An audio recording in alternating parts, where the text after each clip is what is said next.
What's up? Hello. We're live, I think. What's up? Hi. How's it going?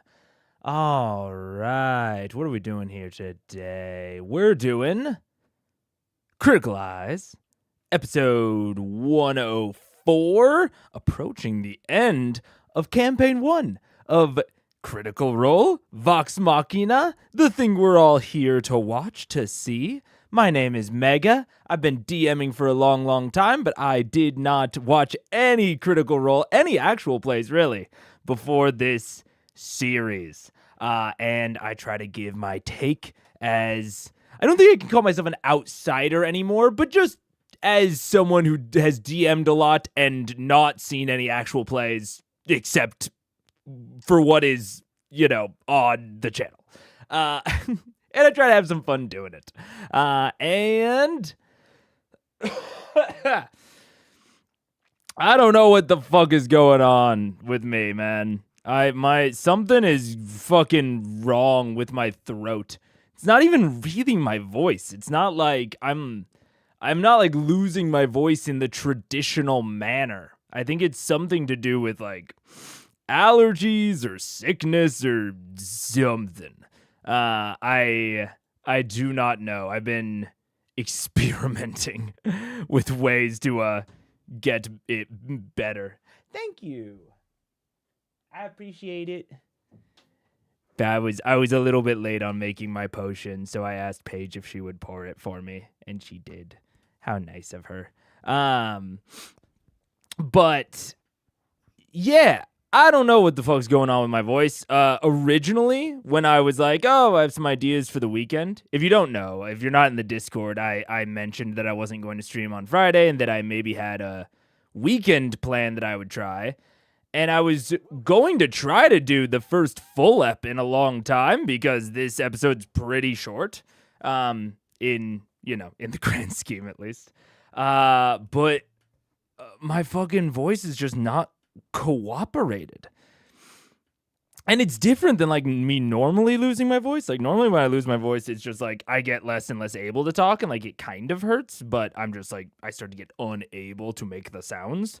I feel like I have full range of my voice right now. It just hurts.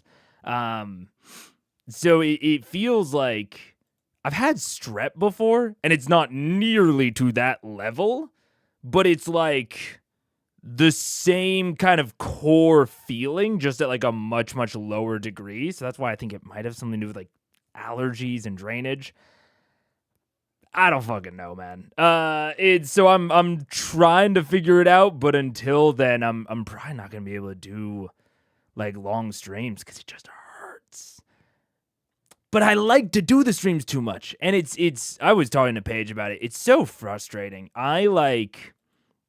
Paige was like, I want to do something where we can hang out, but like, you don't feel like you have to talk. And I'm like, man, talking is just such I don't know. It's very hard for me to like have like super good quality time without being able to talk at all. Like, I don't need to fill every, silence, but going hours without talking, it's tough for me. Who would have guessed? Me? The yapper? No way. But yeah, it is. I don't know. I don't know what the fuck's going on with it. I'm trying to figure it out. Wishes for miracle cure for the mysterious problem. And I'm sure that like the thing at the end of it is it's probably something super simple that I've just never like dealt with before. So I either like just don't have like the appropriate medication or like I'm sure that there is something super simple going on. Might call my parents about it and see if they've ever dealt with it. Anything like this, because I didn't realize until very recently that a lot of my problems are hereditary. I've mentioned it on stream, but I was like mentioning how like I've had like terrible time sleeping for the past like few years to my dad, and my dad was like, "Oh yeah, me too. Your grandpa was just like that in his like 20s," and I was like, "What? Since when? Why did no one tell me this?" So I might talk to them about it, see if they have any insight. Yeah. Even if it was better this weekend, probably a good thing to not jump right into a full ep right afterward. Yeah. I don't know. I just wanted to, but couldn't. I've never watched live plays except for the roughly 2 years, roughly twice a week. Yeah, I don't know how to describe it now because it's like kind of the fundamental pitch of the show is a little bit broken. I need to restate the pitch at some point somehow. Not to push the rating level of the stream too much, but you're so wanted to do something where you didn't have to talk and your takeaway was you really like to talk. Yeah. I do. At least did the internet stop acting up? So far, I made some adjustments that I think should help. Like I made some network prioritization rules. Although I'm finding out that my router fucking sucks. It sucks for customization. It's a very, I'm not going to, be specific, OPSEC and all that, but it's a very, it's kind of like the iPhone of routers. It's very simple, but not, and like very easy to do things, even relatively powerful things. But if you're wanting to do something that it didn't plan for, it is not very cooperative. Yeah. Unfortunately, I have to spend decent money and know stuff to get a router that doesn't suck. True. Very true. But anyways. So, I might do that occasionally. I might do the occasional big cough. I'm going to turn up the gain a little bit so that I can talk a little bit lower. It'll be not quite Megaphone Man radio hour, but it'll be somewhere close to that. Let's see. I think we're going to start from 9:34. Oh, I should give my recap first. Okay, my recap is... I totally forgot. My recap is sort of a hope more than a takeaway. But it's related to the last one and to this arc as a whole. And it's something that I do think is good general course. So I don't feel too bad rating it as a takeaway. Which is that interacting with divinity should probably be pretty damn quick.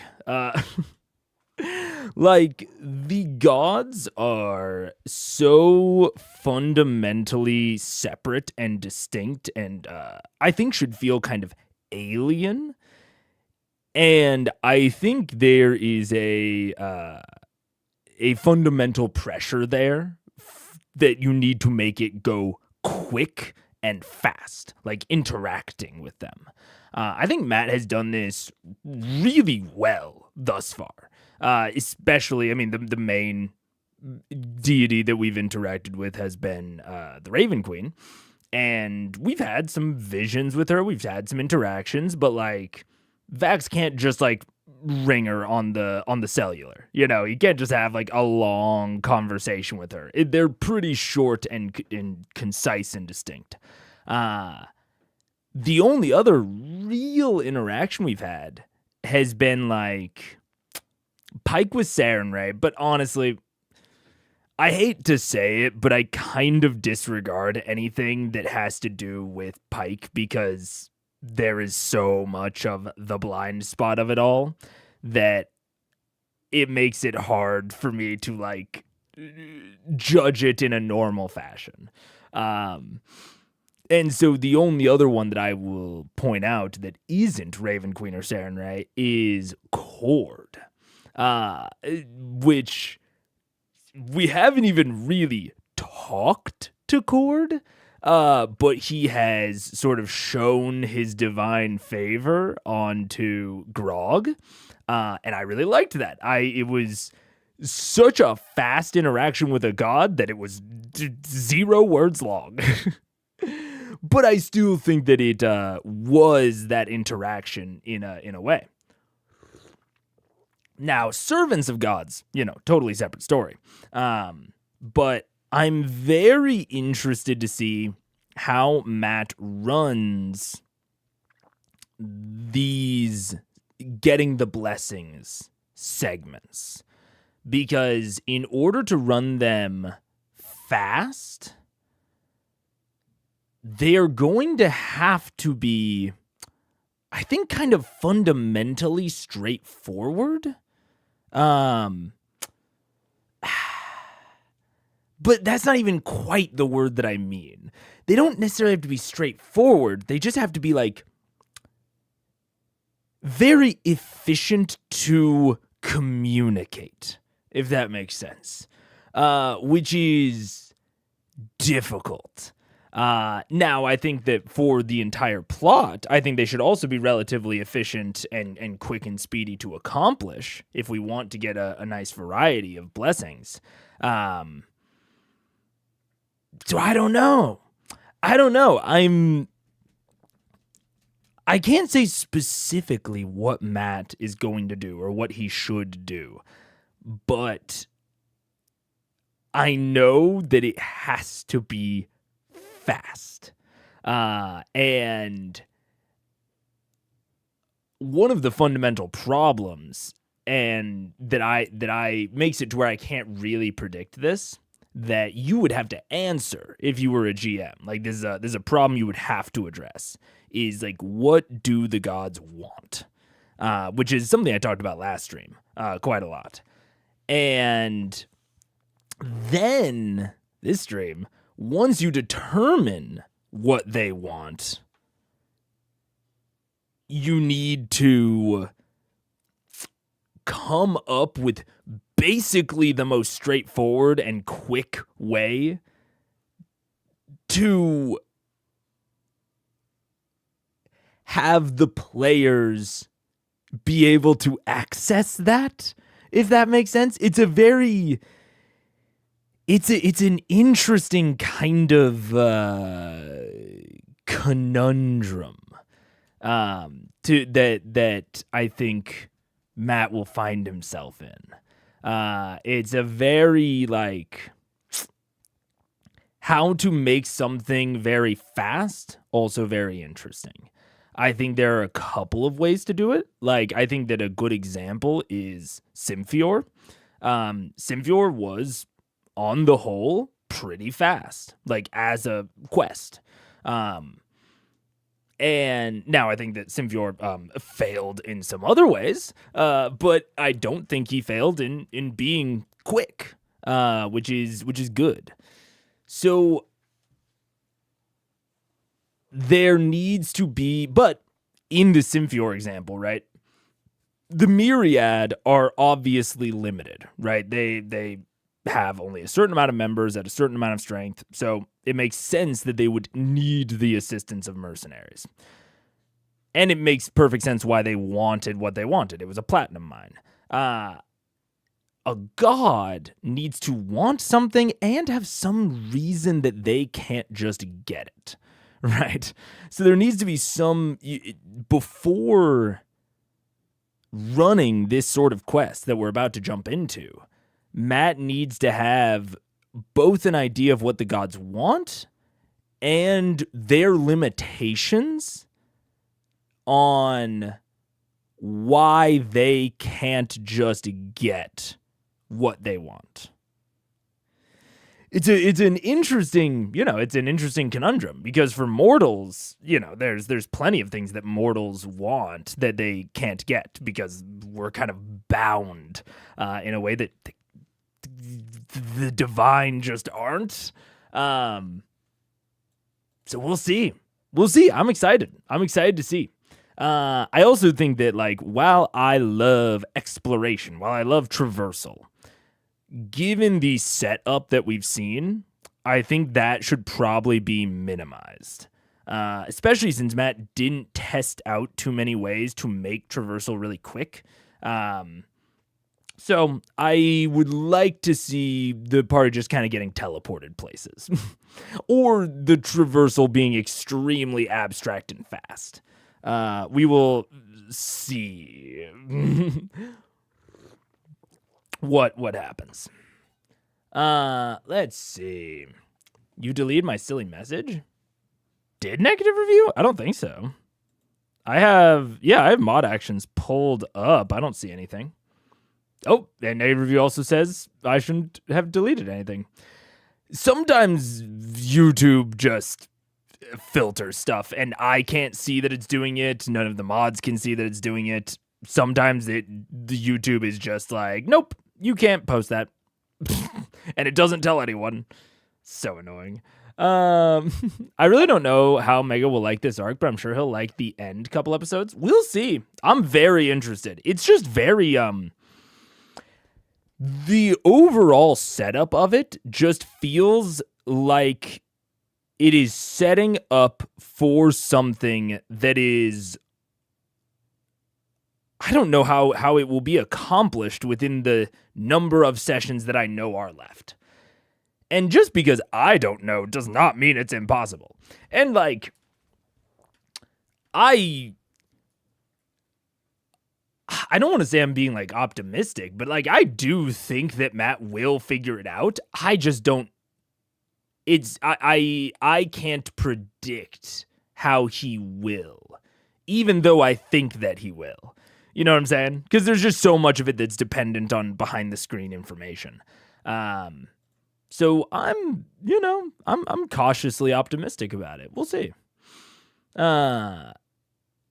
I've recently watched Overly Sarcastic Productions video on gods, and it reminded me of a good example of gods just fighting like normal dudes. Oh boy. I was reading your announcement. I have a recommendation. Oh boy. Okay. I'll finish G. Hercubs. Balder from Norse mythology was killed with a mistletoe arrow. There was no need for fundamentally subverting the concept of spring. He just needed to be stabbed with the right thing. I think that weaknesses can definitely play a fun role within divine combat, like very specific weaknesses.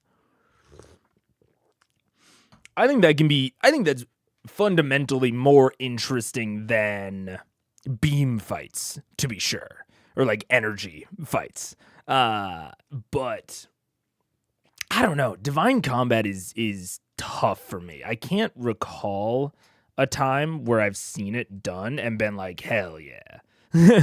That was sick. Anytime I've seen it done, I always feel slightly wanting. And I've never done it, so I can't say like I have the solution. I don't know. Okay, but my announcement recommendation: timer system that when you pause the stream, you limit yourself to 10 minutes of commentary and then continue. Oh my gosh, time is a circular wheel. Time is a circular, loop? I've had a timer system before. It's incredibly frustrating to me. And I also don't think that I don't think this is due to my streaming. Like, I haven't streamed since last Monday, and when I last streamed, it's only gotten worse since then. So I don't think it's fundamentally due to the streaming, and I'm not avoiding streaming right now because I'm worried it'll make it worse. I'm avoiding streaming, or up till now because my voice just hurts currently. But I'm just kind of pushing through because I like streaming. So that's why we're doing one anyways, but it's just going to be shorter. Yeah.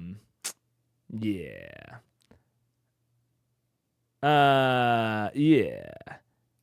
We couldn't dive into theories as much in just 10 minutes. How will make a build to see our world without theories? Look, dude, I've tried the timer before. I don't have anything against it. It's just really annoying for me to manage, if we're being real with each other. I just get annoyed at it, and it's like a self-imposed thing, so I just start ignoring it, and then it stops being useful. But I feel like divine combat should almost resemble a metaphor. I actually think maybe my favorite divine combat ever,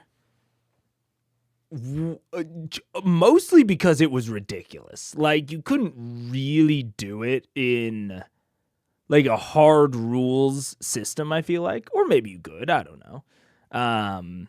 But one of my favorite, I think my favorite divine combat was from The Sandman on Netflix, which was Morpheus versus the devil.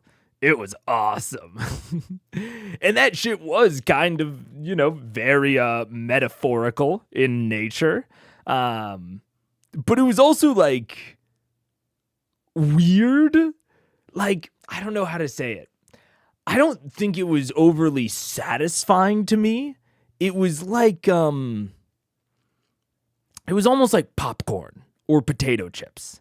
Like, I had fun watching it, but I don't think it was the most, like, I don't know. It wasn't the most enthralling thing, even about that show.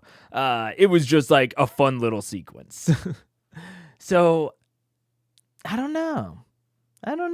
Thor got killed by a big snake. Yeah. Anyways, because we're trying to go a little bit shorter on this one, I think I'm gonna switch to.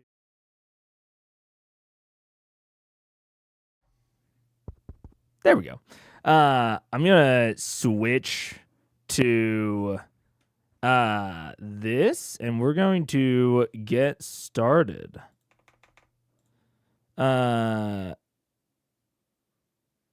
Streaming may not be the cause, but it could worsen the symptoms. Yeah, true.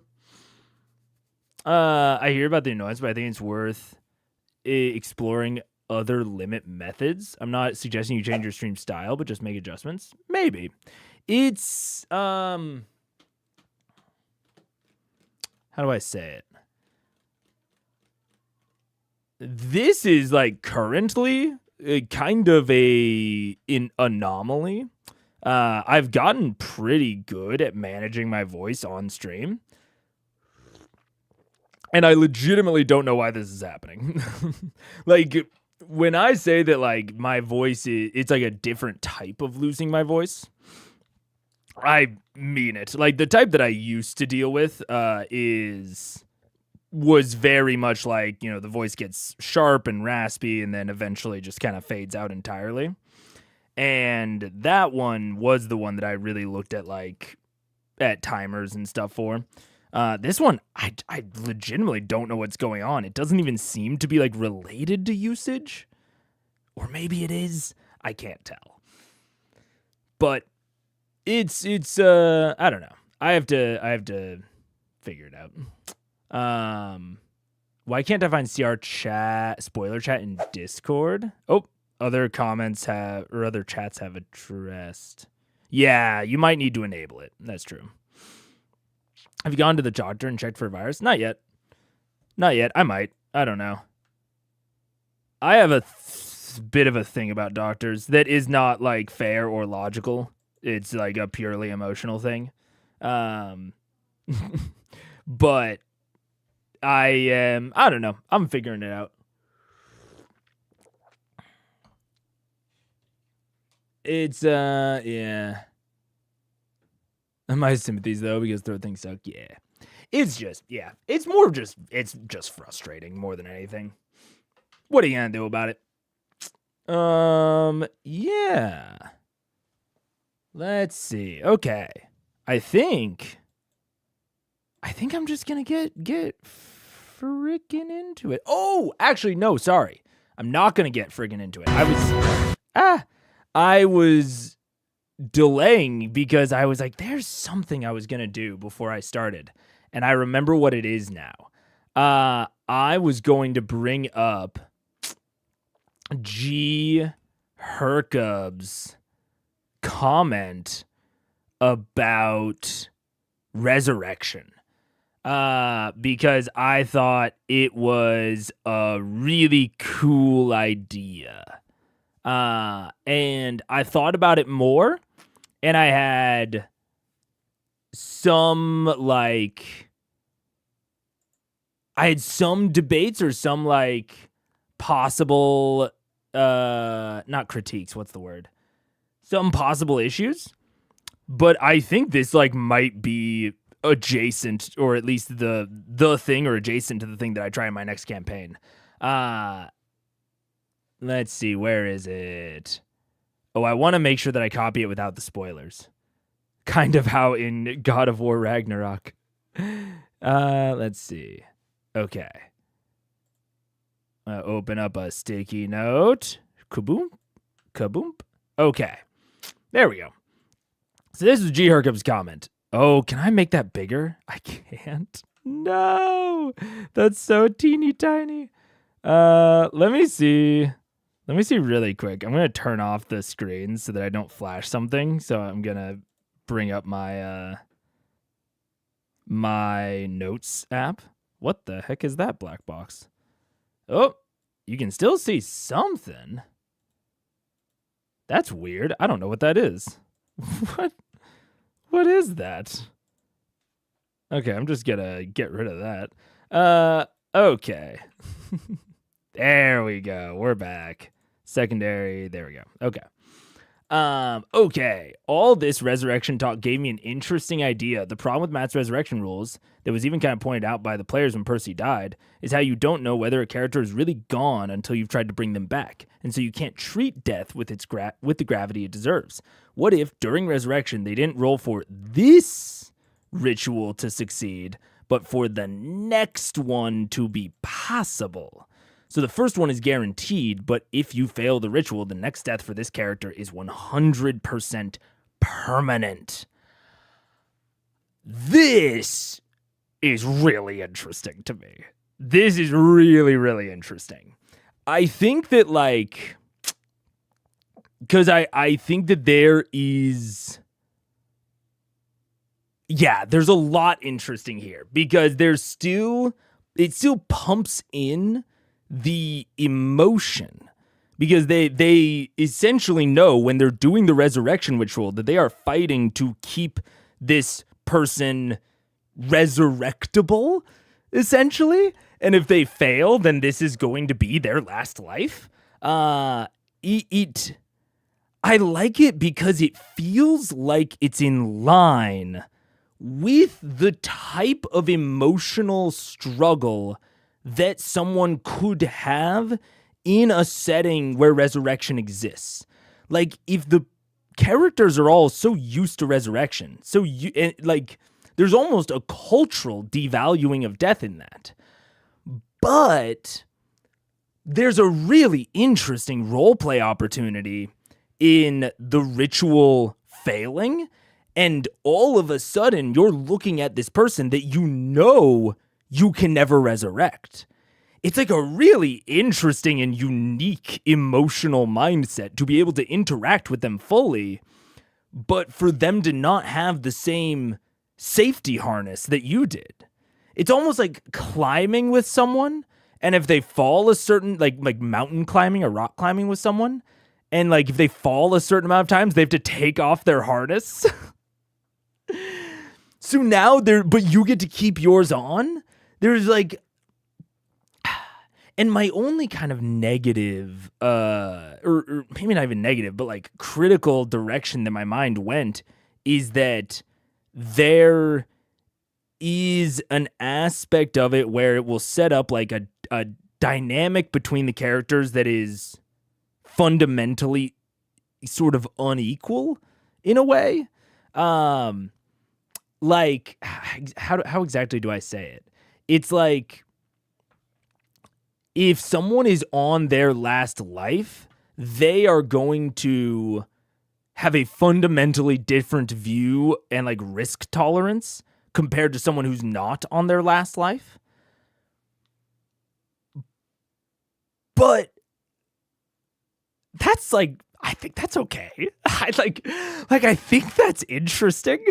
I'm not entirely sure. Is it bad? Right. I'm hesitant about even calling that a bad dynamic, 'cause like, I think that's kind of cool personally. Like, I have a fundamental hesitance when it comes to setting up inequality between the characters. So, like, I think about, like, unequal or uneven leveling, right? If you do, like, XP leveling, you give differing amounts of XP, so people are leveling up at different rates. Like, it's one of my fundamental things with whispers. So I have some amount of hesitance when it comes to, like, inequality between players or characters. But this is, like, one of the most interesting versions of it ever. Like, the differing risk tolerance on how much, or on, like, how willing to, like, dive into the fray someone is. Like, I don't know, there's something kind of cool there. So I don't know, I'm into it to the point of, like, really wanting to test it. And, like, I can see some critique avenues, but none of them are substantial enough for me to not want to test it. Yeah. It still kind of messes with player knowledge, but in a way that's maybe less bad. Unless you make it an in-universe thing. Yeah. So you get the chance to drag them back, but if they fail, they'll come back on their last life. Yeah. The player knowledge could be a world building conceit. Yep. It gives on your first mistake, but keeps the stakes up, and it isn't just finale death either. Yeah. Yup. Oh, I love the idea of in-world there's a name for someone who's out of resurrections. Yeah. Yeah. Why not mix? Success above 5 DC gives you another attempt next time, but otherwise unchanged from Matt's. I think why I wouldn't want to totally mix it with Matt's is, like, one of the things that this solution does is it makes it to where you can always treat death to where both the act of dying and the actual resurrection can both have stakes, just at, like, different times, and where they're not, like, messing with each other. So in Matt's, there's always the risk that someone dies, but you never know if that's going to happen when the death happens, if that makes sense.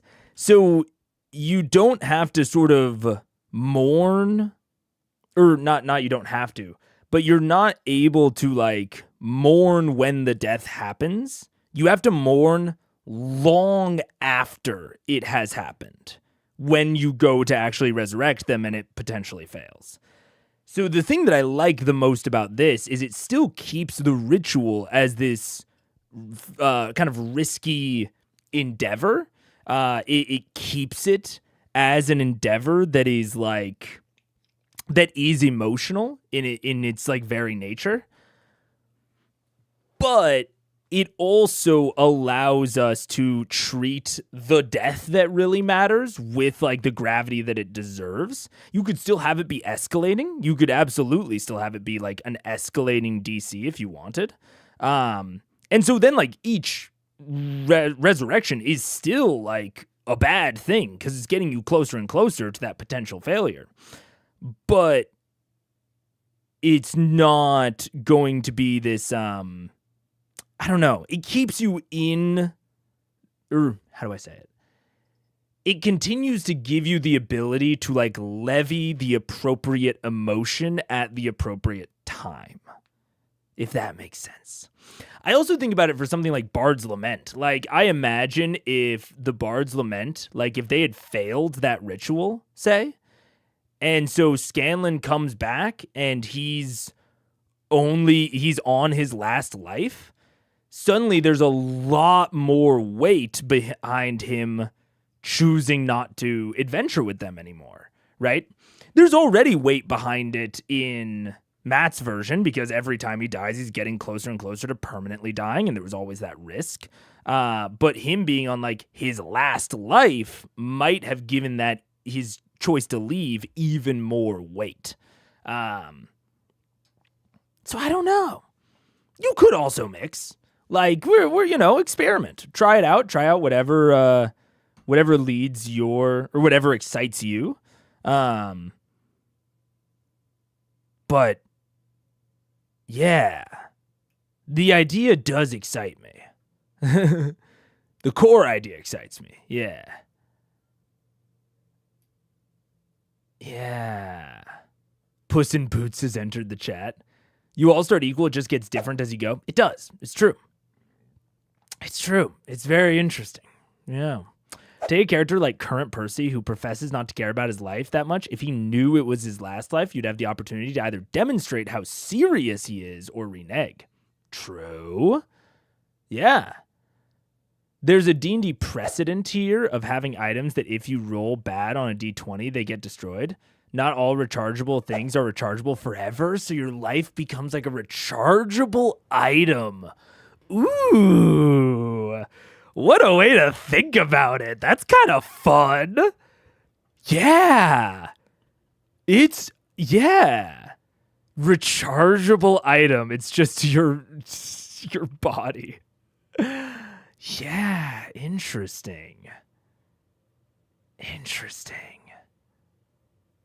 Yeah. There's another world building question here, though. Do we do anything about the accessibility of resurrection magic if it has a limited efficacy?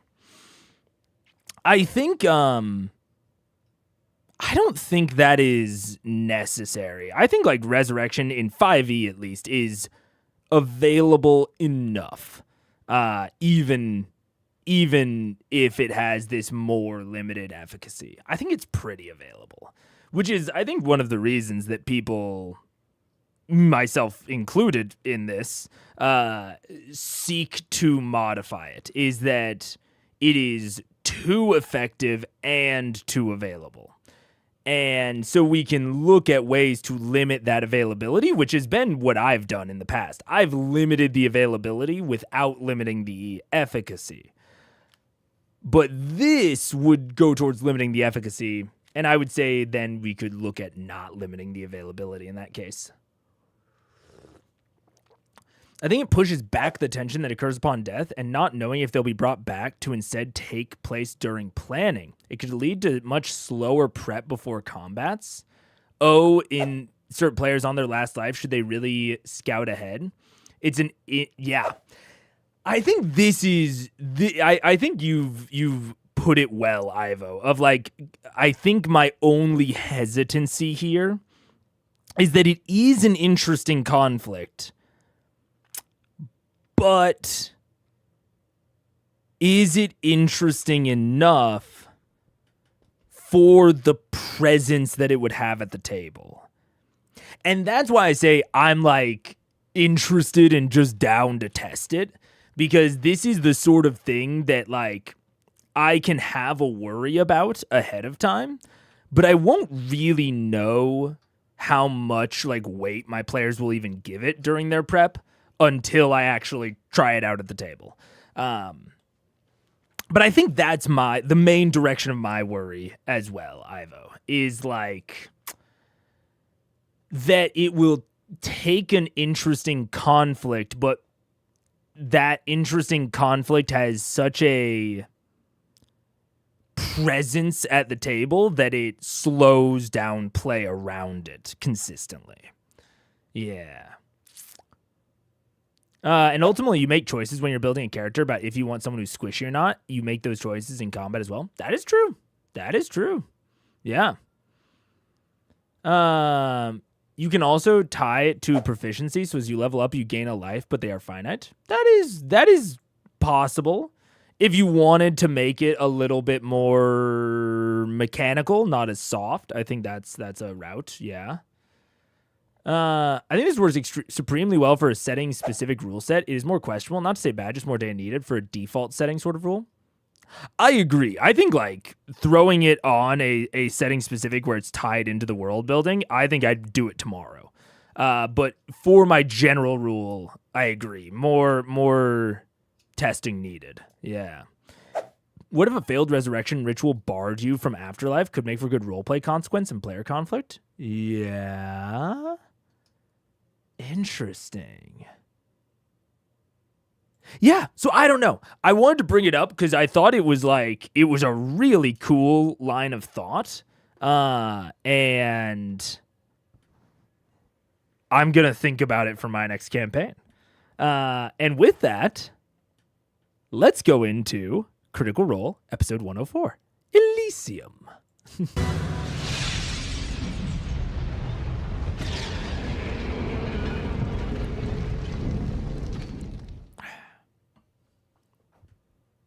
Hello, everyone, and welcome back. Hopefully with a fixed microphone. We'll find out. Perfect. Awesome. Yeah, I love it. All right. So, get you guys caught up to speed with what we did recent episodes. Oh, goodness. Upon. Uh-oh. Is that you, Liam? Anyway. Uh-oh. So, last we left off, Vox Machina had confronted the Whispered One, the Undying King Vecna in the Shadowfell. Yes. The battle did not go in your favor, with the death and very faint recovery of Vex and the disintegration of Vax during this confrontation. Realizing that it was not going in your favor, you plane shifted to the Feywild, where you began to come up with some sort of plot or plan to try and bring your friend Vax back without a body. During this time, Vax had a conversation with his patron, the Raven Queen, and was given an offer where he could return, along with powers that would aid in this coming final confrontation. However, the deal came with some drawbacks, and upon his friends awakening the next morning in the Feywild, they found Vax returned to them, whole, seemingly alive, returned, though missing his equipment. The equipment returned, and a brief period of figuring out what possibly delivered their friend back to this space. It was decided that, based on his experience with his patron, that the powers beyond the Divine Gate, the prime gods that lay claim to the divine beyond the prime material plane, will probably be the next best bet in gaining some sort of power information about how to better prepare for the coming struggle with Vecna, the Whispered One. You then made your way to Vasselheim, where Pike went to her Temple of Sarenrae, which she had helped raise and reconstruct, and had a vision from her patron deity, asking her to come visit her at the Island of Renewal. And was granted, through this vision, an object that would link via your spell a way to traverse past the Divine Gate and directly to her location on the plane of Elysium. Also, Grog and Scanlan had a little excursion in the city of Vasselheim and a minor altercation with the guards, which led to a larger altercation with the guards, which led to a much larger altercation with the gods, which led to them barely escaping and deciding it's time to go. Vasselheim's most wanted. You guys then clasped hands and, using the plane shift spell, found yourselves stepping down on the crunching sand-like shores of the Island of Renewal. There, looking past the clusters of stone and trees that mark the perimeter of this interesting, beautiful, strange, distant landscape, you could see beyond the tree line and the hills that jut up from the floor, the crystalline structure that seems to mark the center of the island, and that is where we left off. So, what would you guys like to do? Did you say the sand is made of pearls? It appears to be, yeah. The granules of the sand, they're too big to be tiny sand granules, but they're about pearl size, maybe a little bit smaller, and they're smooth, and they seem to reflect the light in a very beautiful way. Take a handful and look at them. Ooh, should we make a body scrub? Good idea, Pike. I'm just gonna take a good handful and put it in a pouch and save them. Okay. Microdermabrasion. Yeah. They're just microplastic beads that had washed up on the shore. I'm gonna take just a little bit too. Okay, so you gather up some of these pearlescent beads of some kind and fill a small pouch with them and put it amongst the rest of your belongings. Yeah. Alrighty. Anything else you guys wish to prepare? What do you want to do? To prepare. Oh, God. We're going to go see Sarenrae, right? Yeah, like one does. Just fucking jauntily walk up. And you said that tower was full of some sort of flame, right? Jesus. What? Sorry, Robot Liam. No, I wanted 2 cheeseburgers. Okay. I feel like I have a bit of recent experience in this sort of thing. In starting the session, the players are in an alien landscape. They're not sure maybe exactly what to do. I think that Matt is starting at a better spot with having there be this big tower in the distance than I was with not having something similar. I do think that I would either it's a thing that I have said many times in the past of give them something to react to. I also think if there is nothing for them to react to, I think you could start them off just walking. Like, I think you could start them off with being like, you guys set out towards the tower. Is there anything you'd like to do as you travel? It's a little bit of prescribing action to the players, but especially if you don't have anything in this spot for them to interact with, you might as well start them walking. Get the momentum started immediately. And if you do have something for them to interact with in this area, say something like, the nymph, when they first teleported to the Feywild at the start of the Feywild arc, then get that involved quickly. So after giving your recap, just be like, you hear some singing from a distant bush. I don't know. Something to immediately get them involved with the scene and get their characters acting or reacting. Now, I don't know if there's something here. Maybe the pearls are that. They don't seem relevant. They seem like set dressing to me. But I'll be really interested to see how Matt gets them going, gets them moving. Because we are in that alien environment, but we also are against the clock with, Vecna's plans being executed outside. So there's only so much time the players are going to justify just fucking around. So not only do I want to see what Matt has planned and like how much it requires them diverting from their path. We'll see about that. And how quickly he moves them through that path. Like, do they essentially just teleport to the tower? Or are there actual challenges along the way? And how quickly does he navigate them through that? I think this all got to be quick. We'll see. I am richer for having known you. There we go. We got you better. There we go. So what did you say? I said breep brop. You said that tower was full of some sort of flame, right? Yes. Literally you can see it seems to form this torso of a feminine structure, the body of which gives out these wings that curl upward, and kind of held amongst the center of these wings is a large gem-like flame. And you see within the actual crystalline, we call it like a palace, if you will, it looks like there's a light source within that flickers and dances like an internal bonfire or flame, and it seems to have a pulse to it. I'm sure this is unnecessary, but I'm going to start thinking about setting the Deathwalker's ward to fire damage. Okay, so you guys want to take a short rest to do so?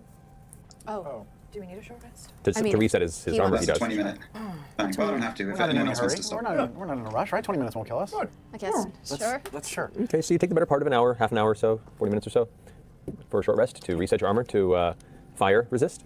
Yeah. Any other preparation? Yeah, well, hey, I'm no expert on the religious arts, but we have this Eye of Doom with us. Should we really be bringing this into a holy place of goodness? I don't know. Is that? I think, if anything, it might be even less effective here. But what if it knows where we are and can somehow get an advantage and kill Sarenrae or something? I don't know. I feel like we should definitely ask Sarenrae about it. Yeah. But it's a little late to get rid of it now. Yeah, well, we can, other than your pocket dimension. It's in the bag of holding, right? Nope. I have it. Oh, she has it. I have the eyeball in the box. Is it still in the box? Can you shake the box to make sure it's something? Don't still open in the box so I don't have open to the see box. Just anything. shake it. It's got a little I feel glass. like there's an eyeball if you shake it. Just shake it and feel like it's like shake around. Squishy, I don't know. Oh, yeah. It does rattle a little bit. like a peeled wet grape, you hear it sloshing around inside. That's the only trick ever. It is. Yeah, Can you crush the tiny granules on the ground like in between your finger if you try really hard? Is it like Do you hard? try? Yeah, I try really Okay, pick hard. one up and you make a strength check. Dun, dun, dun, dun, dun, dun. 22, 23. No. Whoa, the titanium pearls. It would be good for a microdermabrasion. It really, really would. Yeah. Could I put my hand in the water? Yeah. Just like a. You step back a bit to where the shore is, and the water is like gently brushing against the shore and then pulls back. There's no heavy waves. The current is just this steady, almost relaxing, undulating sound. You reach over and place your hand within. You feel the water kind of soak into the inside of the plates of your gauntlet. It's warm. It's probably the equivalent of a good 75, 80 degrees.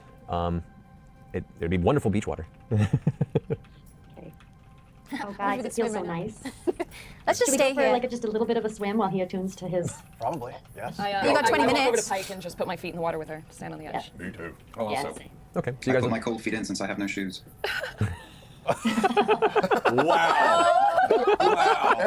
Shameful. Is there a sun? Like a point of light in the sky? The sky is gently dappled with faint wisps of cloud and is blue and beautiful, but you do not see a particular sun in the sky. Though the light seems to be ever present, and what faint shadows you see seem to be almost from multi-directional light. There is no actual sun in the sky that you can see. The light appears ever present. Oh Strange. wow. Wow, Grog. Ow, ow. I'm just going to keep an eye out and see if there's any kind of movement in the fields while he's attuning his armor. Perception check, please. 24. All right. As you guys sit there waiting on the edge of the shoreline, keeping a watch across the waters and the edges of where the beach begins to slowly form into the rolling hills and the sparse bits of trees that you see marking the interior of the island, there's no change. It's almost like whatever pattern is here is a set pattern, or at least any alterations or changes would be over a long, very prolonged period of time. You see no signs of any other life. You see no signs of any other beings walking within your immediate eyesight. Does it feel nice? It feels nice. It feels comfortable. It's welcoming. It's a little quiet. When this rest is over, like, do we know what direction we're going in? I think towards the giant Well, it's a tower. big tower, I imagine. Well, geez, not everybody fucking once, all right. Shit. Well, you had such good observation skills with the whole ever-present light thing. Just, What does that mean? man, you're always a surprise. Even after you. so many years. Thank you. I will say, and I look at Pike. I say, Pike, this place is beautiful. It's incredible, and I don't think we would be here if it wasn't for you and your connection to Sarah and Ray. And I'm honored to be here with all of you all and to see this place with Vax. This makes me happy. Just this moment. This is nice. I love you all. Love you too. Love you too, Keith. I love you, Kiki. Just to be clear. And I use my inspiring leader feat. Thank you. I was just about to ask, was that well thought out speech inspirational? All right, so level 18 that you are, with no charisma modifier, correct? Everyone gains 18 temporary hit points. On what they have. Are we all healed up and healthy now? You did take a long rest. Yeah. We did take a long rest. Okay, okay. Yeah, there was some healing spells spent on Pike's end, In that case, dealing with the eye that was recovered, I think, and then you with the plane. me and Grog got shot a few times, Yeah, Oh. yeah, you guys Oh, yeah, can do a that little did bit. happen. but I can use some hit dice. Yes, you can during the short rest. These boots of haste. I'm good. I don't have to attune to them. They're not tunable, right? Or do I have to attune to them? Yes, darling, they are. They're attunable. Okay, that's fine. Then I'm just gonna unattune my bracers. Untune my boots of haste that I have on. I'm just gonna spend like the next like 10 minutes just cleaning them up and making them look really pretty. You know you're gonna get them back next long rest.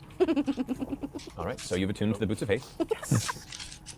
I'm gonna get so much shit online. No, you're gonna Broomgate run 2.0. away from it. That's exactly what she would do. We almost lose somebody. Oh! Keep coming. You know what? Mine. So proud. I'm so glad you're back. He's as cold as his skin is. Don't die anymore. It's your boyfriend. It's in character. I mean, don't give her a hard time. Yeah, it's all fun. All right, so you guys finish resting. It is comfortable. It is nice here, and especially in the rush of the current state of things, this brief moment of respite it feels so removed from that race, that chaos, that ever-present fear and doubt.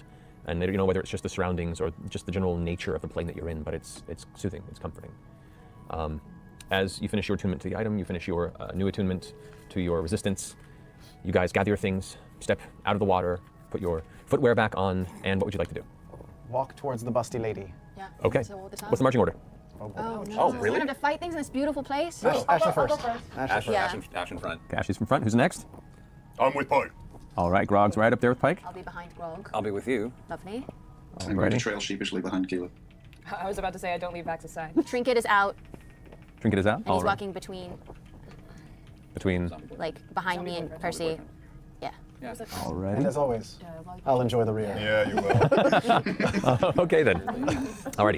It's awkward.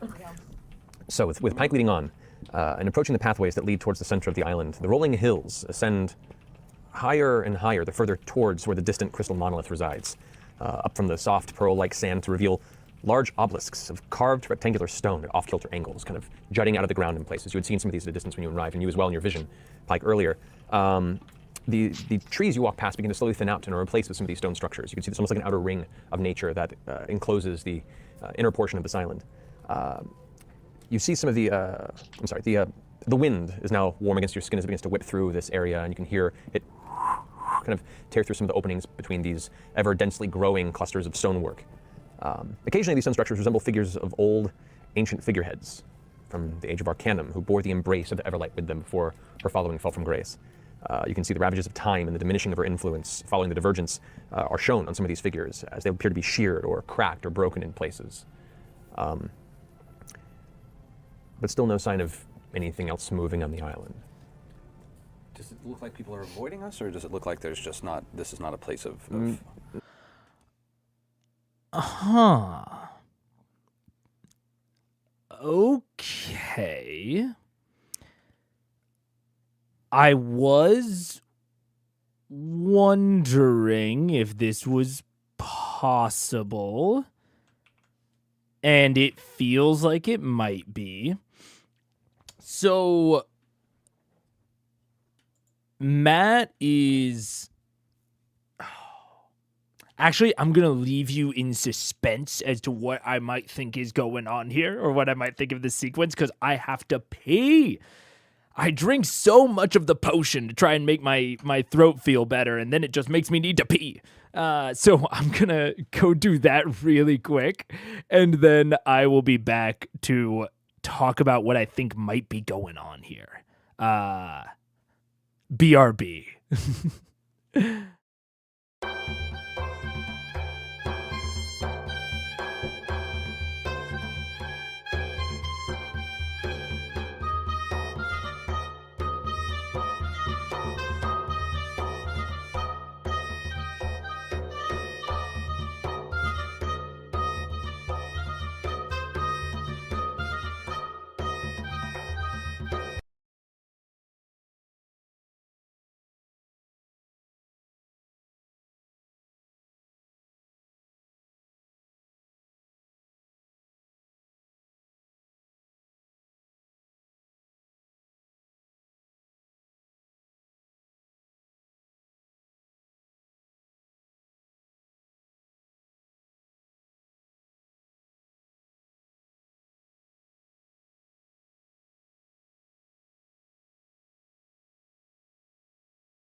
I just realized you could hear me the whole time.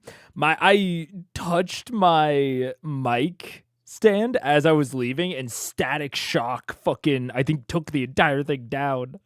So that's why the music cut out. Anyways, Okay. What I think might be going on here, at least what I kind of maybe hope that is going on here. This reminds me quite a lot, actually, of the recent exploration I ran that totally failed. Specifically in that this scene right now that we're in reminds me of a way that I felt multiple times throughout the okay, we're not running ads, we just ran ads. Multiple times throughout that session where I consistently felt like the players were walking through a museum. Like they were just kind of walking by stuff, and I was narrating things, and they were just like, "Oh yeah, okay, sure," but they weren't interacting with anything. Now, I think that there were additional pressures that I had put onto my players and characters that Matt is not putting onto his players and characters, so I think they're more likely to interact with any given thing. But I also think that right now could be a lot more justifiable of a time to have that museum type feel, because in mine, there was some foreshadowing to some later stuff, but by and large, the stuff that they were passing was just related to this challenge. So having a museum type feel was bad, because it meant that they weren't interacting with a whole lot of stuff that was relevant to the session right now. This, on the other hand, learning about how the previous gods and their followers interacted with the Age of Arcanum, with the Calamity, with the Divergence, those all seem really tied into Vecna and Vecna's story. And even the Raven Queen and the gods at large. So even though it has, I would say at the moment, a kind of museum type feel where he's just kind of taking them through a little bit of a sequence and kind of talking at them, and doesn't seem like there's much for them to do or interact with, I think that's okay. It is very focused on delivering information via that environment. Right, you see, where is it? Occasionally these stone structures resemble figures of old ancient figureheads from the Age of Arcanum who bore the embrace of the Everlight. You can see ravages of time and the diminishing of her influence following the Divergence are shown on some of these figures. So Matt is, again, kind of reiterating that this realm is almost like traveling through this realm is almost like reading like the rings on a tree after you cut it down. Like you're seeing a bit of the like history of the Everlight of Sarenrae when you walk through her realm, which is interesting. And it could be used for later information delivery with different realms where maybe it's a little bit more subtle, but it's a lot more obvious on the Isle of Renewal. So like on the Isle of Renewal, it's very obvious. You establish that it's a thing that happens, and then you can use it to greater effect on later, in later areas. It is a way to get through stuff quickly. So I don't mind that or begrudge that. We'll just have to see. I think if we're just doing this sort of museum type feel without a lot of actual interactiveness or interactivity, it should go fairly quickly, which is something that I think is important in this overall structure, is for it to go quickly. So far, hesitantly optimistic. It's definitely interesting, and there's a layer to it of I'm like still a little confused on the cosmology, and I'm a little bit confused on how this works. But those are the sorts of questions that maybe I could ask a god when I go and talk to them. So prepping your characters or your audience or whatever with some questions that they are actively walking towards a source that could answer those questions. Not the worst thing in the world. We'll see. We'll see. Make a perception check. All right. I have a funny feeling you would say that. 12. You see no signs of any movement, any foot tracks, no signs of anything in the vicinity that would lead you to believe that you're being avoided or being watched. I mean, does it look like anyone has been here for a very long time? Make an investigation check. Oh, I'm not going to waste luck on that. That's a 1. I have no idea what's going on. You have no idea. But Pike, you lead on. You make your way through these tangled paths, and they shift and curve and turn, and the light never seems to change overhead. And as you hike along and chat amongst yourselves and keep open to the vicinity around you, and you're breathing in the clean air with hints of sea spray and saltiness that eventually makes its way through the breeze, you can feel parts of you sweat beneath your armor, just in the general warmth of the atmosphere. And you travel for about an hour, Pike, and Vex and Vax and Keyleth, you pick up on this too. The crystalline structure in the center of the island doesn't appear to be any closer. Oh, shit. Didn't we go through something like this before? We literally went through this before. We had to really think about being there? Is that what we had to do? It was something Yes, about. Pike, do you think you need to talk to her somehow or talk to her somehow? Have they done something like this when I've been with them? Was it Singorn? I can't remember what they're talking about. They're like, oh, we've done something like this before. I mean, it's good that they feel as though they've done it before, but they can't, but they don't. It would be good if they had done this sort of puzzle before and there was like a known method of solution. But I can't recall. The Hells? City of Dis with that tower? Oh. Huh. Yeah, if it's the Tower of Dis, I mean, they didn't like figure out how to fucking solve that. Okay. Interesting. We'll see. Yeah, okay, I'm gonna pull out the key again. Okay. The metallic loop? Or metallic the curved loop. piece of metal? Okay. Yeah. There is no spoon. There is no spoon. Sarah and Ray, we've traveled very far and we are here, and if you could give us any guidance to get closer to you, I would be forever grateful. You just say this out loud? Yeah. Okay. You look out before you, still staring at the crystal structure, and no response? Okay, I repeat that again in my head. Okay, so you just say it back to yourself in your head? Yeah. Take them off one at a time. Here we go. Okay, so you look forward at the Okay, here's the deal, man. Here's the frickin' deal. This is identical to the setup that I started my exploration sequence with. I had a tower in the distance that did not get smaller. It was the Spire and the City of Sigil in my case. And my players were equally as kind of lost, although I honestly will say I think I gave them even more to interact with than Matt has. And we will see how long this takes and like what the answer is. But I might have some thoughts. At the very least, I understand them asking these questions. Ask it out loud. Ask it in the head. They truly just don't have a lot of information to base their actions on right now. the crystalline structure, looking at its form, and focus on those words on the inside of your head. I know. No response. Hey, Maybe we gotta let him know we're here. Pikey Poo, Pikey Pants, Yes. when you kind of had a religious thing and talked to your god, right? Say again? When you talked to Sarah and Ray briefly, right?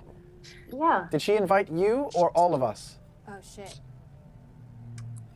Oh, I mean, Is this like the thing where you think you're invited to a party, so you bring like your whole crew, and then you realize that they weren't invited? as a formal. Do you want to walk solo for 10 minutes and see if you are solo getting any closer? We'll keep you in ear contact. Is this like party hopping at Comic-Con? Yeah. Oh. Get us on the list. Once you're in there, then we'll Then join we you in can line. See how many wristbands you can get. Yeah. Okay, I'll keep walking, and I'll just keep, looking back, thumbs up, and I'll just see what I can find. Okay. You walk forward and you look back at your friends and you continue to walk forward towards the structure. You eventually kind of begin to weave between these stone obelisks, which get dense and overlap to the point where maybe about 100 feet ahead you lose sight of Pike. I want to get on my broom and fly up in the air and see if I can see her from the air. Okay. You fly up in the air and you look down and you see her. She's just beyond your, right beyond where you lost sight of her originally. Okay. She's just walking forward. Okay. How you doing, Pike? Getting any closer? Good, Does good. the tower look bigger? Just traveling over these stone structures. All right, you watch, Pike, you walk for another 10 minutes or so on your own, and you watch her travel, and like as you kind of focus, she's traveling, but she's still the same distance from everyone else she was when she left. She went just beyond eye line, and then it's weird. It doesn't make sense. You've watched her maneuver and change and shift around things, yet she hasn't gotten any further, any closer. Like a side-scrolling background, like Well, she on a Kind of in a way, I guess. And I turn around and the ocean is still where it was Yeah. behind us. Pike, Does it look like I've gotten far? I feel like I've gotten real far. I don't think you've gotten far at all, dear. I think you're in the same place. I've got a weird theory. Is the terrain repeating itself? What was your theory? Maybe this is vision-based. Maybe we have to close our eyes. How did we do this before? I like We this. just Let's thought just walk with our Well, eyes maybe we closed. just have to That think will be a really great hard about idea. being at the tower. I close my eyes and I just start walking straight ahead. It works. I'm so excited. As Grog closes his eyes and starts walking. I close my eyes and think really hard about being directly in front of the tower. Okay. Anybody else do anything? I start walking the opposite direction, Okay. Eyes closed and open. away from the tower, I with my sit eyes confused open. and watch Kiki leave Okay. us. Keyleth turns away. I spin 3 Lay times in down the and take a circle. nap. With a shim. I'm tired. No. What are you doing, Pike? I'm just gonna stand there and think about being closer to the tower with my eyes closed. Okay. You all you close your eyes and begin walking and start wandering in different directions and bumping into pieces of stonework and Bunch of cockroaches. When you turn on the basically, light. yeah. Pike, you close your eyes for a moment and concentrate, and your vision Sorry. your vision is dark. You don't see the world around you. But within a few seconds of kind of embracing this darkness, a sudden burst of light appears ahead of you. You see a burning beacon visible in the direction where the Crystal Palace was before you. And Okay. Just Pike? Just Pike. So I'll try keeping my eyes closed and start walking towards it. Okay. As you guys are kind of figuring yourself out, and you are just concentrating so hard on being there. I turn around. Is the tower any closer? Nope. Is it further? Yep. Shit. I walk back. Okay. You join the rest of the group and you watch half your party and still stumbling into pieces of stone. Pike, you with your eyes closed still, kind of seeing this burning beacon, this like circular sphere wreathed in flame that just kind of licks up as the flames kind of slowly burrow out of the bottom of the structure and flicker off into nothing. You step for about 2 minutes or so in its direction, and the heat gets warmer and warmer and warmer. And then you kind of open your eyes for a moment, and you're right in front of it. Hey guys, can you see me? Can we hear her? You guys can hear her, yeah. Oh shit, I open my eyes. You look down, she's right in front of the crystal structure. She got all the fucking way there. How did you do that? Wow. What did you do, Pike? I just thought about it. I closed my eyes and I started walking. That's what I fucking did. Yeah, I did too. Ow! Open your eyes, girl. Okay. I walked the other way and it definitely didn't work. What is she doing that we're not doing? She's fucking. Her hair is partially she's blue. divine. Maybe we should she's dye our hair fabulous. blue as well. Maybe you can only get here if you're a believer of Sarenrae. Oh, I'm a believer. I'm a believer. I'm a believer. Can I try? I'm a believer. Okay. I believe in God. All right. You close your eyes? Yeah, I'm going to clutch my symbol of Sarenrae. And I'm going to close my eyes and I'm going to see if anything happens. You sit there in silence for about a minute and a half as the darkness is there before you, pitch black. And you're like clutching the symbol as hard as you can with your fingers to the point where it's almost hurting your hand. And you see just the faintest distant flicker. I'm going to go towards it. Okay, you guys watch Scanlan, eyes closed, begin walking towards the crystalline structure. It's working for him. I'm gonna follow him. I'm gonna try to follow him. I'm not gonna aim for the tower. I'm gonna try to get to Pike. Okay, so you're just going straight for Pike? Yeah. Okay. And you're following Scanlan? Yeah, just kind of nonchalant. Okay.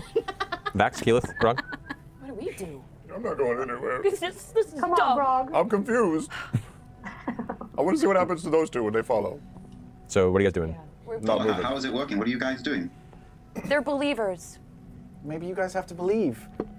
Well, I think that the existence of a pantheon of gods is a well-established fact in our world. Yeah, I mean, So I factually, believe- that's true. So poetic. Do I have to believe deeper than that? I think perhaps you need reverence. So Scanlan and Percival disappear into the brush ahead of you guys as you're having this conversation. You rushing towards Pike as you're kind of going towards her. You're not getting any closer. Like you can see things rushing past you, but there's some disconnect that as soon as you begin to change focus, you're right where you were. Grog and Scanlan, you step forward and that beacon becomes brighter and warmer and you feel the warmth and you open your eyes and you're there next to Pike in front of the palace. And Grog, you walked alongside Scanlan and you walked as he watched and you went past the brush and suddenly you're at the palace. Oh, Yeah. Oh, sorry, not Grog. Percy was. Percy. Yeah, so you stayed back. I misremembered. Keyleth's hands. Oh, Percival. I made it. Wait, okay. That's my fault. So Percival, you made it past the boundary with Scanlan. How did you? What shit? We should have followed Pike. But Percy, you don't believe in anything. This is bullshit. I believe in plenty of things, but yeah, no, I agree. This is bullshit. I'm gonna close my eyes and be like, Saren Ray, I really believe in you. You're so holy Super and believable. very divine and beautiful, and I think you do really good things for Pike, and I'm very happy about that. You concentrate. A minute, 2 minutes. And 5 minutes. Fuck, this is not working. Pike, do you want to collect the rest of them and lead Yes, them back okay. here? I scoop up Keyleth's can I hands walk back and to say, them? you trust me, right? I mean, yeah. Yeah, you know that good feeling that you have when you hang out with Pike, you know, that sort of, just that warm feeling you have just, Yeah. toasting marshmallows with around the fire, that kind of feeling? Yeah. You know that comes from Saren Ray, so focus on that with me. And we'll go to Pike. Focus on Saren Ray and that marshmallow feeling. But that comes from Pike, not from Saren, right? And you know that's Saren partially Ray? true, but not all true. Come on, give it a shot. Okay, I try really hard. To. Think about the marshmallowy goodness that is Saren Ray. Of Saren Ray. Okay, Vax and Keyleth do this, and then what do you do? Close our eyes and Focus. show reverence Okay. to her. Another 5-6 minutes of darkness passes. Your eyes are closed. No beacon. Nothing. Okay. How long will it take me to walk back to them? Do you walk back to them? I'm gonna walk back to them. Okay. A minute. You emerge from the brush and you walk in and see Keyleth and Vax, eyes closed, clutching hands, just hoping and Grog looking bored as hell. Okay. Marshmallows. Where's Vex? Fluffy. I'm up here, dear. Okay, come here. All right, I'll fly I have an down. idea. Okay. Okay. So everybody, hold on to me somehow. Okay. Like Hands. hold hands like in like preschool? Yeah. Well, like a train. Yeah. Okay. Just don't let go. Okay, I'll hold your And hand. I'm gonna think real hard, and maybe we'll all be there together. Okay. Okay. Okay, we have to walk though, right? Eyes closed. Okay. All right. Okay. I'm not closing my eyes. I'm just holding on to Pike's hand. I'm still thinking about marshmallows though. Think about bacon. I grab Pike by the earlobe. Okay. Jiggles. And Pike, do you close your eyes and follow that beacon once more? Yes. Okay. As you guys walk alongside, focusing on Pike and her leading this small pack of friends along through the heavily rolling hills and the pieces of stone obstruction that kind of force you to make your way around. You kind of help guide her around these various obstructions as they get in the way. Pike, you just concentrating on this burning beacon of warmth ahead of you. And within 3 minutes of travel, it seemed almost closer than when you saw her disappear before. You guys kind of look at her and glance up, and you've just come across the threshold of the stones, and you're now in this open sandy patch at the base of this large crystal structure. Hey, it worked. Nice. Good job, We did Pike. it. It's only like a 30-second walk. I can do. Look at this. So now standing, Is it? It's so much more beautiful up close. so standing before this magnificent glass-like structure, you can see the winding shapes and edges clearly ascending to form a female torso rising from beneath the sands to a staggering height. 2 wings of glittering crystal curving upward to frame a massive round red gem that shines above the head of the woman, with flames curling from the inside of the facets of this red gem would probably be about twice the size of Grog. Whoa. It's hard to see the actual height of it here, but it's probably close to 100 feet tall, the entire structure.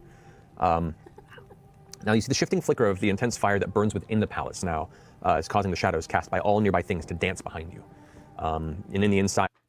That is strange. I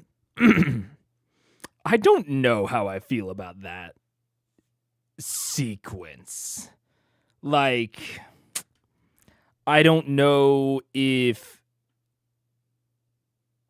what I should take away from it. I don't know how it was mechanically. I don't know what I think about that. Like, I feel like in fiction, I should take away that in order to access a god, you have to be at least somewhat, like, faithful to that god, or you have to ghost someone else who is. You have to, like, follow them. Or they have to bring you through, I suppose. Which is an interesting natural limit on an interesting natural limit. Like, to where now they can kind of only go after or access gods that they have some manner of connection to. I think it'd be kind of interesting if it was applied across all gods. If it's not, like, if this is a Sarenrae only thing, it's... I don't know. I don't know how I feel if this is a Sarenrae only thing. Because then it's just kind of a random puzzle that doesn't mean much. Like, I can draw some amount of information, I guess, about Sarenrae from it, but it's... I would be kind of pulling at straws. Or not pulling at straws, but I mean, I would just be, like, constructing some meaning that may or may not exist. And then separately as, like, a mechanical challenge, like, it's tough because they got it so quickly. But, like, my intuition is that that is not an intuitive solution. Maybe it's more intuitive than I'm giving it credit for, but there was nothing about the environment that hinted at that being the solution. I feel like Matt just got kind of lucky that they got it so quickly. I don't know. We'll see. I don't know. If it was going to be a, like, mechanic for how the divine realms function that Matt is introducing for the first time here, but this will not be the last time he uses it, I think I'm cool with it. Like, I think I'm down. I'm riding with it. If it's not, if it's like a one and done, I don't know. I think he got lucky that it didn't waste more time. And you can see what appears to be a heavy bonfire almost that is visible beyond like a 20-foot kind of domed doorway right at the base of the torso. As you begin to approach the entrance to this crystalline palace-like statue, the heat of those flames that you see inside roaring and burning quickly get hotter and hotter on your skin. And as you begin to enter the interior of the structure, the heat feels like it should be getting close to unbearable, but it never hurts. You acknowledge the temperature change, and you're used to knowing this much heat should hurt, but it never does. It's just hot and welcoming. You now stand within the hollow interior of this incredible wonder, looking at a spiraling red tower of orange-red flame that reaches about 60 feet or so in this kind of spiral. It's all flame? It's all flame, just this large bonfire in the center of the structure. It flares rhythmically, like a very intentional heartbeat. Giving these whipping sounds of the heat and the wind in the air that it's tossing upward and out into the rest of the island around you. You now begin to acknowledge the warm winds that were blowing through the island all seem to be centering and spiraling out from the center of the island. And it's at that point you see something in the flame begin to take shape. You watch as this outline, this dark outline begins to open up, as two large wings unfurl from within, revealing feathers of ivory and pearl like the beach you arrived on, as this 15-foot-tall feminine vision of Sarenrae emerges from the roaring pyre. Long, curling flames burn as her hair from her beautiful dark skin framing a warm and motherly smile, her eyes gold and brown like the most polished brass. Her robes of light blue unfurl in endless strands that almost seem to tether her to the inferno behind her. And as she emerges from the flame, you can't help but find yourself just stunned in awe at the presence. Her standing there unsinged from the flames, slowly descends, still floating above you, her arms out, her wings and hair unfurled, almost like a canopy above the group as you look up at her. Her face turns and smiles onto small Pike on the ground, and you hear her voice. For the first time for all of you, but not the first for Pike, who's heard her voice for a very long time. My Pike, you come to me after all this time. Such a beacon in a very dark world. Welcome. I take a knee. Thank you for letting us come here. It's just such an honor to be in your presence and to meet you in person. I've been a believer of yours for my whole life, and to actually be here in front of you is very humbling. She descends faintly, and her massive form slowly seems to not shrink, but just shift perspective a bit, where once she was this massive entity before you, seems almost human in size as the hand comes down and reaches and touches the top of Pike's forehead and just runs down the nose, under her chin. And you see the brow furrow a bit, and she says, "You vanished from my sight. You walk paths cast in shadow. My sands whisper thoughts of sorrow and foreboding. I must know from you all what dark tidings bring you before me harboring such emotion."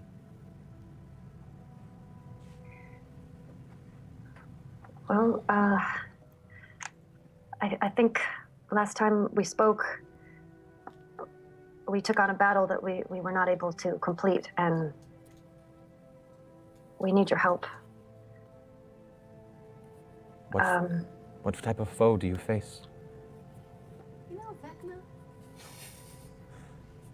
She looks to you, but there's a faint bit of recognition. This entity, this Vecna, is clouded, even in history. I know little myself, and with my sands, they know little of this undying king. I imagine by his own design. He deals in secrets. It's kind of his thing.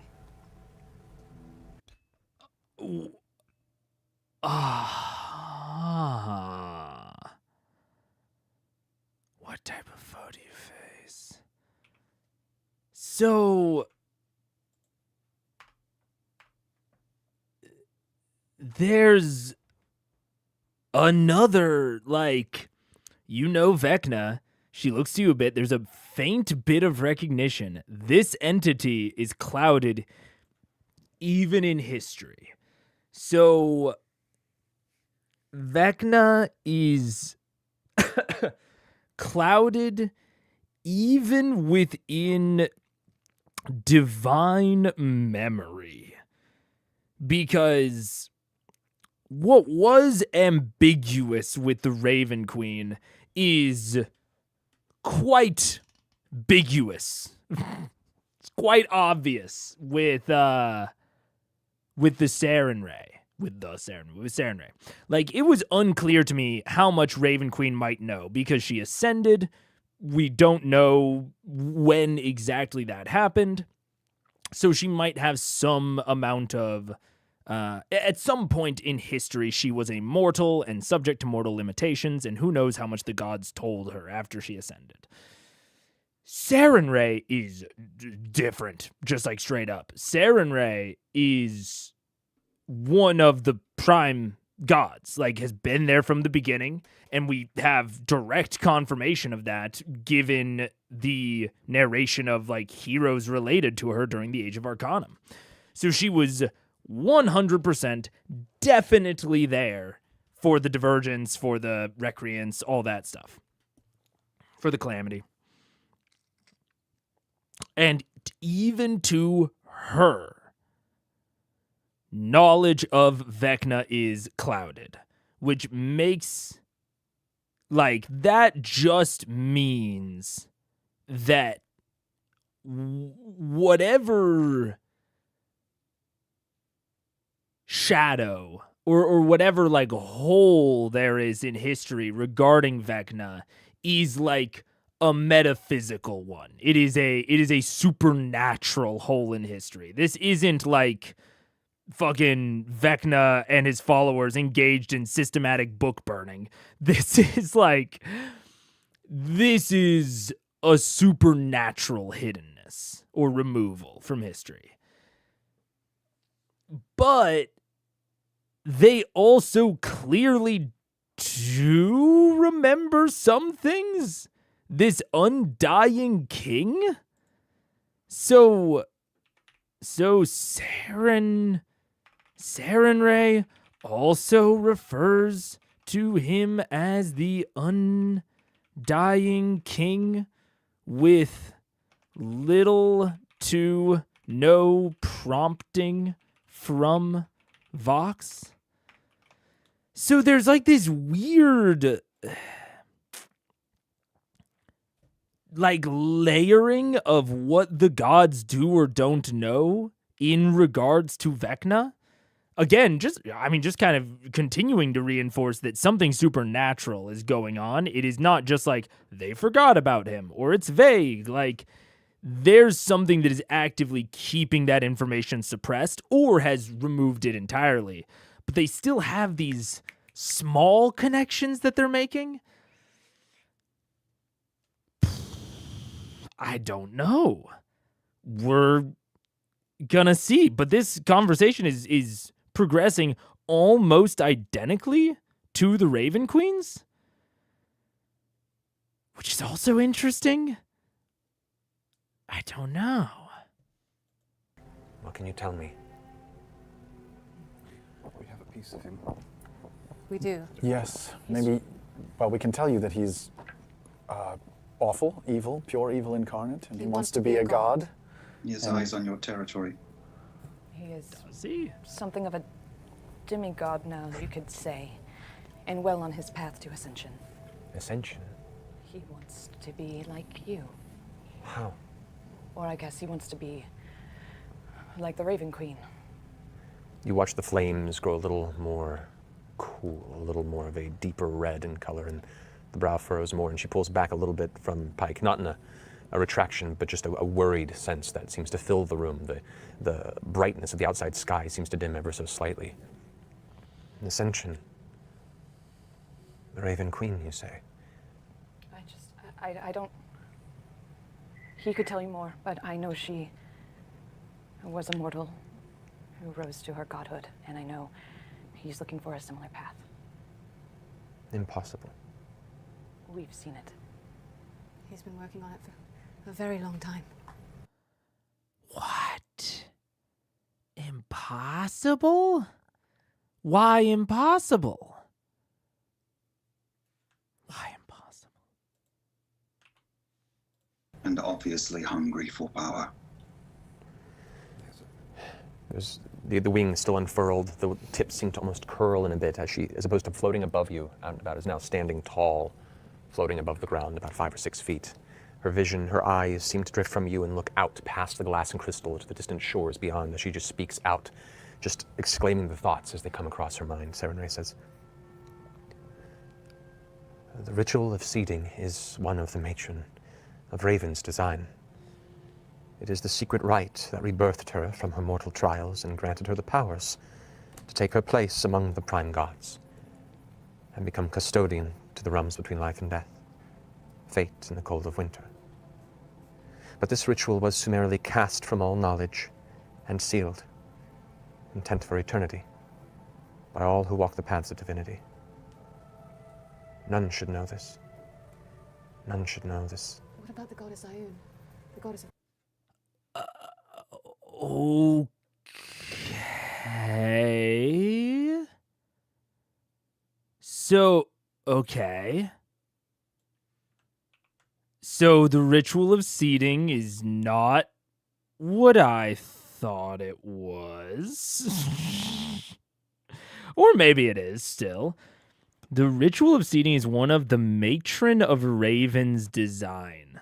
Number one, making it vague as to who she's talking about. Come on, Serenray.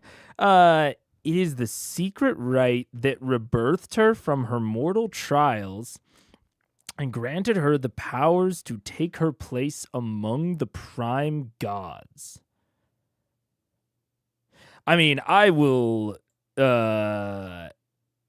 note it's kind of weird the way she's phrasing it, but the Raven Queen, we assume, exists outside of the Divine Gate, which would then further imply to me that the prime gods exclusively exist outside of the Divine Gate and the betrayer gods would be inside. But it was summarily cast from all knowledge and sealed, intent for eternity by all those who walk the paths of divinity. Yeah, I mean, this is just like... The Raven Queen was the previous god of death's follower. She was immortal and later ascended. etc., etc. Once mortal, the Raven Queen ascended as essentially a follower and a partner to the previous god of death, which his name has been erased from the history books. So this is like Vecna is hidden from history even to the divine. The ritual of seeding has been erased from history and sealed. Like, the knowledge of that. Like, if Vecna is not the previous god of death,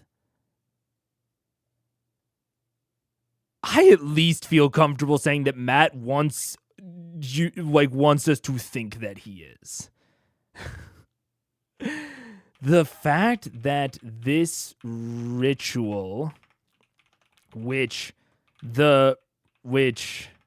Sad Queen, which I should say according to Sarenrae, Sad Queen designed, I don't know, designed when she was mortal, that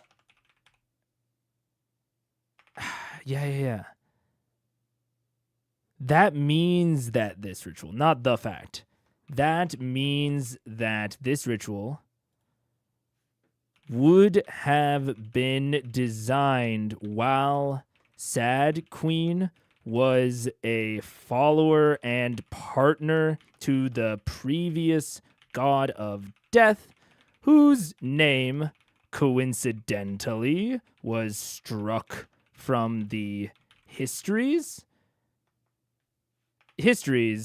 just like this ritual.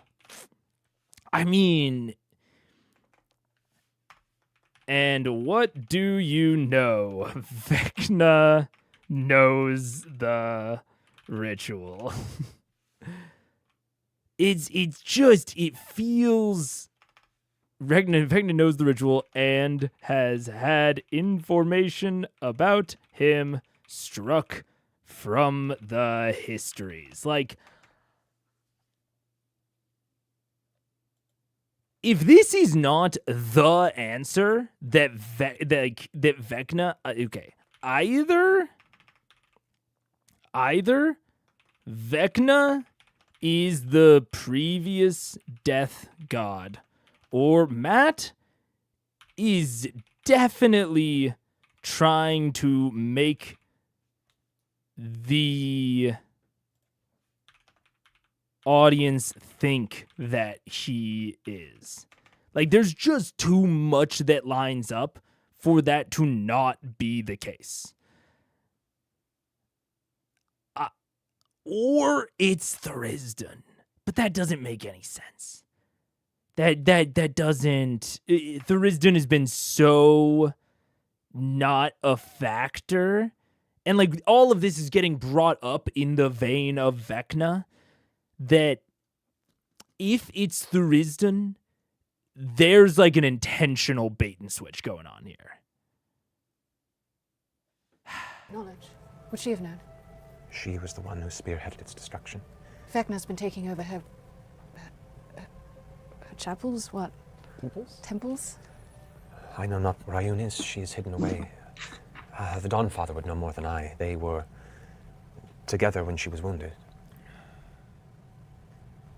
If this ritual has come into the hands of another mortal, where is this mortal now? We have his eye in a box. It's powerful and intelligent. I take out the box. He's slowly staked out on the prime material plane.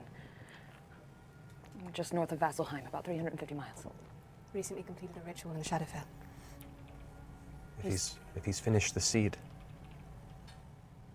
he's already on his way. Oh no. What does that mean? How can we stop him?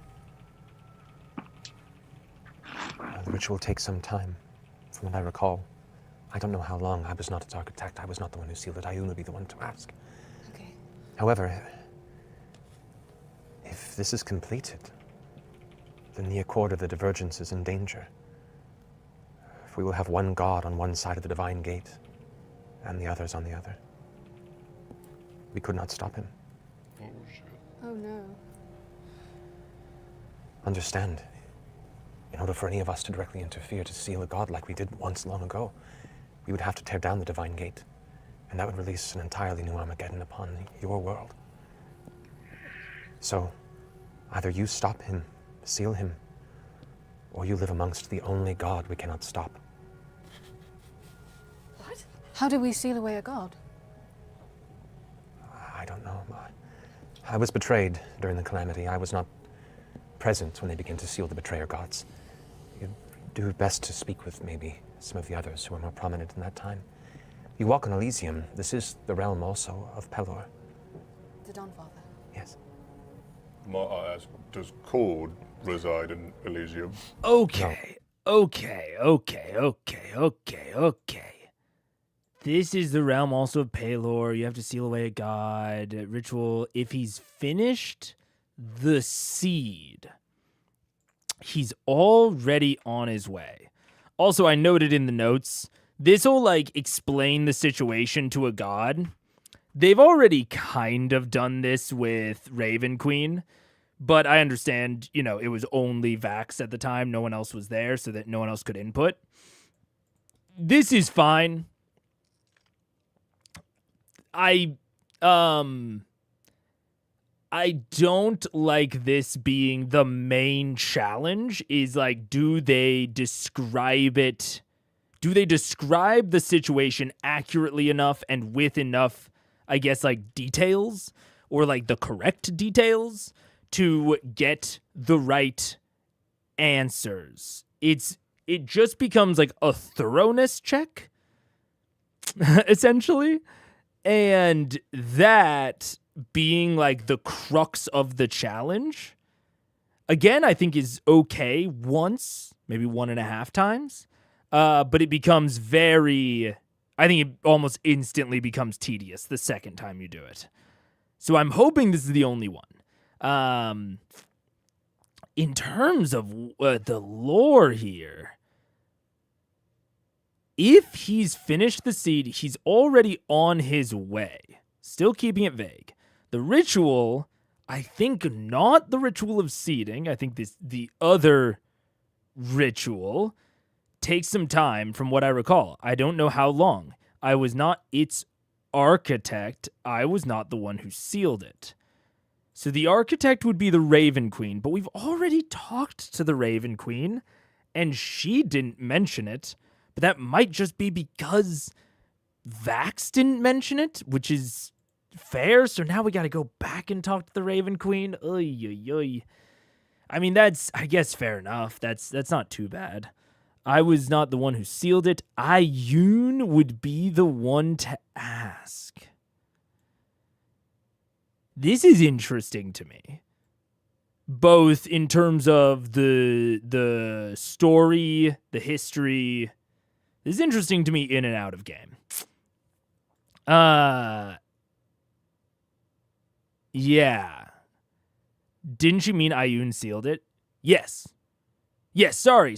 I was not its architect, referring to Raven Queen. I was not the one who sealed it, referring to Ioun. So she's essentially saying that there are two people that would know, Raven Queen and Ioun. And then she immediately follows that up with, Ioun would be the one to ask. However, if this is completed, then the Accord of the Divergence is in danger.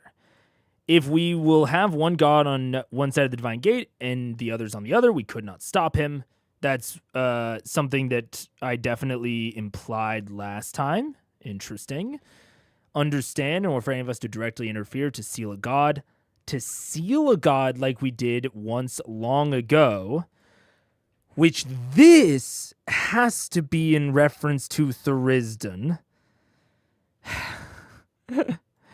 So, okay. So, they also make reference, Sarenrae refers to Raven Queen. queen as the architect, Ioun as the sealer, but also references a god that was sealed long ago, which was definitely Tharizdun. Okay. For sure. We would have to tear down the Divine Gate, and that would release an entirely new Armageddon on your world. So, like, why? I mean, it's interesting. Don't get me wrong. I like that this is setting up the stakes of what happens.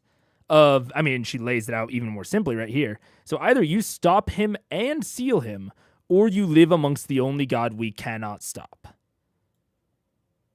So that's interesting. I like that they are setting up the consequences of, like, what is Vecna doing, and, like, what are the end consequences of what he was doing. This was something that we really had no idea about during the Chroma Conclave. So I really appreciate this very early setup of the consequences of failure. Then Laura's immediately, how do we seal away a god? I don't know. I was betrayed during the calamity. I was not present when they began to seal the betrayer gods.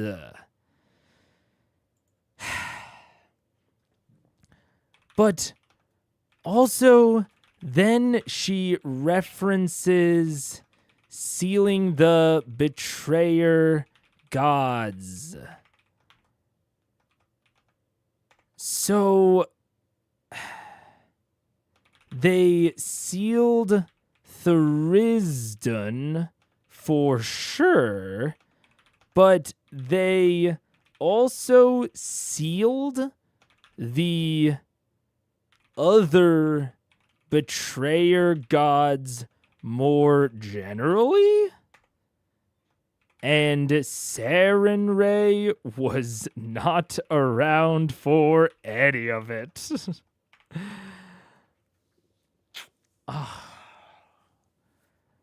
Okay. I was betrayed during the calamity. What does that even mean? Okay, for sure.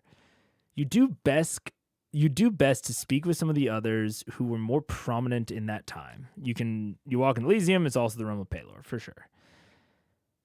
So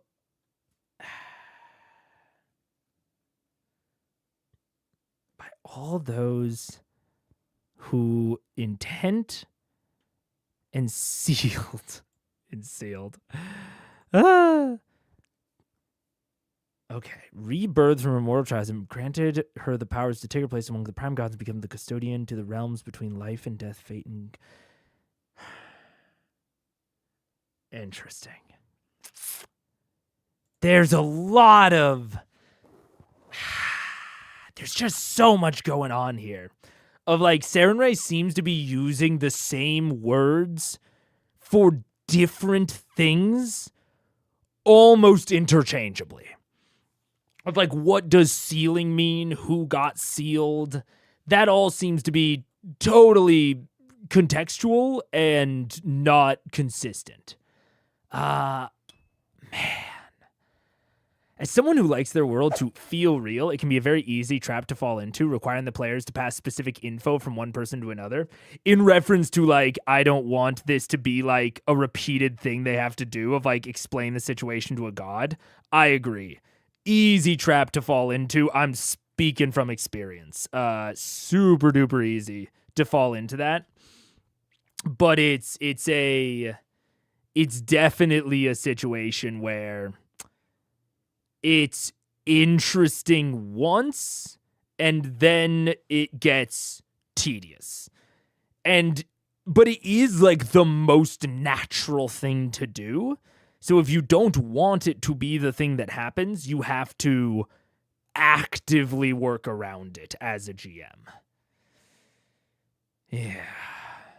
Vax did not mention any details of the Raven Queen that would have specifically clarified what Vecna was doing. He was fairly vague in describing the threat, which probably meant Matt didn't feel it was enough to lore drop. It's true.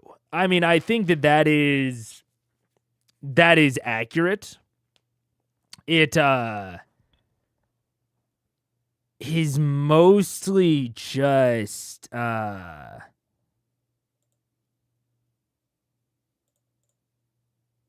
yeah, I don't know. It's interesting. I don't necessarily blame Matt for not spilling those beans during Vax's conversation, because you're right. Vax was very vague. But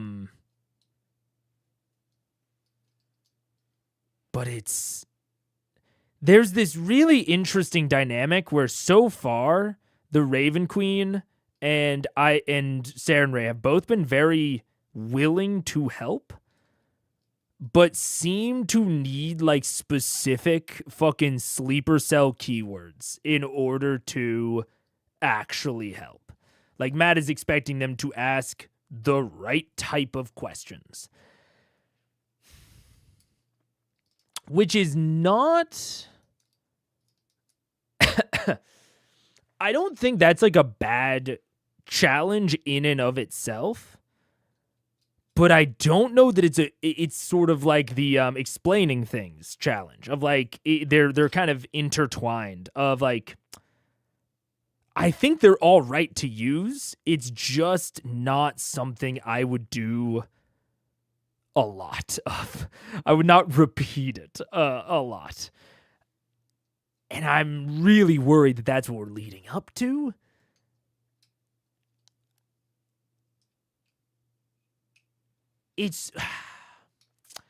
But to caveat my own critique,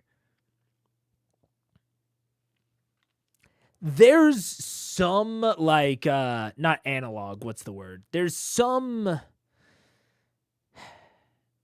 thematic tonal stuff going on there with like they're battling the god of secrets. For a god like that, secrecy and knowing very specific information and knowing the questions to ask and et cetera, like those, I do think there is an underlying theme that connects those two things, that makes needing to ask particular questions to these other divinities feel right for a quest centered around Vecna. Like, I do get it. We'll just see if Matt can pull off making it interesting. I think so far, it's fine. I just don't know how Matt will progress it. But that's kind of where I came into this session at. Is like, man, like, I can see some paths forward here. Like, I can understand what he's doing. I just don't see a long path forward, and maybe he'll, surprise me once again. Like, I think everything that's happened so far has worked. I just don't see how you continue progressing it. So we'll see. I don't know. Lots of ceiling talk in varying contexts is not helping clarity. No, it's certainly not. But I don't think it's supposed to. Like, I think that part of the challenge here is going to be getting all of this vague, ambiguous talk and deriving the core truth from it. Yeah. I think it's two different rituals. The ritual of seeding and the ritual of, like, actual ascension. I think I also agree, because I know that, like, the cultist back in Marquette mentioned two different rituals. So, they're, like... Saren Ray says, the ritual of seeding is one of Matron Raven's designs. It's the secret rite that rebirthed her. But then there is separate, if he's finished the seed, which I would assume is the ritual of seeding, he's already on his way. What does that mean? The ritual takes some time. So I think that this ritual right here is a different ritual than the ritual of seeding. I think the ritual of seeding and the ritual are different rituals. I also think, oh, the Raven Queen ritual and the sealing one. I also think the sealing one is probably a different ritual. My question with the sealing one is like, so the ritual was sealed away, Thurisdan was sealed away, the betrayer gods were sealed away. Was that all the same ritual? Like, did that all happen at the same time? Was it the same core ritual that did all of those things? Were they done separately? I can't tell.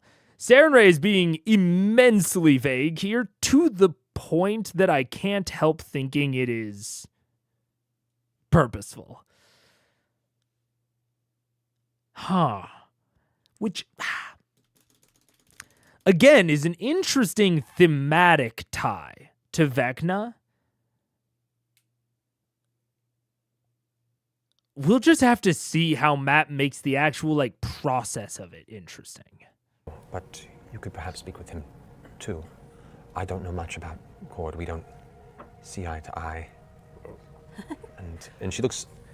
If you could see a goddess glance sidelong with embarrassment, this is the closest you'd ever see. And I've fallen from import over recent years, until recently. You? No. And she looks down at Pike for a minute. Until recently.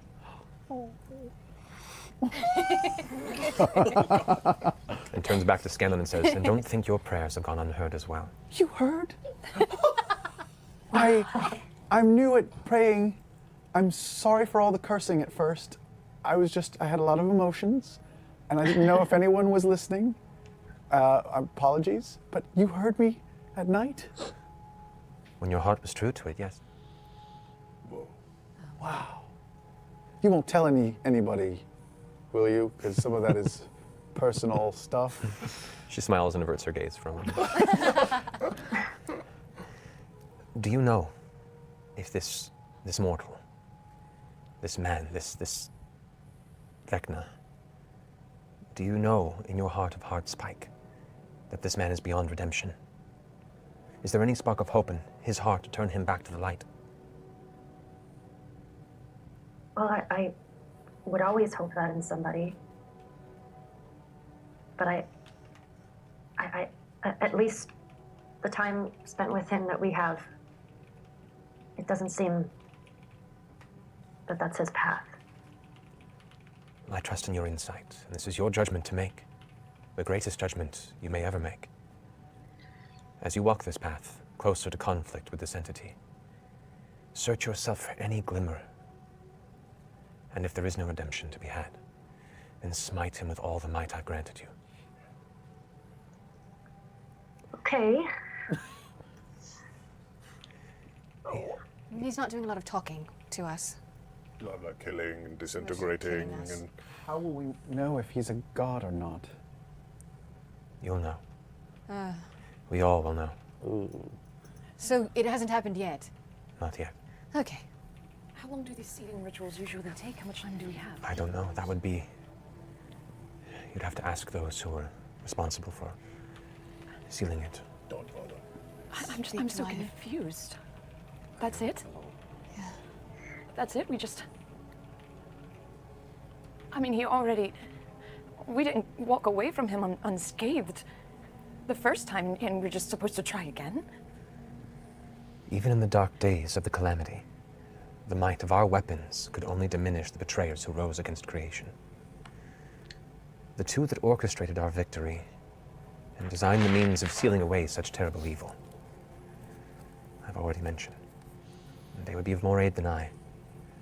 The knowing Mistress Ayun, as wounded and hidden away as she is, and the Dawnfather, warden to the chained oblivion, his fortress across the fields of Elysium. I could send you there. That would be quite helpful. It was hard getting here. Will he be as accepting as you, or? Okay, shit. There's more to talk about there, but I have to pee again, and we're really close to the time where I would run ads anyways. So I'm gonna. Been drinking so much to help my voice. Okay. Yeah, I'm gonna think about it while I'm in the bathroom, and then we'll talk about it when I get back. Huh.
What's up? Hello. Hi. The break is over.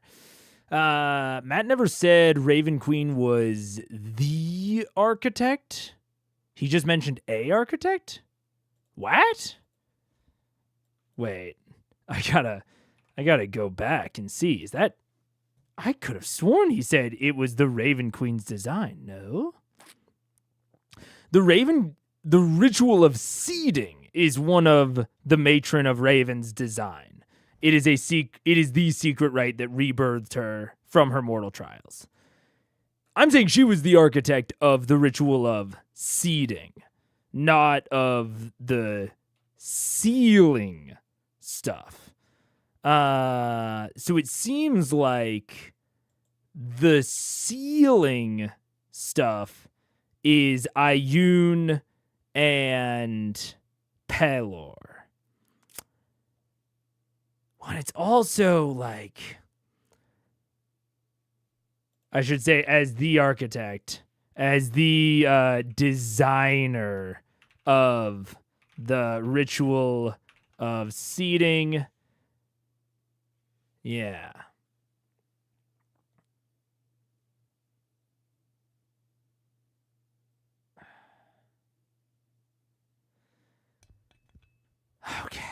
Okay, wait. It was hard getting here. That would be quite helpful. Blah, blah, blah. Oh, wait, right here. Even in the dark days of the calamity, the might of our weapons could only diminish the betrayers who rose against creation. The two that orchestrated our victory and designed the means of sealing away such terrible evil I've already mentioned. They would be more aid than I. The knowing Mistress Ioun, as wounded and hidden away as she is, and the Dawnfather, warred into the chained oblivion. Okay. So that reaffirms that Thurisdan is not getting retconned away. But also confirms that there were other betrayers beyond just Thurisdan. But it seems like he gets a special cell? Question mark? I don't know. The way you had it written, it seemed like you thought Raven Queen created the sealing ritual and Ioun performed it. That's fair. I do think it kind of implied that before. That's fair. Sorry, Matt didn't imply that. I think the way I had it written did imply that. Did I rewrite that? Designer of the ritual of seeding. Yeah, that's fair. Okay. The might of our weapons.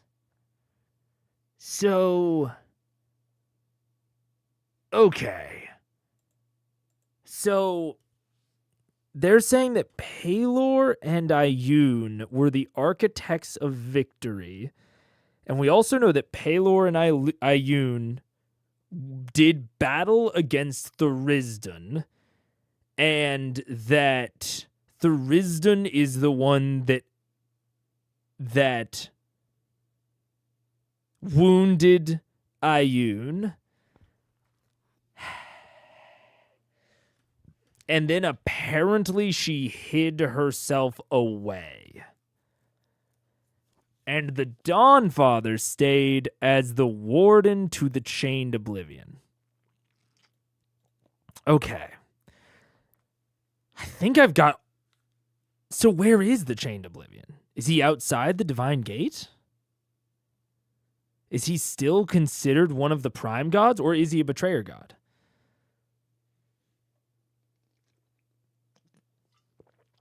Where is his cell? So, okay. This either means that Thurisdan was the previous death god, and the lead betrayer god. Raven Queen rose up to take his place via the ritual of seating, either before or after he was sealed away by Ioun and Pelor. No clue where Vecna would fit into that, and even less clue how Vecna could have obtained the ritual if this was the case.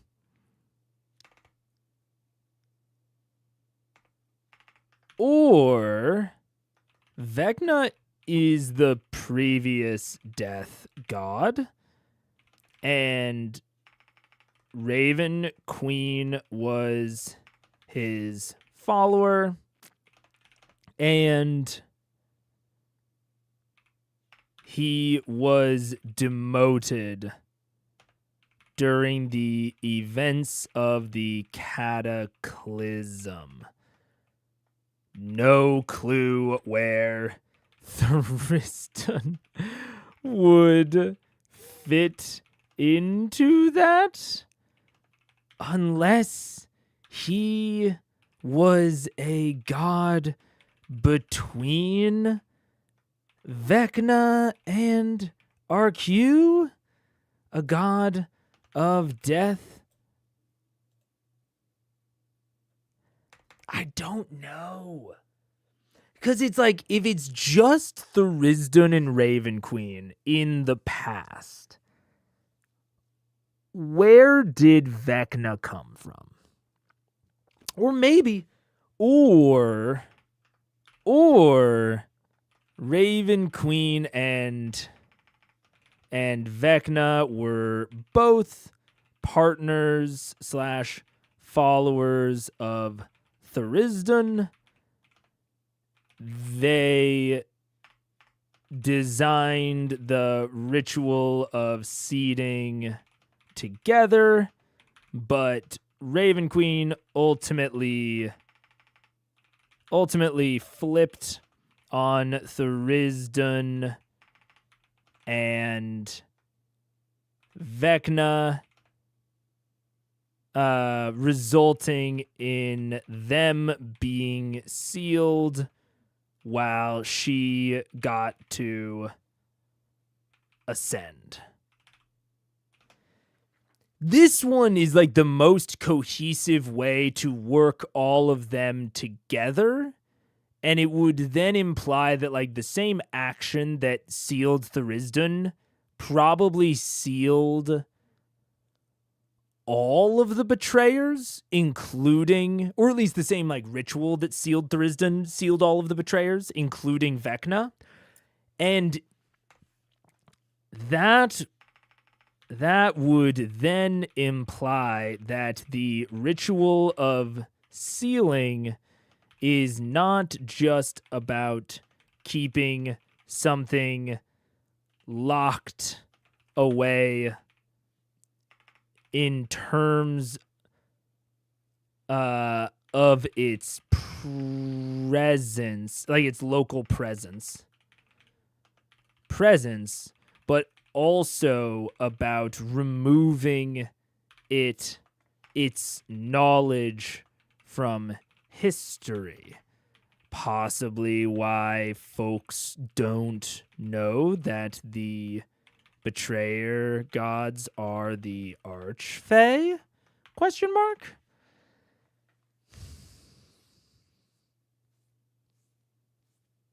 I don't know.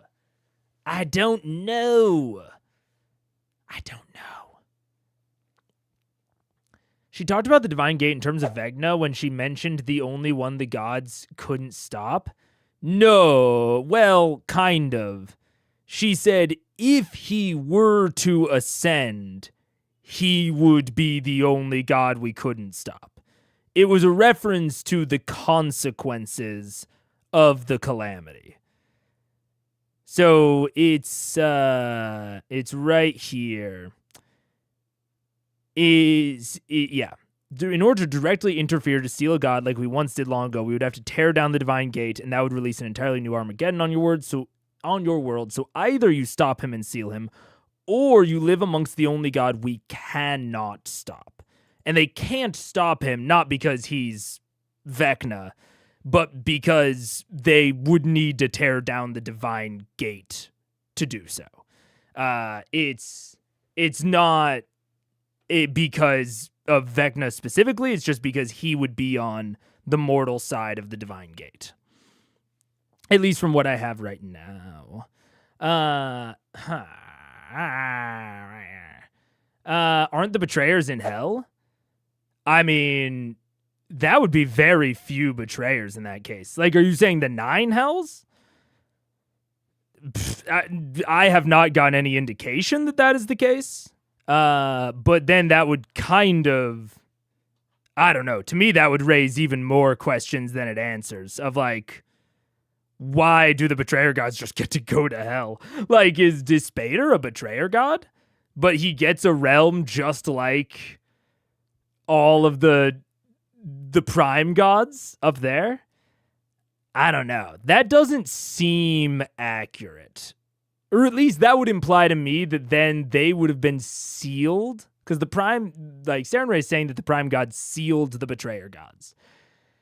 And so then that would imply that if what sealing a betrayer god looks like is the 9 hells, like if that's what that looks like, then that would also imply that like Sarenrae is sealed and Pelor is sealed by like the fact that they seem to be like locally existing within Elysium. Which doesn't feel accurate to how they've been delineating between the two. I'm not currently assuming that betrayer means evil side of the divine wheel or of the great wheel. Because I just haven't gotten any information that actually indicates that. Could making a god mortal be considered locking them away? Like, maybe? There's also, like, small sub-theory. In order to seal Tharizdun, they separated his divine essence from his corporeal form / personality. So Tharizdun is the raw power of death that is being caged by Pelor. Oh, whoops. I wasn't showing that. It is thoughtless / person / no personality, just raw power. Vecna is the persona that once operated the power? Maybe? Very Cosmere cosmology. And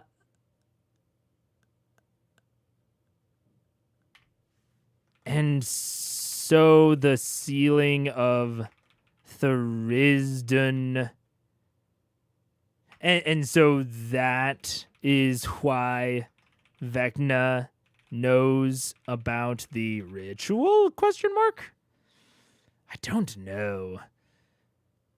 If they sealed more than just Tharizdun, how does that affect the Fae theory?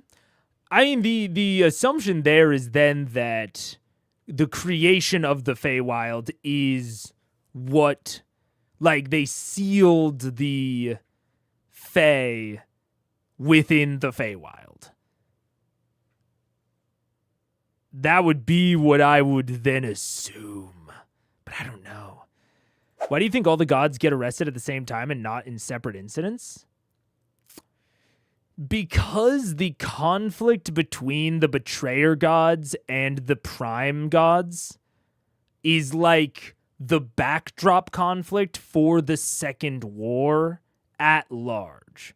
So I think that they might have gotten, arrested and sealed in separate incidents, but separate incidents within the one event that is the Second War, Divergence, Recreant's whole soup that goes on in that time frame. Yeah. This episode was on July 6, 2017. The original Tal'Dorei setting was released on August 17th. Soon it will be very relevant if that book counts as spoilers for your policies. Understood. I will think about that. Yeah. The lines above, if we will have one god on one side of the gate and others on the other, implies that all the other gods, potentially, including the betrayers, are outside the gate too. It does kind of imply that. Yeah. If we have one god on one side of the gate. Yeah, where is it? If we will... Yeah. However, if this is completed, then the accord of the divergence is in danger. If we will have one god on one side of the divine gate and the others on the other, we could not stop him. Understand, in order for any of us to directly interfere to seal a god, we would have to tear down the divine gate. I will say, I think you make a good point, Jonathan. The only thing I'll say is that this implies one of two things to me. That the process of sealing is the thing that would transfer him to outside of the divine gate. Right, so it says, in order for any of us to directly interfere to seal a god like we once did long ago, we would have to tear down the divine gate. But that doesn't even really make sense. So my thought is that it sounds like the sealing of a god somehow limits their divinity in some way. Because Sarenrae is offering this as a binary of you seal him, or, they would have to tear down the divine gate to seal him, or you live amongst the only god we cannot stop. But they sealed before the divine gate was up, and they're saying that now they would have to tear down the divine gate in order to seal again. So it doesn't seem to me that sealing is inherently related to the divine gate. Now, your theory could still be valid. It could be that they sealed them, and then wherever they were, they put that location on the outside of the divine gate. And so all the betrayer gods could be out there, could be sealed on the outside. Or they could be on the inside. I don't think it's totally clear one way or the other. It does imply that the players could seal Vecna without tearing down the divine gate, which would either mean that the process of sealing him transfers him outside, or that it is independent of the gate. Which is what I lean towards. I lean towards it being independent, but, take that with a grain of salt. It happens to support my theory, if I do assume that. If they are all on one side of the gate, the betrayer is getting sealed, but the primes retreating from the mortal world, sounds like cope. Definitely sounds like cope. I'll super duper agree with that. Yeah. Did the divine gate get created at the same time that the betrayer were sealed? Because the primes could be considered sealed behind it. That's also unknown. The timeline of when things happened and what happened during the Second War, from the Calamity to the Divergence to the Recreants, all of these things are very vague in terms of their ordering, in terms of like what happened before or after what. Because it could be. The only thing that we know that gives an amount of timing to the theory is that the Raven Queen helped construct the Divine Gate, which means that the Raven Queen ascended before the Divine Gate was constructed, and the construction of the Divine Gate seems to be the marker for the end of the Second War, and like for the at least end of Divergence. So it seems like the Divine Gate being built and operational is kind of our end point, because it even seems that the battle between Tharizdun and Ioun and Pelor happened on the material plane above Whitestone. So that was almost certainly before the Divergence and before the construction of the Divine Gate. Now, we don't know if it was before the ascension of the Raven Queen. We don't know if it was before the rest of the Betrayer Gods got sealed or what have you. But it seems like that is when Tharizdun got sealed. So it appears to me as though the sealing of the Betrayer Gods happened before the construction of the Divine Gate, because Tharizdun appears to have been sealed while Pelor and Ioun still had access to the material plane. So, I think they all got sealed pre-Divine Gate. Yeah. Thank the gods Matt didn't come up with a marine seal god, or this discussion would get even more ridiculous. Isn't the point of the Divine Gate that no gods can interfere in the mortal realm, including the betrayers? We don't know what the point of the Divine Gate is. I don't fully trust the perspective we've gotten so far.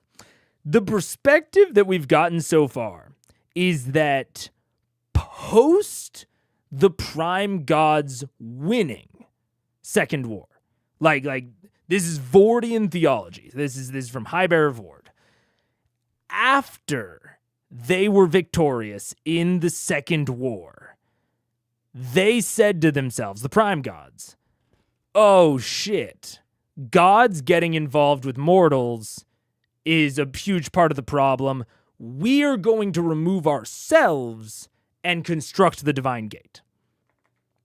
So it appears as though all of the betrayers were sealed before the Divine Gate was constructed. Now, I still think you could be right. Like, this could be a situation where, like, yeah, they're all sealed, you know, they're all fucking hogtied, so they can't move, but that's not good long-term security, so maybe they constructed the Divine Gate after they were sealed as a sort of secondary layer of security. But I think it's just as likely that the Prime God said, hey, if any of us decide to go rogue in the future, that would be really bad. So while we all agree right now, and like while we're all in agreement about what should happen, let's set up a contract that binds us all so that we don't get to because they had the first war against the Primordials, and they all agreed at that time, and then the Betrayer Gods betrayed them later. Like the Betrayer Gods, their minds changed later.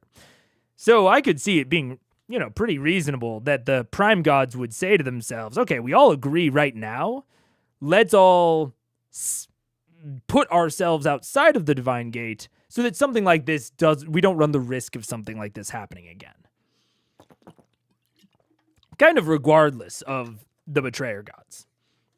Now, alternatively, yeah, the Betrayer Gods did just get sealed outside the Divine Gate.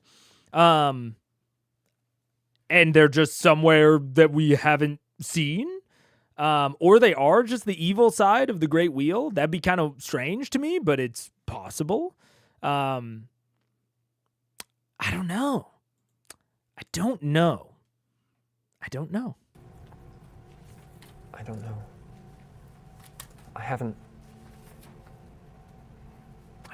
I haven't spoken much with the others in some time. We should throw a party, invite them all. Get to know them again. Oh, I didn't even mention this. I really like that Saren Ray just offered to teleport them. That's nice. I fucking hell yeah, man. Don't waste any time. Let's talk to more gods. She looks down at Pike once more. My Pike, you've done more than you know. You've been a guiding light for these wonderful champions, and so many more.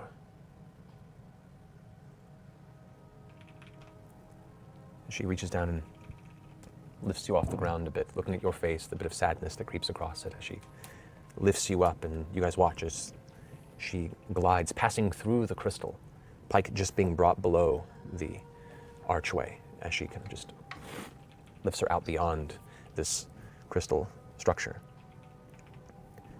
She ascends upward about 25, 30 feet or so, just holding Pike in her hands out in front of her. And just chucks her. No. Holding her close, and by this point, Saren Ray's form has expanded to almost the size of the crystal structure you came to. You can now see a parallel between her wings and her form and her torso as to the actual incredible presence of this god before you. And leans in as she shows the island to Pike below and whispers close to your ear. I'm not lonely here, Pike, for my sands remain with me. Speak with me, and we learn from each other. Look. As she extends her arm, Pike, you look out, and all of the light of the sky seems to shine at once through every pearl, every grain of the beach sand that you've walked across. And where once you saw was just a barren landscape, you now see thousands and thousands and thousands of people, opaque, translucent, souls of those that have come to Saren Ray since the dawn of creation, those who swore themselves to good under her banner, and at the end of their lives came to become part of the Island of Renewal and forever live with her and amongst the rest of the community of people that are warmed under her light. They all seem to look up once at you, and you sense them smiling as the vision fades and the island goes back untouched. She drifts back down and places you on the ground. You see, one day you will join us too, and we will all have so many stories to share. You now see her hovering over all of you as you step out of this to join Pike on the exterior of this tower. Well, I am diminished. My power is limited. You do possibly face something terrible, unseen since the calamity. And for this journey, Pike, I grant you my blessing. And as she reaches her hands out and they expand, her head lifts up, her eyes close, and her wings flare into a phoenix-like flame that just emblazons the sky with light and fire. The heat is more intense than anything you've felt, yet still there's no pain. It's just all-consuming. It's like the rebirth of a phoenix, and you're all surrounded by it. For a moment, it's all there is in existence, just this incredible entity. And then the flames slowly die away, except for the flames that currently engulf Pike's gnome form. And as the flames burn away, you can see on Pike the familiar set of wings you've seen her spiritual form hold, which fold in and then dissipate. You now have the blessing of the Everlight, Pike. Oh my goodness, what is that? Well, you get a +2 bonus to your Constitution. Okay. We'll take a picture and text Yeah, it we'll to text you. it to you.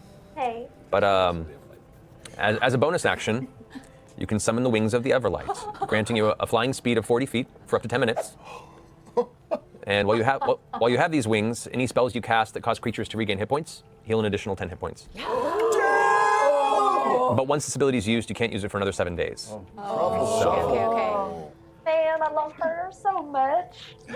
So if you want to take a picture and send that Yeah, to her, yeah. Ray Hold died. on to that Giving to her her. that. Yeah, is she gone? Is Sarah gone? No, Saren Ray's still there. Just the flames have burned away.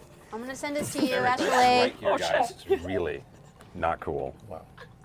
Oh man, oh man, oh man. Since Saren Ray is still standing there, I want to say to her, shit. Good start. Shit, sorry. I want to apologize. This feels so stupid. I want to apologize for never realizing what you are and what this could be, and for not showing you the reverence that you deserve. And I hope to change that in the future, and I will certainly think differently from here on out. As you look down and look up, where once she was this large entity above you, you look down and look up and she's right before you. No apologies necessary. The creation of Exandria, the peoples that populate it and develop and design and innovate and worship, was with free will to make your own path. Faith is important to some, but the intent was to instill you with the means of doing and choosing whatever and however you like. We do not wish reverence of all, just those who find us. At least, I speak for myself. But I think you're pretty wonderful. There is balance to everything. And I took these from your beach. It doesn't seem right. She takes the pouch from you and pours it out. And as the pearls about to land, they kind of drift off and dart off back to the location where you originally found them. Yeah. Same. I just thought I wanted to take a little piece with me, but I already have that, so I didn't know what it was.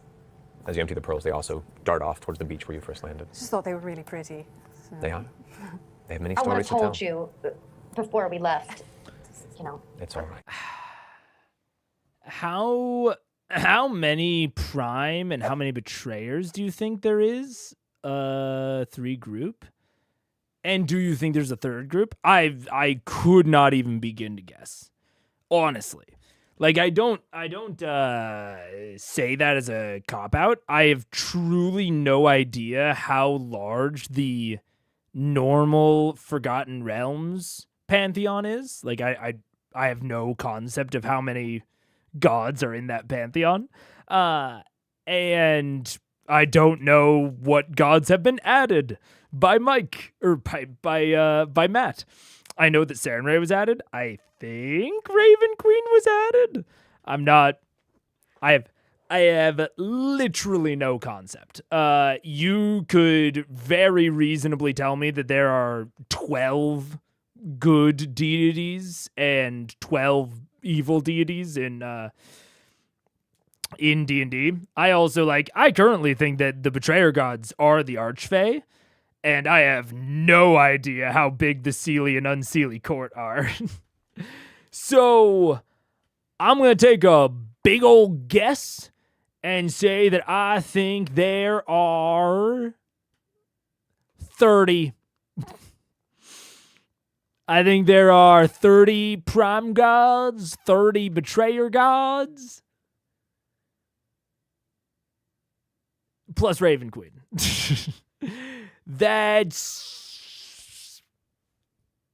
And I don't think there's a 3rd group. At least right now. I mean, I think that those categories might have subgroups within them. I think the betrayer gods are split on the Seelie and Unseelie court. So we'll say 15 on each. I don't know, man. I'm totally guessing. Seems like a lot, but I feel like they fucking say new gods all the time that I've never heard of. Like they'll say fucking Erathis, and I'm like, who the fuck is Erathis? Who's that? I've never heard of Melora before. I've never heard of Cord. I don't know. I don't know any of these people. I know Bahamut. I know Tiamat.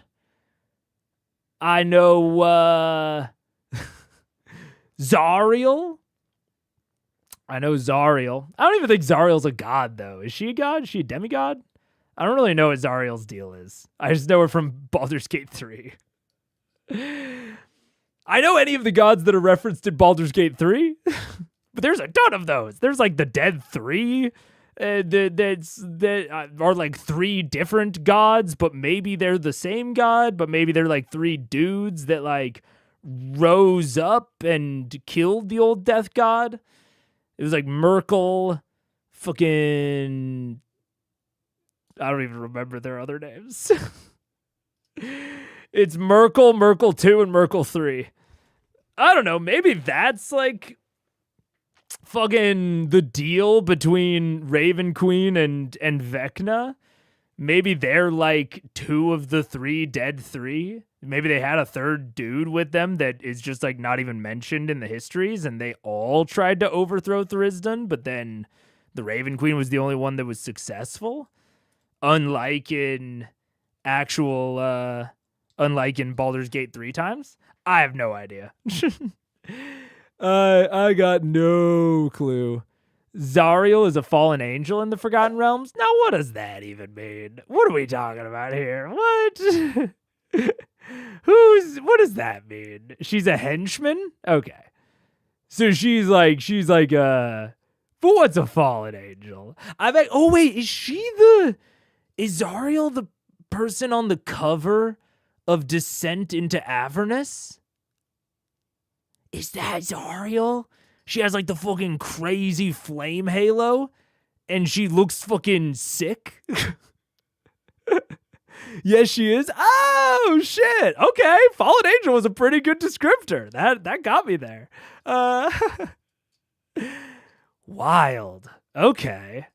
Yeah, see, I have no fucking clue. If it were me, I would have it be some sort of divine number. I would have there be some manner of divine number, especially in a scenario where they're like celestials, and they're divine henchmen, and especially if there are rifts within the betrayer gods, or like within the gods, you can easily work in more divine numerology into like, there were this many gods and that was the number of the whole, and then there were like these many gods that went against, and that's like, that number is 1 below the perfect number, and so that's how you can tell that it's imperfect. And even like what the gods are left with is like not the perfect number, but it's kind of this uneven, sort of lopsided number. And so that is why the cosmos are kind of out of whack ever since the betrayer gods did this, and that's why there's pain and there's suffering in the world, because the cosmic math is off. There's all sorts of shit you can do with divine numerology. Including fun things like turning names into numbers. That's one of my favorite fun facts, is that Nero is probably the beast, or probably the Antichrist in Revelations, because of some divine numerology. The name Nero probably translates into the 666. It's super interesting. Like, I think divine numerology is very cool. But I don't think that Matt is necessarily doing that. I don't think that's necessarily what he's going for. The primordials are kind of a secret third thing. The primordials are kind of a secret third thing. That is true. Yeah. To give an idea of how big the scope can be, Mega, in some versions of the Forgotten Realms, the Norse and Egyptian pantheons exist alongside the original Watsi gods, which is crazy because, to my understanding, depending on the time period, the Egyptian pantheon has like hundreds of gods, I think. depending on like the time period that we're talking about. I don't know nearly as much about the Norse pantheon. But yeah, man, I don't know. The Greek gods also exist. Oh my god. So yeah, that's like I don't even begin to know what sort of scope we're dealing with in Exandria. But for everything great that we may have created, you continue to create far better. Our existence brings threat. We've brought 2 calamities before. We try and avoid a third. Whether we diminish in time or just maintain this balance.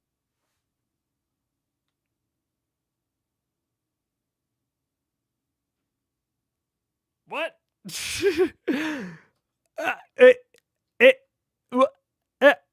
No one else reacted to that? No one else gonna react to that? Where? 106.26? Where did he say that?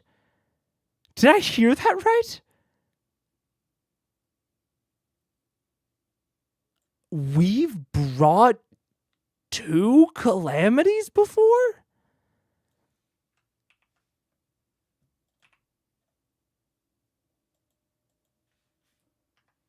Two?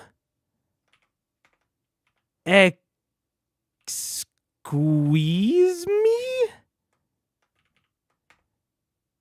What, you don't know? No, I don't know. What?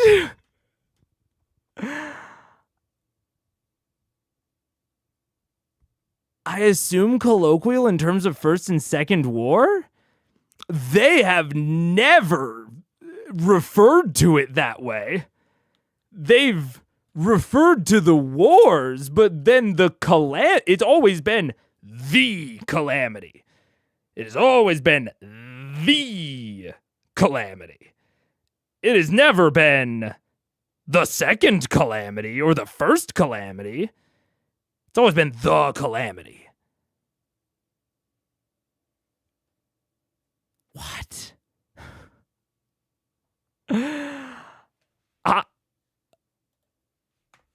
So there are 2 calamities? Is calamity interchangeable with war? No one has ever used those terms interchangeably before. But Sarenrae is a god. But that wouldn't even be like... That would...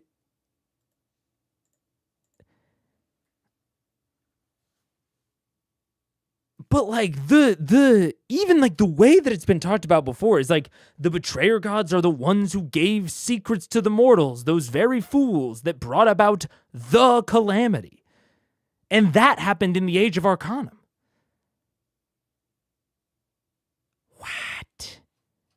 What? Can you remind us what you actually do know at this point about calamity stuff? I mean, I don't know how to summarize what I know. What I like know for a good fact. I mean, I guess what I like know for a good fact is that there was an event referred to as the calamity that was somehow involved with the Second War. That's about what I got for like cold hard fact. That is what I know. Is that there was an event calamity involved in some manner with the Second War. That's about what I got. Everything else that I can understand about the calamity is in construction with other things. That is all we have actually gotten. Yeah. Do you know about the conditions of the gods before the calamity that has been referenced so far? No. I know that before the divergence, I know more about the divergence than I do about the calamity. The divergence is where the divine gate was set up. It's when the gods left the material plane. It seems to generally be the end of the wars in general. It seems to be the start of the common era. That's about what I got. Yeah. Calamity, yeah, we had the Great War, and then we had a second, don't you know? I think she's talking about the two wars. That's crazy, if she is. That is total non-standard terminology. Maybe she is. I mean, like, she might, like, if she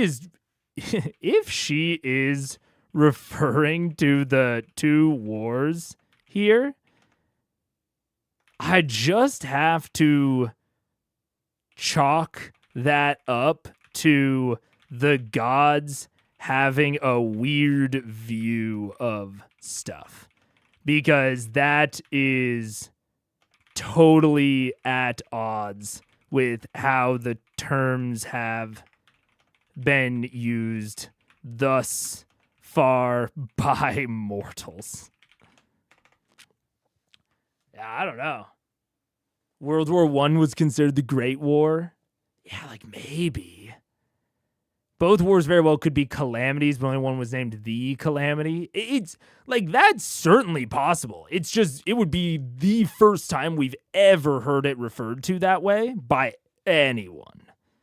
And yeah, I don't know. I don't know. Matt may just be using the words. Like, certainly. Like, I want to be very clear. It's super possible that Saren Ray is just using the word calamity in a totally fresh way. That is just what would be happening. If she was referring to the wars, then she would be referring to them in a way that has never been done before in the story so far. Yeah. You know there are two wars. I know there were two wars. There was... I don't know if I've gone through my whole timeline several times, and it takes a little while, so I don't want to spend all the time going through it, but in general, I know there was the founding, which was an era, and then there was the first war where they kicked all the primordials out. And then there was the second era, which was the Age of Arcanum. The Age of Arcanum ended in the Second War, which involved what has been referred to up to this point as the Calamity. It also involved something called Penance, which is kind of an event, kind of an oath. It's kind of referred to interchangeably.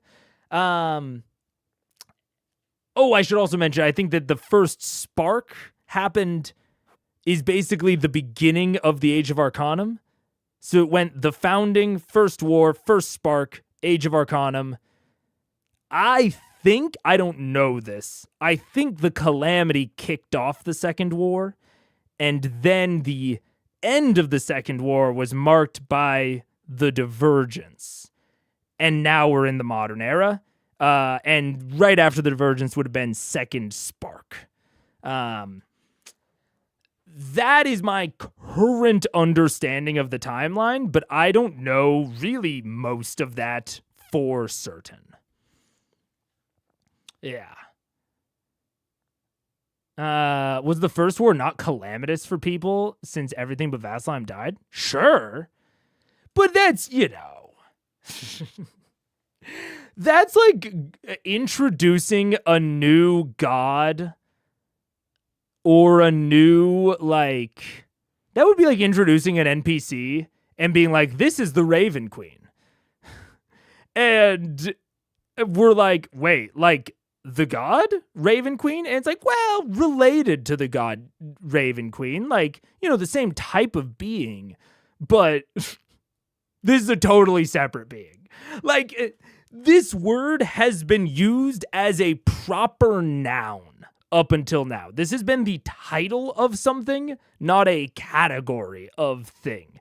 You could maybe call what happened in the First War and the Second War both apocalypses or disasters.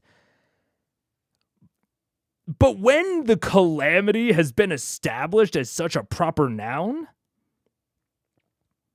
this is either a huge reveal or this is Sarenrae being weird.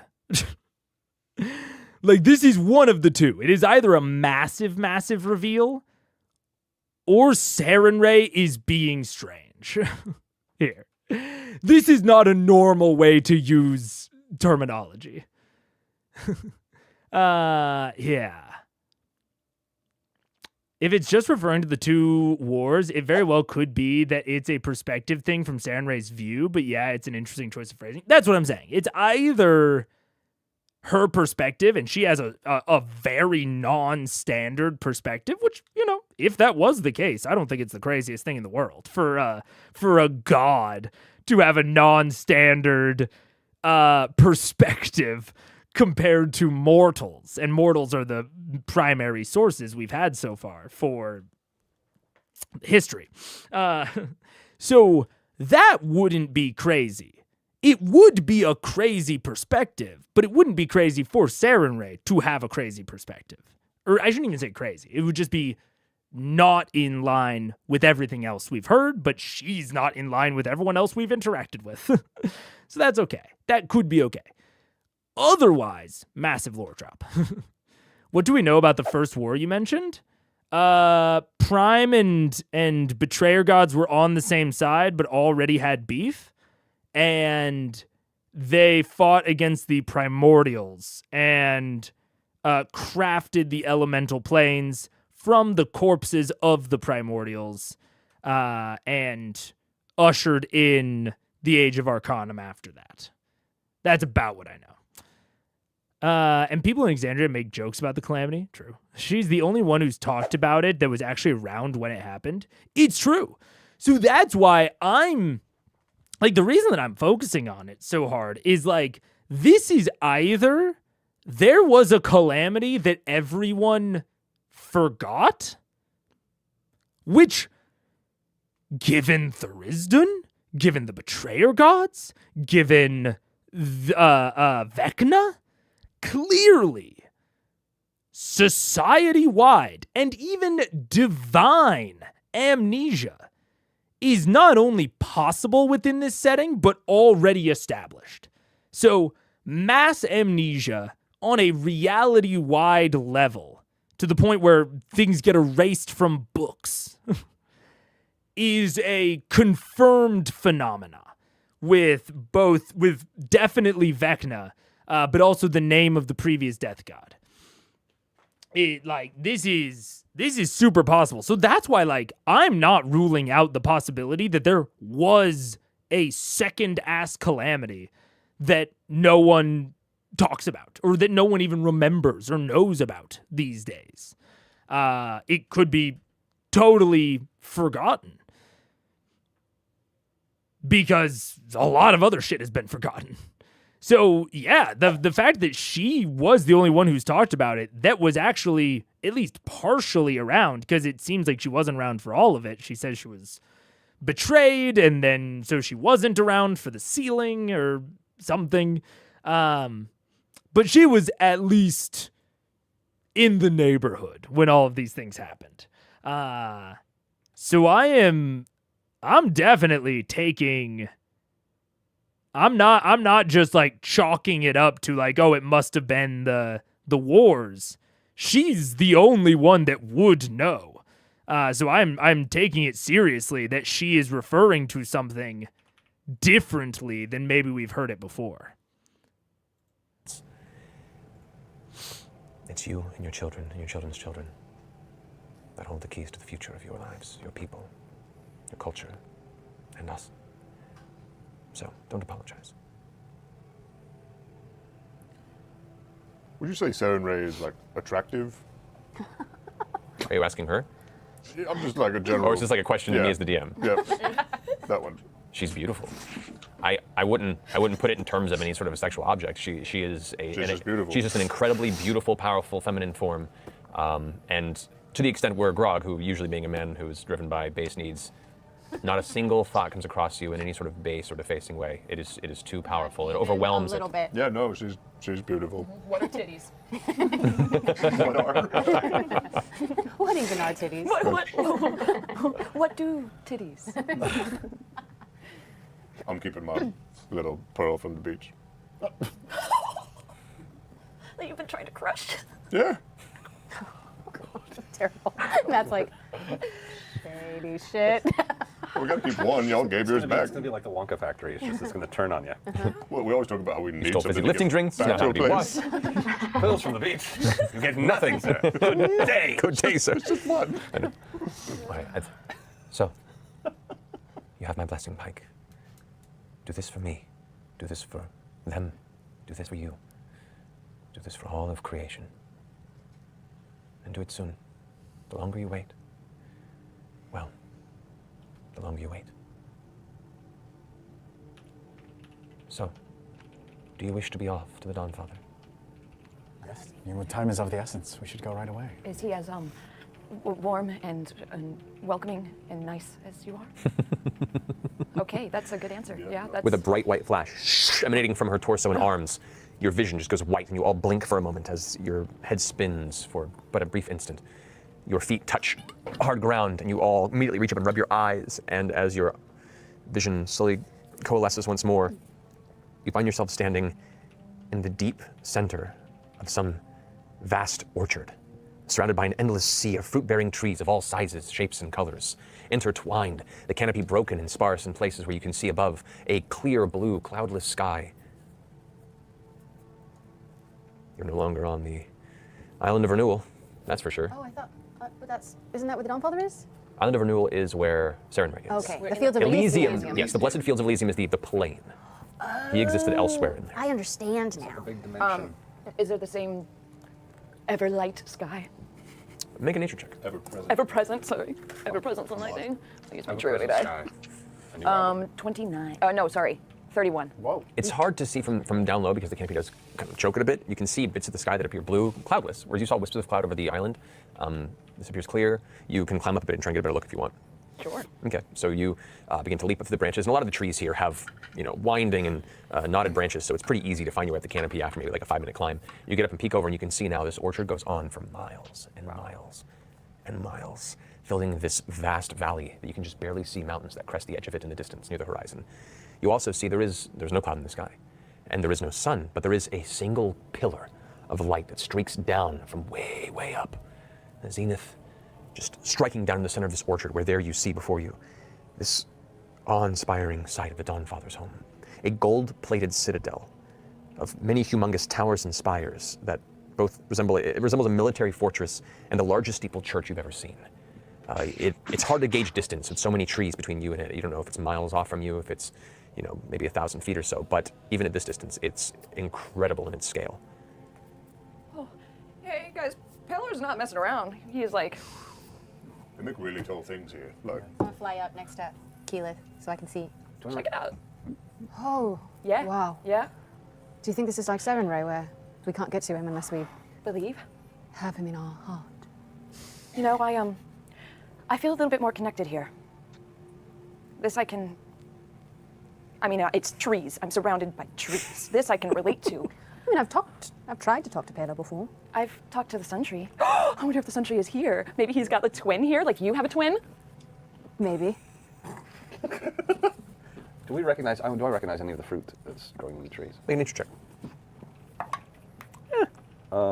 15. Decent for a city boy. Yeah. It's interesting. This orchard, various fruits thrive in various climates. As you begin to kind of walk a little bit through, it is a peppering of all sorts of trees and fruits. You see apples of all shades. You see oranges. You see rare passion fruits. You see floor-based growing fruit. It's just, it's a perpetual harvest here. I rush down and say, don't eat the fruit. Might be souls. I think it might be souls. No, it's fruit. Souls don't grow on trees. Souls also don't wash up on beaches, but apparently they do. That may be the most interesting thing I think I've ever said. Is souls don't grow on trees. Souls don't grow on trees. Souls don't grow on trees. At least he knows the dangers of monocultures. This is very impressive. There's Yeah. a lot of variety. What? What are you guys doing? Baxter's just off on his own, by the way, sitting on his ass, having a moment, because it wasn't too long ago when he had a thing for Saren Ray, and that was pretty bittersweet, so he's just kind of staring off into space. Okay. I'm going to try to... Just one piece fruit, one piece. Just one little piece. Like an apple.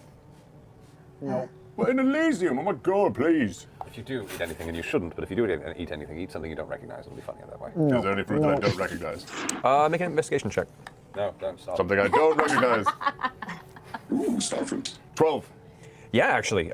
You guys walk for about 3 or 4 minutes in the direction of where you saw the fortress, and you come across what looks to be a small bush that's kind of clustered near this dark wooden tree with a thick gnarled exterior. Okay. Small, tiny thing that Matt just did there that I like, and that I was kind of wondering. I was like, we're, it's not a bad thing that we're just bouncing around, that we're just fucking around. The players are gonna fuck around a little bit, but there's not clear direction besides walk towards big thing in distance, just like back at the Island of Renewal. And Matt didn't give them a lot to react or interact off of besides these fruit. So I think it's super fair that their main focus at the moment is the fruit and the Citadel. But when they go to interact with the fruit, Matt gives them a little bit of a nudge in the direction. Like, he takes the opportunity that Taliesin/Travis gives of like, okay, I'm looking for a weird fruit to eat, like a fruit I've never seen before. And he's immediately like, oh yeah, you're on your way to the Citadel you saw in the distance. So in order to accomplish the task that they said, which you will notice had nothing to do with walking towards the Citadel, Matt gives them the progress that they should be kind of going after within the description of gathering this fruit. It's subtle. It's not very over the top, and I'm sure that he will just, stop the scene again. It's not like they're going to continue walking, but he gave them a little bit of a nudge in the direction that I think he expects them to go in. Or at least is wanting them to go in. And this bush has these kind of small, ripe plum-like fruits that come to a point at the bottom that you've never seen before. Grog, do not. What, pick this? No! Can I pick it? Grog! I dare you not to eat it. Why don't we Don't not say that, eat he'll it do until it. after we No, move no, on? no. that's what We'll say, happens. are you a person? Don't do it, Nothing. Grog. Nothing. You want to check it for magic? Yeah, I'm gonna check it. Or are you just jelly? Hello, are you a soul? Oh my god, it is a soul. It did just not spoke say to that. me. No, it didn't. Oh my god, what's your favorite color? Blue, like my feather. It said blue, like my feather. Did you hear it? I mean, it was talking, Grog, it was talking. Hey, Pike. Don't eat it. What? Just in case. What do I do with just in it? cases. I already picked it. I have an idea. Why don't you hold on to it? Okay. Keep it in your pouch. All right. Keep it not in the bag of holding. Keep it in Not in your the bag of shirt holding. pocket. Just in your pouch. And then When have I ever worn your skirt that shit? pocket. you can ask him if the fruit is edible and make sure it's not, people. That's fair. All right. I will hold on It's to the. people. I'll hold on to the pointy plum. Okay. Are we getting any closer to the Citadel? Yeah. You guys keep walking towards it? Yeah. Okay. All right, you walk on, and Are there any people? Does it look like there's tracks in this orchard? actually, Vex and Keyleth, you notice fairly quickly in that you begin to see. And even there, Vex asked, Laura asked, are we any closer? She was asking about their current position. All right. I will hold on It's to the. people. I'll hold on to the pointy plum. Okay. Are we getting any closer? Sorry, actually, she said, "Are we getting any closer?" That's my bad. I think this could be interpreted either way. This could be interpreted as we're still walking, or as we have walked, are we getting any closer? Like referring to the actions they have previously taken. Either way, Matt interprets it very directly, very straightforward. Yeah. You guys keep walking towards. You guys keep walking towards it. So even if there's multiple ways to interpret that, even if there's a way to interpret it where they stopped walking towards it, Matt frames it as they are continuing to walk, which I think is the thing that they should be doing, and then frames that as the confirmation. Like, okay, I think you're doing this. Is that true? So that then they can just say yes, even if that's not exactly what they meant originally. Yeah. Okay.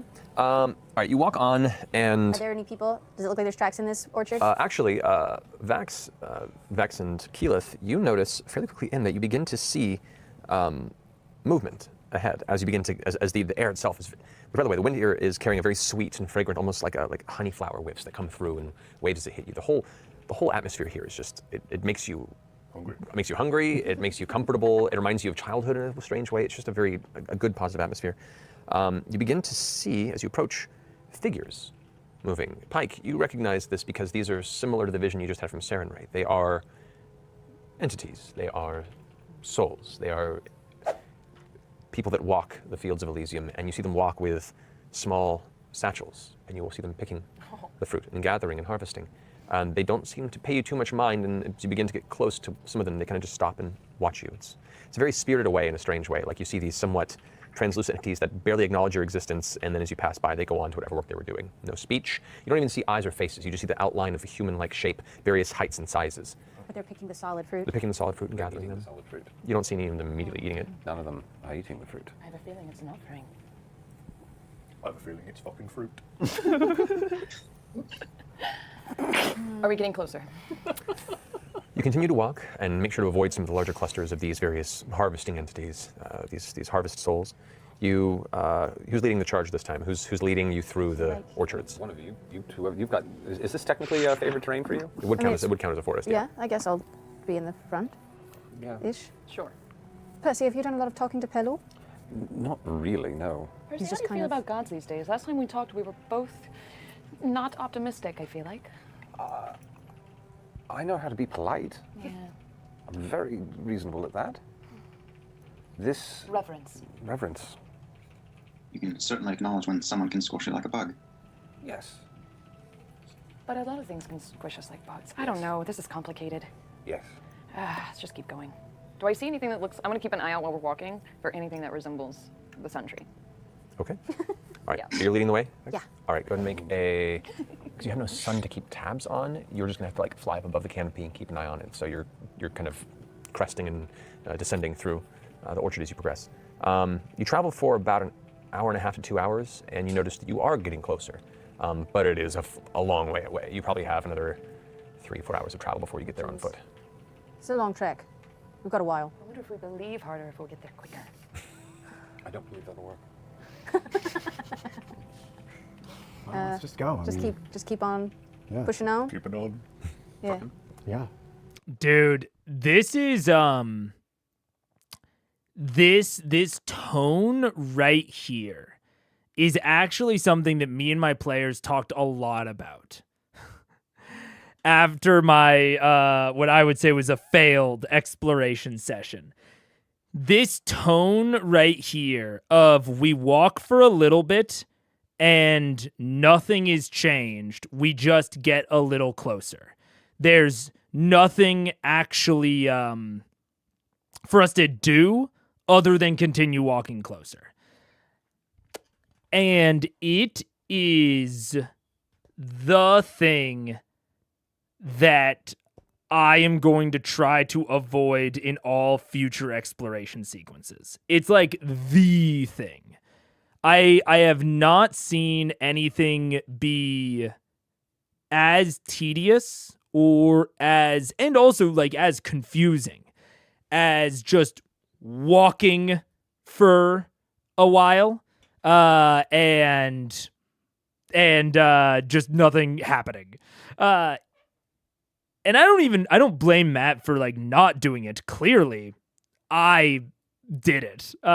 This is one of my own takeaways from my own personal sessions. It wasn't failed. You learned how not to do exploration. That's true.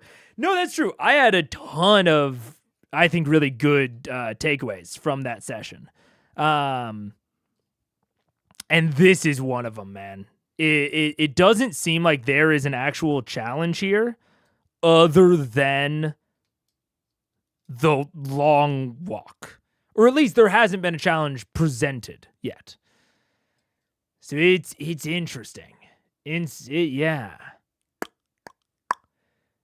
So it was just Sarenrae being protective about how you need to approach? Maybe. You know, it's unclear. It seems reasonable from my DMing instincts that each god would have a unique approach challenge to like accessing their citadel. But it's really difficult to make unique and interesting approach challenges that also don't take very long. So like, I mean, credit to Matt. I might, possibly think he got a little bit lucky with how quickly they solved the Sarenrae one. But credit to him, it was quick. Like, they solved it pretty quick. And once they solved it, it was, boom, it was done. And those sorts of challenges are hard. It's hard to make a bunch of those. So I don't know if he will. Or if, now he's just using the passage of time as kind of a consequence. Like, hey, this will take 3 to 4 hours to cross. And Sarenrae, really implied, hey, you got to hurry up. Every day that you let Vecna do Vecna's stuff is bad. Like, I'm not sure. It would be odd to me if that was what Matt was doing. Like, if this was just like a cost that they were having to pay of like walking this time, because Sarenrae was like, hey, I'll send you there. Like, why didn't she send them closer to there? I guess maybe she can't. Like, maybe there's like a certain radius outside of like a divine citadel that is like the range at which you can be teleported in, whether that's by plane shift or a different god. That could be, and it would fit in with the whole like, unique approach to each divine citadel. But I don't know. This is strange to me, and I don't quite know what's going on, and I don't think the players do either. So when they don't know what's going on, they're just going to keep doing the thing that's working, of just like, keeping going forward. Now, I kind of hope that like, if it is just the cost, if that's all this is meant to be, of just like, yeah, they have to walk 3 to 4 hours, or they can like spend a resource to make that go faster, like they could wind walk. If that's all this is, I hope that once they decide on something right now, Matt just skips through the 3 to 4 hours, assuming that they are doing that the whole time, or skips through the entire distance. We'll see if that's what actually ends up happening. Honest question. I don't play with as druids often, especially not in 5e. How squishable are druids if they are surprised and can't wild shape beast form wherever before one huge hit? I mean, they've got a D8 and they're rocking light to medium armor. So their AC is under 20, depending on if they have a shield. If they have a shield and they're moderately invested in dex, they're probably at AC values of like 17 to 18, maybe 19. They've got decent mental stats, probably, because their physical stats aren't that important, or at least strength isn't important, and it's not. I don't know. They have like moderate AC and saves. They're not a very mad, like multi-attribute dependent class. So they've got some points to throw around into saving throws. I believe druids get whiz and intelligence saving throws proficiency, which is pretty decent. Like I said, D8, it's not the wizards' D6, but or the sorcerer's D6, so but it's also not, a D10 or a D12. It's nothing to write home about. If they're taking average HP and not, rolling for it, they're probably they're decently defendable. They're going to have more AC. They're going to have better saving throws than your average wizard or your average sorcerer. But not by much. And then they're going to have a little bit more health. They're probably going to have enough to get through one round of combat and get into wild shape. It's probably going to be hard to really squish them really quickly. At this level, it's 133 HP, and the term squish like a bug implies to me kill in one turn, which is very hard for over 130 HP. Yeah, especially when they don't have crazy low defenses. Yeah. I read the original as it being unique to Druid, but in rereading, that was not in the message. That was me reading into it. Oh. There are a lot of things that can squish her like a bug. That's fair. That's fair. Druids get whiz and int. Okay, I thought so. Which are I think decent saving throws. I think the better combo would probably be whiz and charisma if I had to guess, rather than intelligence. But like honestly, getting proficiencies in the mentals are pretty solid. So I'd say they're moderately defendable. It's probably going to be difficult to get them in one turn, and then they'll have the chance to wild shape. Right? No We don't have anything that'll make us like move faster. Well, we could Misty, but that seems... That seems stupid. Yeah. It's a nice walk. Yeah, it's beautiful. Okay. You guys continue your trek, and as you get closer and closer to the Fortress of the Sun, you do notice the trees of the orchard grow taller and thicker. And it's like whatever fertility enchantment that runs this section of the plain, the closer to the central portion of this fortress you get, the more the rampant wild growth seems to just gather and expand to the point where it, in some places, almost resembles the Feywild, though nowhere near as mysterious and threatening in some cases, I guess you could say. But it is, you've never seen apple trees that grow 4 stories tall. Wow. But here you see them just, and it's, the scale is immense, but the branches are as dense with apples and leaves as they would be elsewhere. It just continues to go. It's an impossible size to some of these trees and plants and bushes. It dwarfs your size by comparison to where you really get a sense of scale of how small you may be in this realm versus some of the creatures that call it home. See, this tree can squash me like a bug.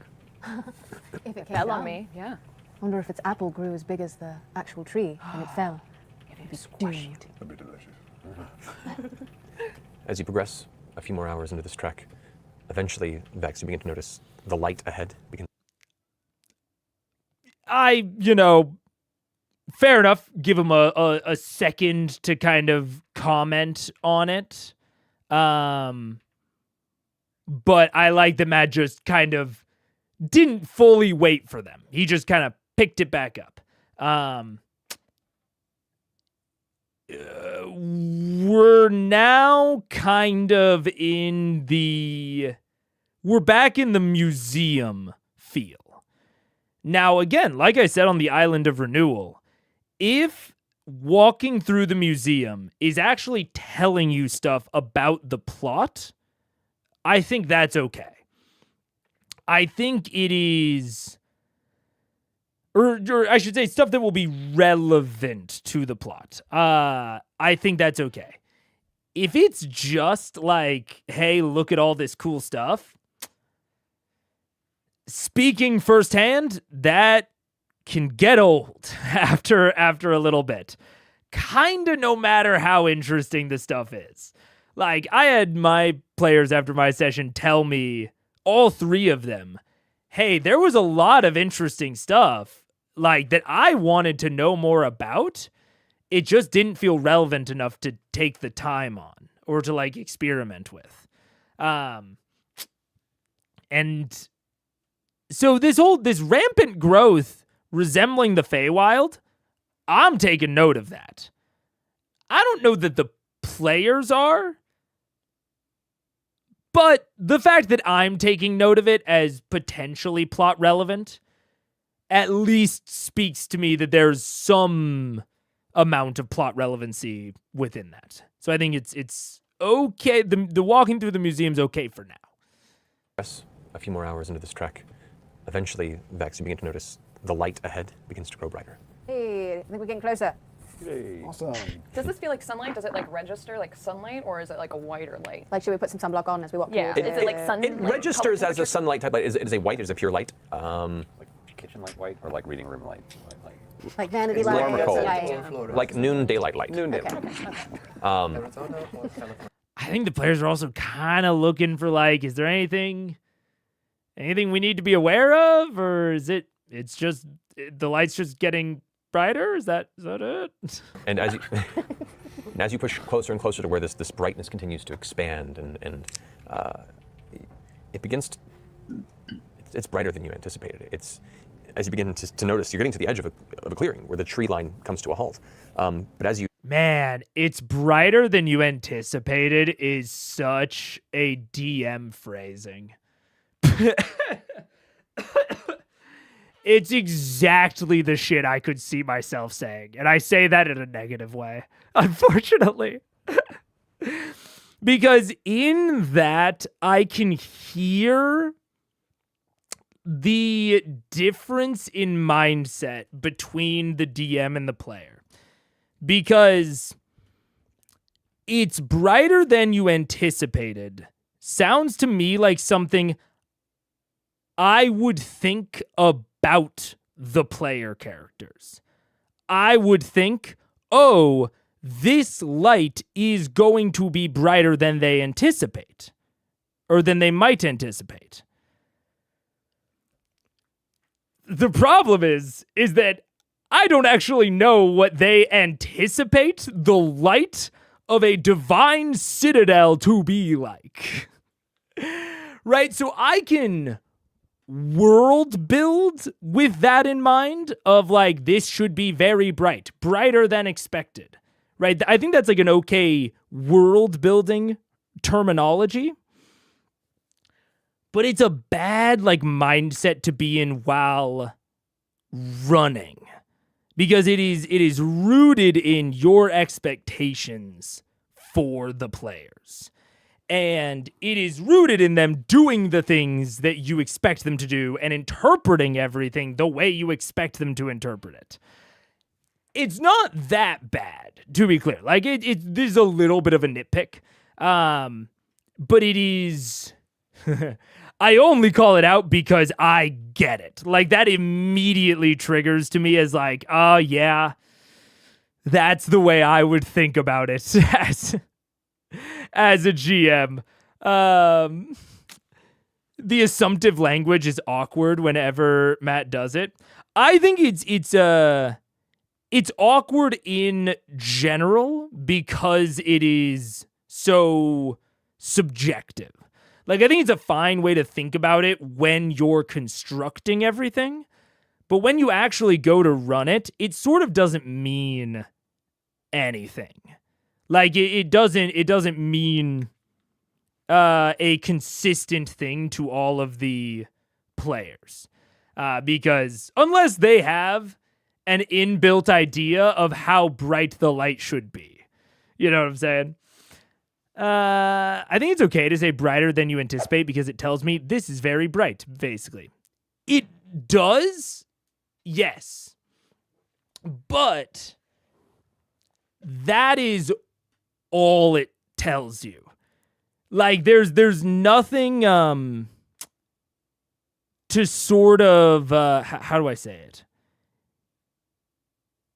It diverges the scene mentally between what the GM is imagining versus what player A is imagining, player B is imagining, player C is imagining. And that is always going to happen. Like, there's always going to be different versions of the scenes in everyone's head. but using that sort of subjective and assumptive language diverges it even further, which can have some negative impact. Like, I said very similar phrasing for it was a sand dune, I believe, in the desert, of like, this is larger than a sand dune that you would expect to find, like than the surrounding sand dunes. That's all I said, is that it's larger. And that became an issue because the players traveled to said sand dune, and one of them had the imagining of like, this is slightly taller than the surrounding sand dunes, and one had it in the imagining that this is like double to triple the height of the surrounding sand dunes. And that became problematic because one of them was like, I want to go there to use it as a vantage point, and one of them was like, why would we do that? We should go to this other place that would serve as a vantage point. And you know, the truth was closer to it's 2 or 3 stories taller. And when we got there and I kind of said that, I was like, oh yeah, you know, this is kind of what you see. They're like, oh, the first player was like, how would I have known that it was that tall? Like, I wouldn't have argued at all if I had known it was this tall. Like, I wouldn't have debated with the other players. So it depends. It depends on if that is actually going to matter, or if we're just trying to kind of characterize it vaguely. But even within characterization, that can set your players at very different levels on what they think of this god, right? If it's just meant to characterize the god, the way that they then interpret how bright is going to change their interpretation of the character, of the characterization. Now, again, it's a little bit of a nitpick. It's not the worst thing in the world, but it is definitely something that I have seen have a negative effect on the player thought process in rooting their understanding of the world within their own, even further within their own subjective interpretation of it.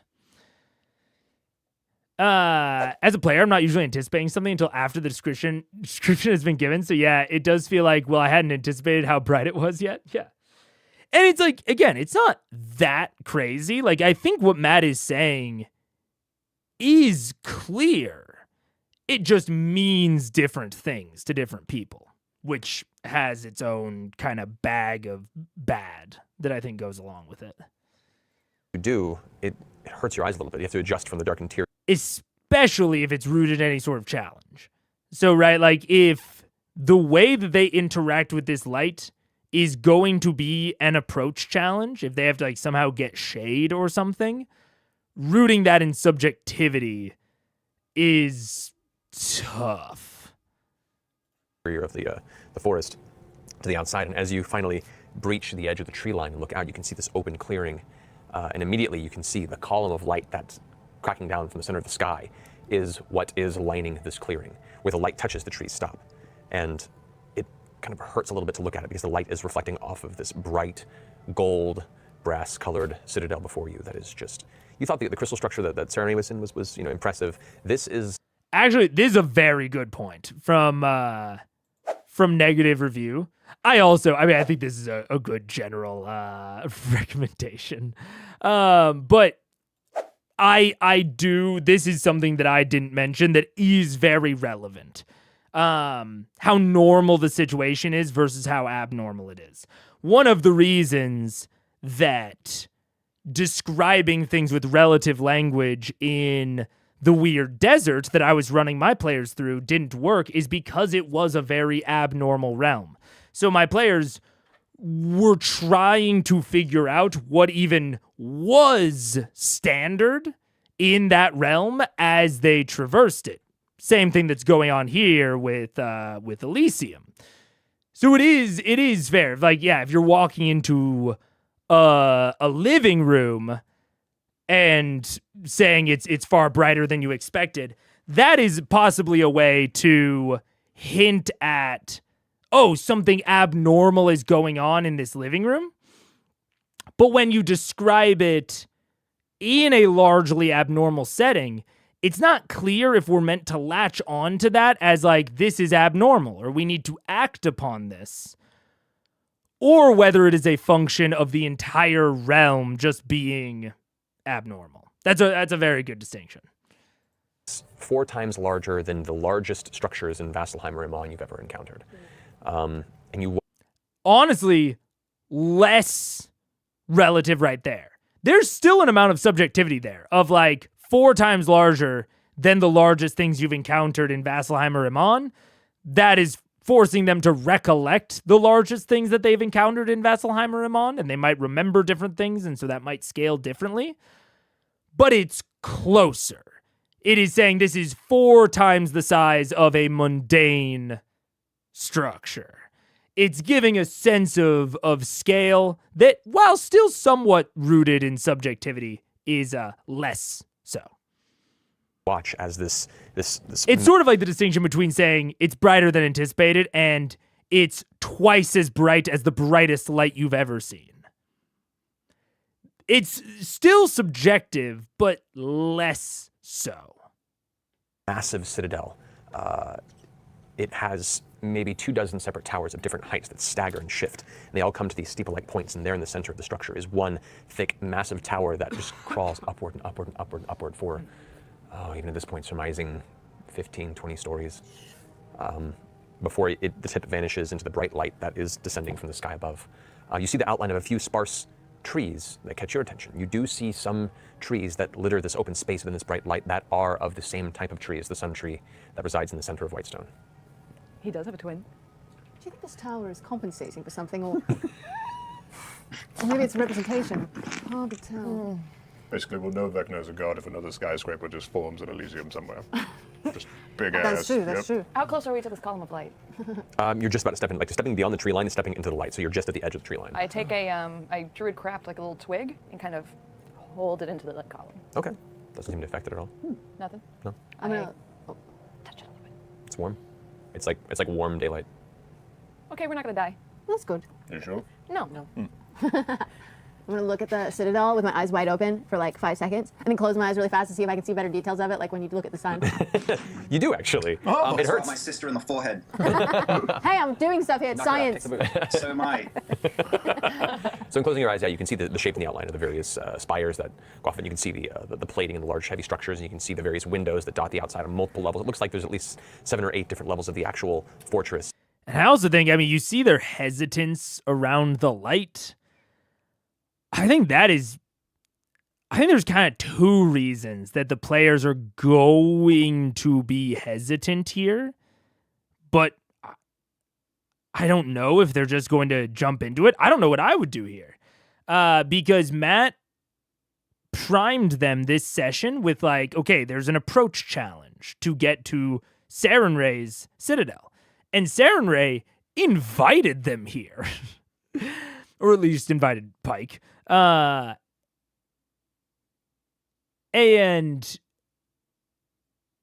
when they teleported to the orchard, Matt had them get in a marching order.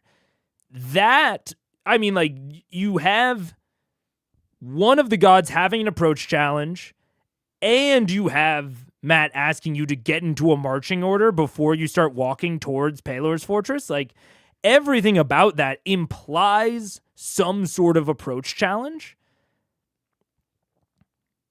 And if there just isn't one,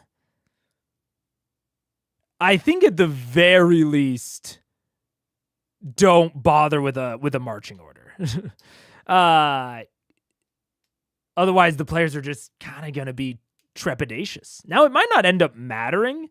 I think that the fact that Elysium is so safe is a really big boon to Matt here. The players are seemingly generally willing to just try stuff because they're not afraid that they're going to be hurt as a result of trying things. So I think that's a big thing that Matt has going for him here. That is papering over some other potential issues where, okay, maybe he is kind of setting them up to think that there's an approach challenge and then there just isn't. And maybe that's a bit of an oversight, but because they are just willing to try stuff, they're just willing to like stick their hand in, it's not too much of an oversight. They're going to pretty quickly figure out that there's no challenge here, much like they did on the Isle of Renewal, with just like, they just like tried like, oh, I'll close our eyes, we'll wander off in different directions. Like, if they thought that the landscape was hazardous or hostile, I don't think they would be just messing around nearly as much. And I say messing around like positively, like experimenting. So my smaller critiques aside, I think that's doing some solid heavy lifting for Matt here, in that he can display a lot to his players without him being too worried that it'll bog them down too much. Where at least you see lines of windows and looks to be balconies that adorn it at these different stages, and then on top of that, just the towers go higher and higher. It's almost like a city of a fortress in its own right, and its scale. It's impressive. It's like if you took part of the city of brass and just jammed it into one structure and made it pure gold. Wow. Pure gold. It's gorgeous. This is beautiful. But it does burn the shit out of your eyes to stare at it that long with the light just beaming off of it. Worth every second. So, what do I you like Fedor. I like him a lot. Somebody should go in and test out the light. Yeah, let's just go in. It's just Maybe light. the light will take us there. Straight to him. I push Vax in. I jump in. You push Vax in. All right, Vax, Oh, warm again, warm again. And it is, it's very warm. And with your dark leather, it's like the goth kid in summer. You're just like, it's a little that light is little reflecting sweaty. off of you. Mm. Is that coat hot? It's never the goth kid. So yeah, you guys begin to make your way on foot, trekking towards the center of this clearing, towards the Fortress of the Sun. As you begin to make your way beyond the various trees with their blossoming, beautiful kind of white, pink, and just purple blossoms that mark the sun tree during the spring and summer, you can now see along the perimeter of this what appear to be hundreds of figures that just kind of dot the outside of the fortress. And you get a better look at some of the spires. You can see that on the upper levels, including the one central tower, you can see these beautiful medallion-like circles of stained glass. Just mosaics of color on a scale that is impressive. You can only surmise maybe the smallest one being 20 feet in diameter and going up from there on scale on the central portions of it. And what's interesting is usually with stained glass, the bright exterior, the color is darkened and shaded because none of the light is once you're inside the structure. But the color is so vibrant in the stained glass, you get the sense immediately that there is a light source within the actual fortress that is as bright, if not brighter, than the column of light that is descending. Oh, man. This is...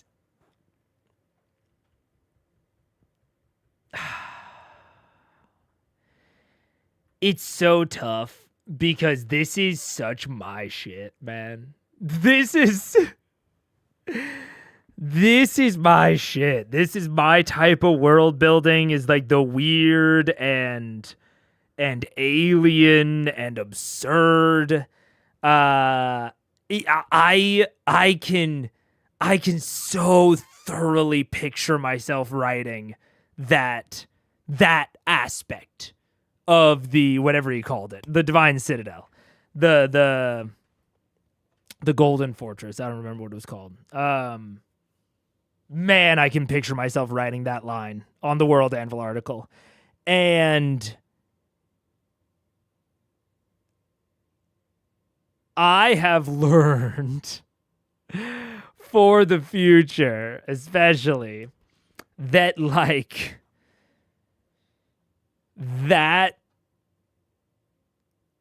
will that stuff matter? I have to be a little bit more critical with myself of like wasting too much time on fun environments that I think are fun when I wrote them, that do not bear on the scene.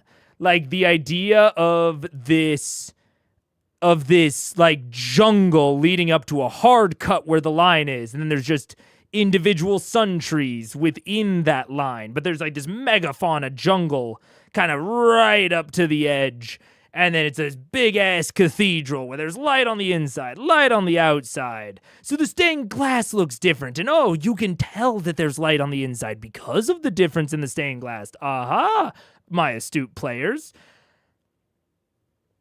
But will any of that matter towards their conversation with Baylor?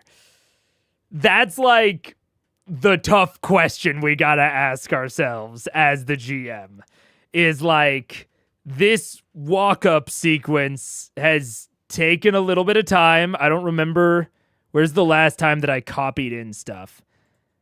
I last copied in stuff at 5:46, and it seems like, oh wait, no, it was at 106, and then pretty quickly after that we left. So that we'll assume it's like 110. Yeah, this approach has taken nearly 20 minutes, and how much of it will be relevant? That's an open question. I hope quite a lot of it. I worry not much of it. From the sky. We should wear sunglasses here, man. As you begin to get closer and closer to the Citadel, once again, the scale seems to build and build. What should seem to have been a shorter walk gets longer and longer as you begin to see just how massive and far away this is compared to where you thought it was. And about 30 minutes since you left the tree line, you begin to just get past the final bit of sun trees that are planted on the exterior. Kind of touch a few as I walk by, see if I feel anything. And they're alive, they're vibrant, and similar in texture as to the one you've spoken with in Whitestone. Okay. And that's, man. Man, that's tough. This doesn't make me feel good.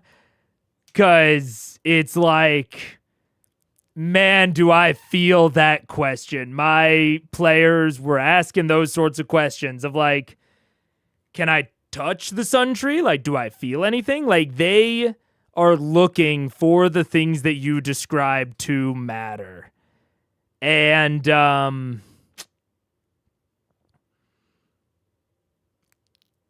if it's really consistent that it doesn't, like, they walk up to the light, and the light doesn't matter. They touch the sun tree doesn't matter. They walk through the megafauna, that doesn't impede their progress in any way. Or not megafauna, megaflora. That doesn't affect them or impede their progress in any way. Like, it's just... It sucks, because I really like this setting and this scene. I think it's really cool. Like, I'm super into it. And I would be... Like, again, I can just picture myself crafting this sort of scene. I can picture it like it was yesterday.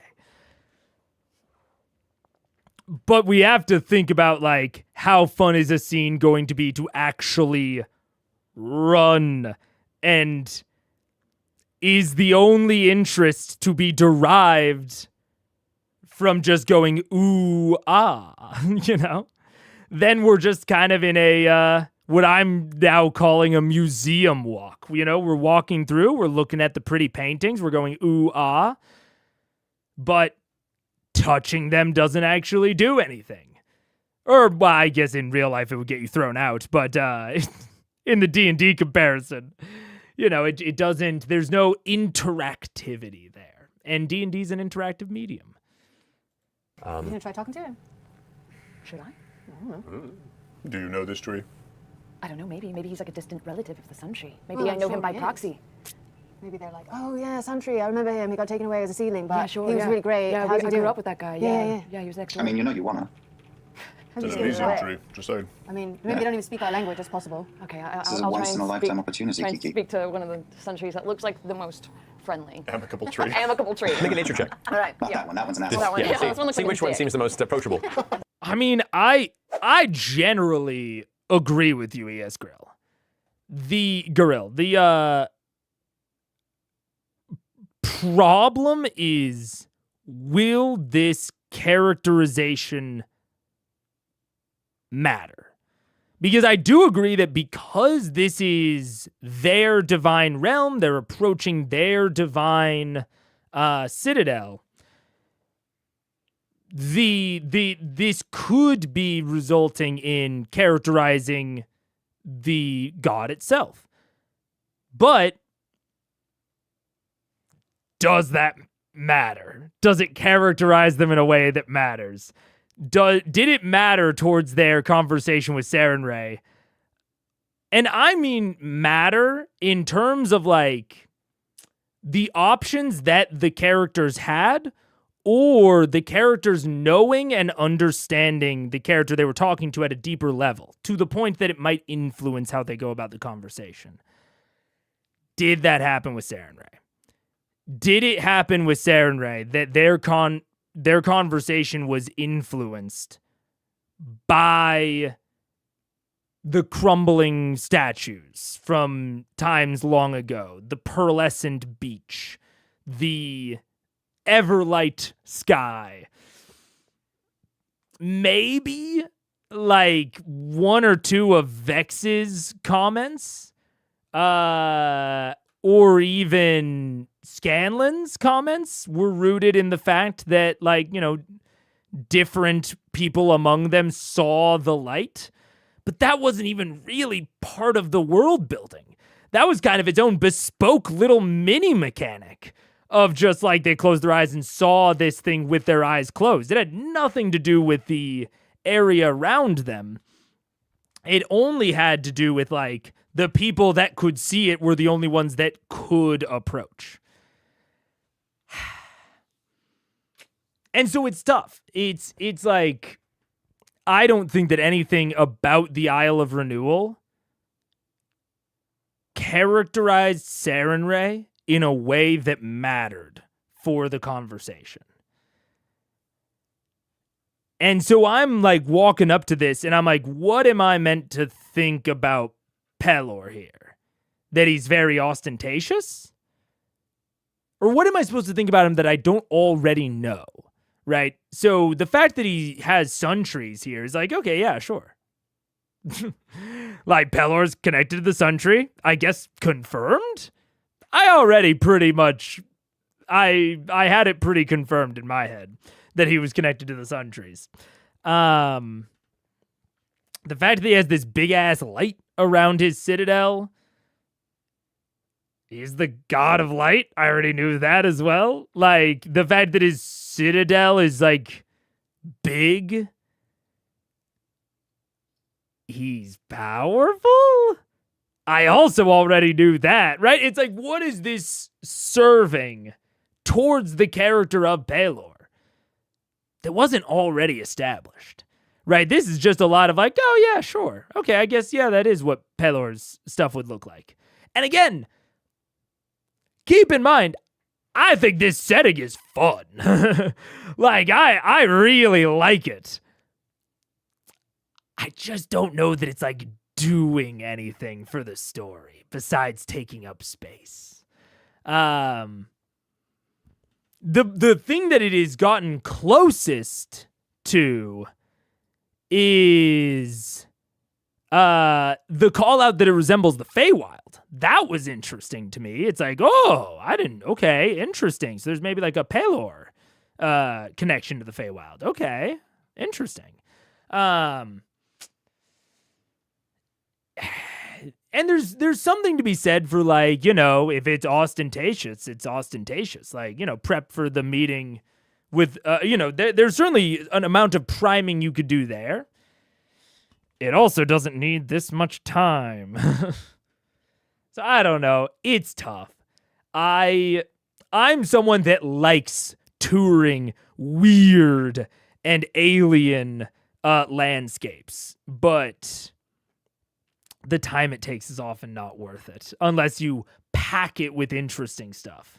of all the other trees. Right, good one. Way the knots. Yep. It's a natural one. So I don't know. They all might. You see one tree that looks definitely the most amiable of the ones in the field, and you Oh approach no, it. it's gonna be a shithead Amiable? now. Yeah, amicable. That means friendly. Pick your turn. Amicable, amiable. All right, I'll talk to a tree. Let's go All talk right. to that As tree. you finish casting your spell and reach out, your finger touching the warm exterior of the tree. The light's still a little blinding, but you've adjusted to it now, where you can make out shapes and color as opposed to just like the blaring white. What do you say? Hey, sentry bro. Well, Are you a sentry bro? Are you a sentry? Brother? Are you a brother? Are you? What's your name? jeez. I'm a tree of the sun, Okay. and I'm not your bro. No. I mean, I didn't know if you knew the sentry that grew in Whitestone on the prime material plane. I didn't know if you knew him or So not. because I'm a tree of the sun, you assume that I know all other No, trees of the that's sun. Is that not- what this is? Is one of those things? I just didn't. We all just look alike, don't we? All of us trees of the sun, right? So can you tell me a little bit about this plane? How do we talk to Paylor? How do we see him? I recommend probably going towards the giant golden fortress that is right behind you. It's probably a good place to look while the light's coming from. Okay. Yeah. Wow. I have a friend who wants to know about the fruit. He's wondering if the fruit is Good idea. souls. If you can eat the fruit. The fruit is not souls, it's fruit. Vindication! You didn't The hear Dawn it. Father's the god of the harvest. I mean, good luck. Sorry if I came off a bit brusque. It's been a long time since anyone's talked to me, and Oh, I'm sorry. I didn't mean to offend you if I did.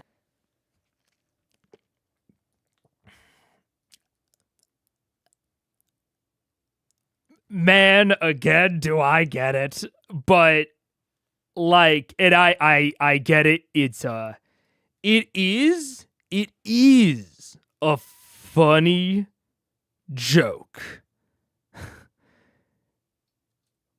But it is also saying, hey, you tried to do something extra here. You tried to interact with the scene in like a meaningful way.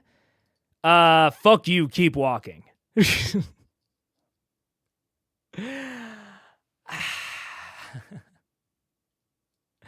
Which is just I don't know. I don't know.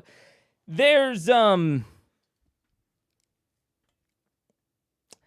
scene is cool.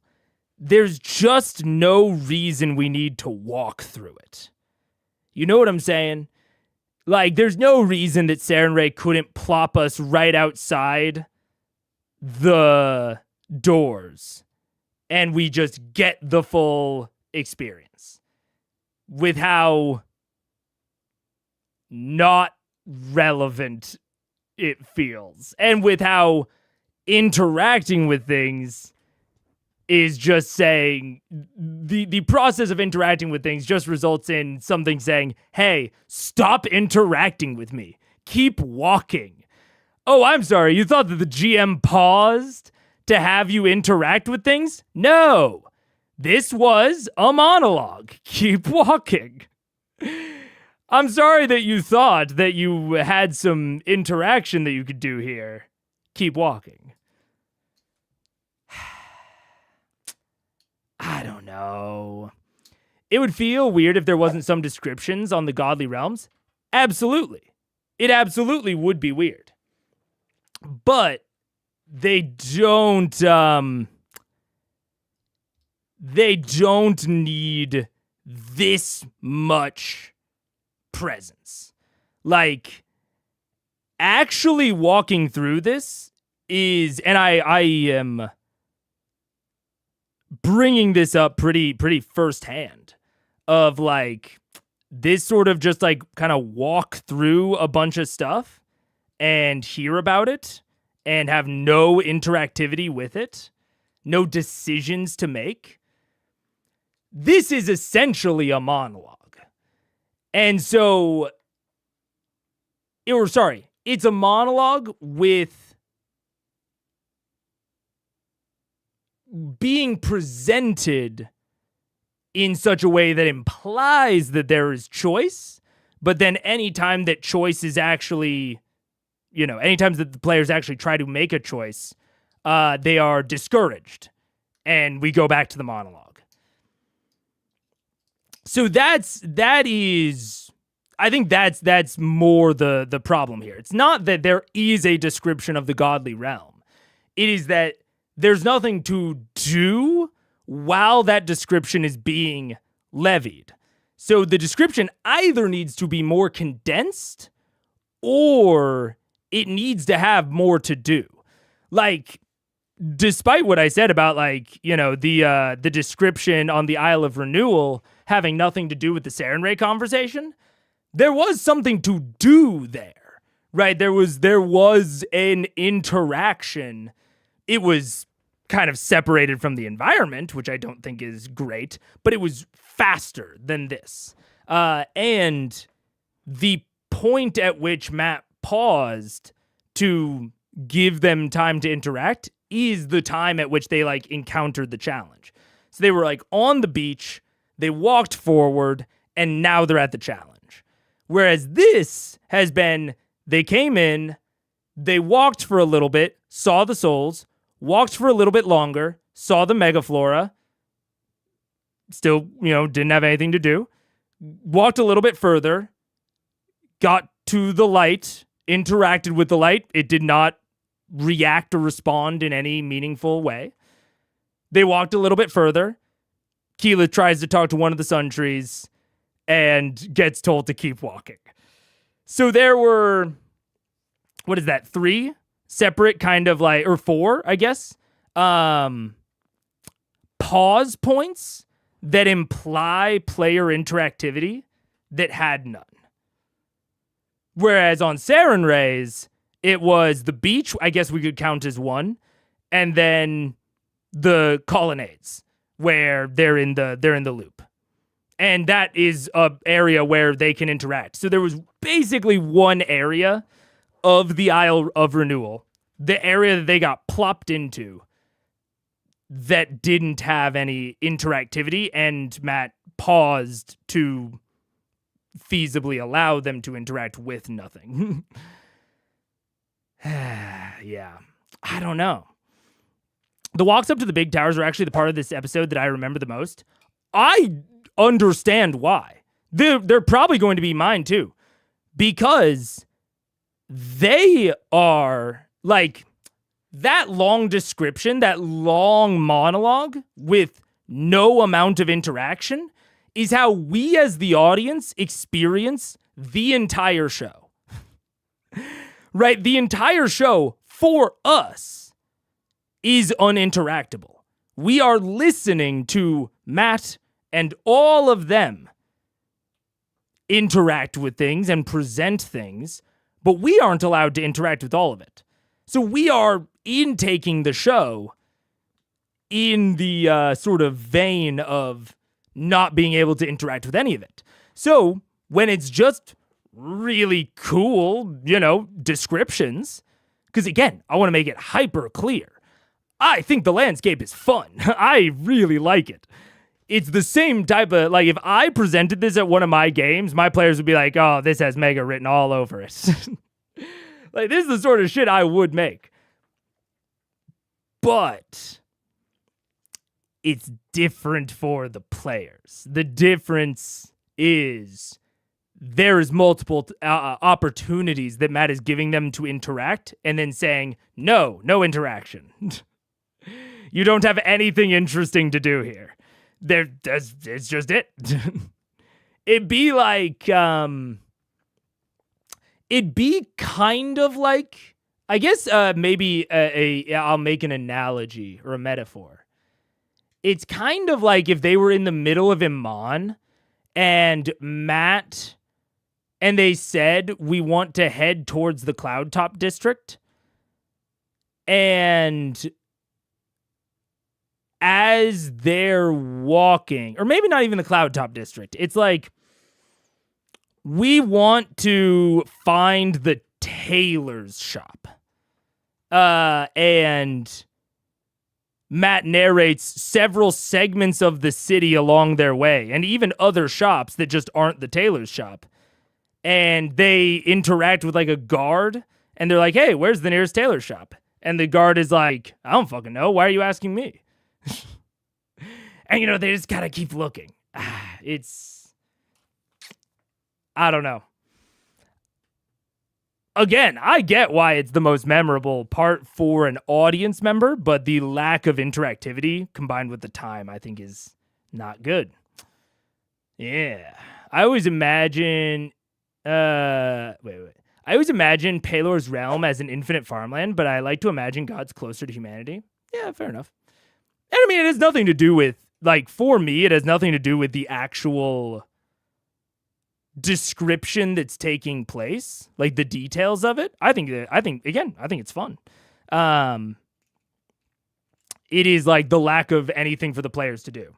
Like, and to, be maybe a little bit specific, I suppose. Like, Matt asked them for a marching order.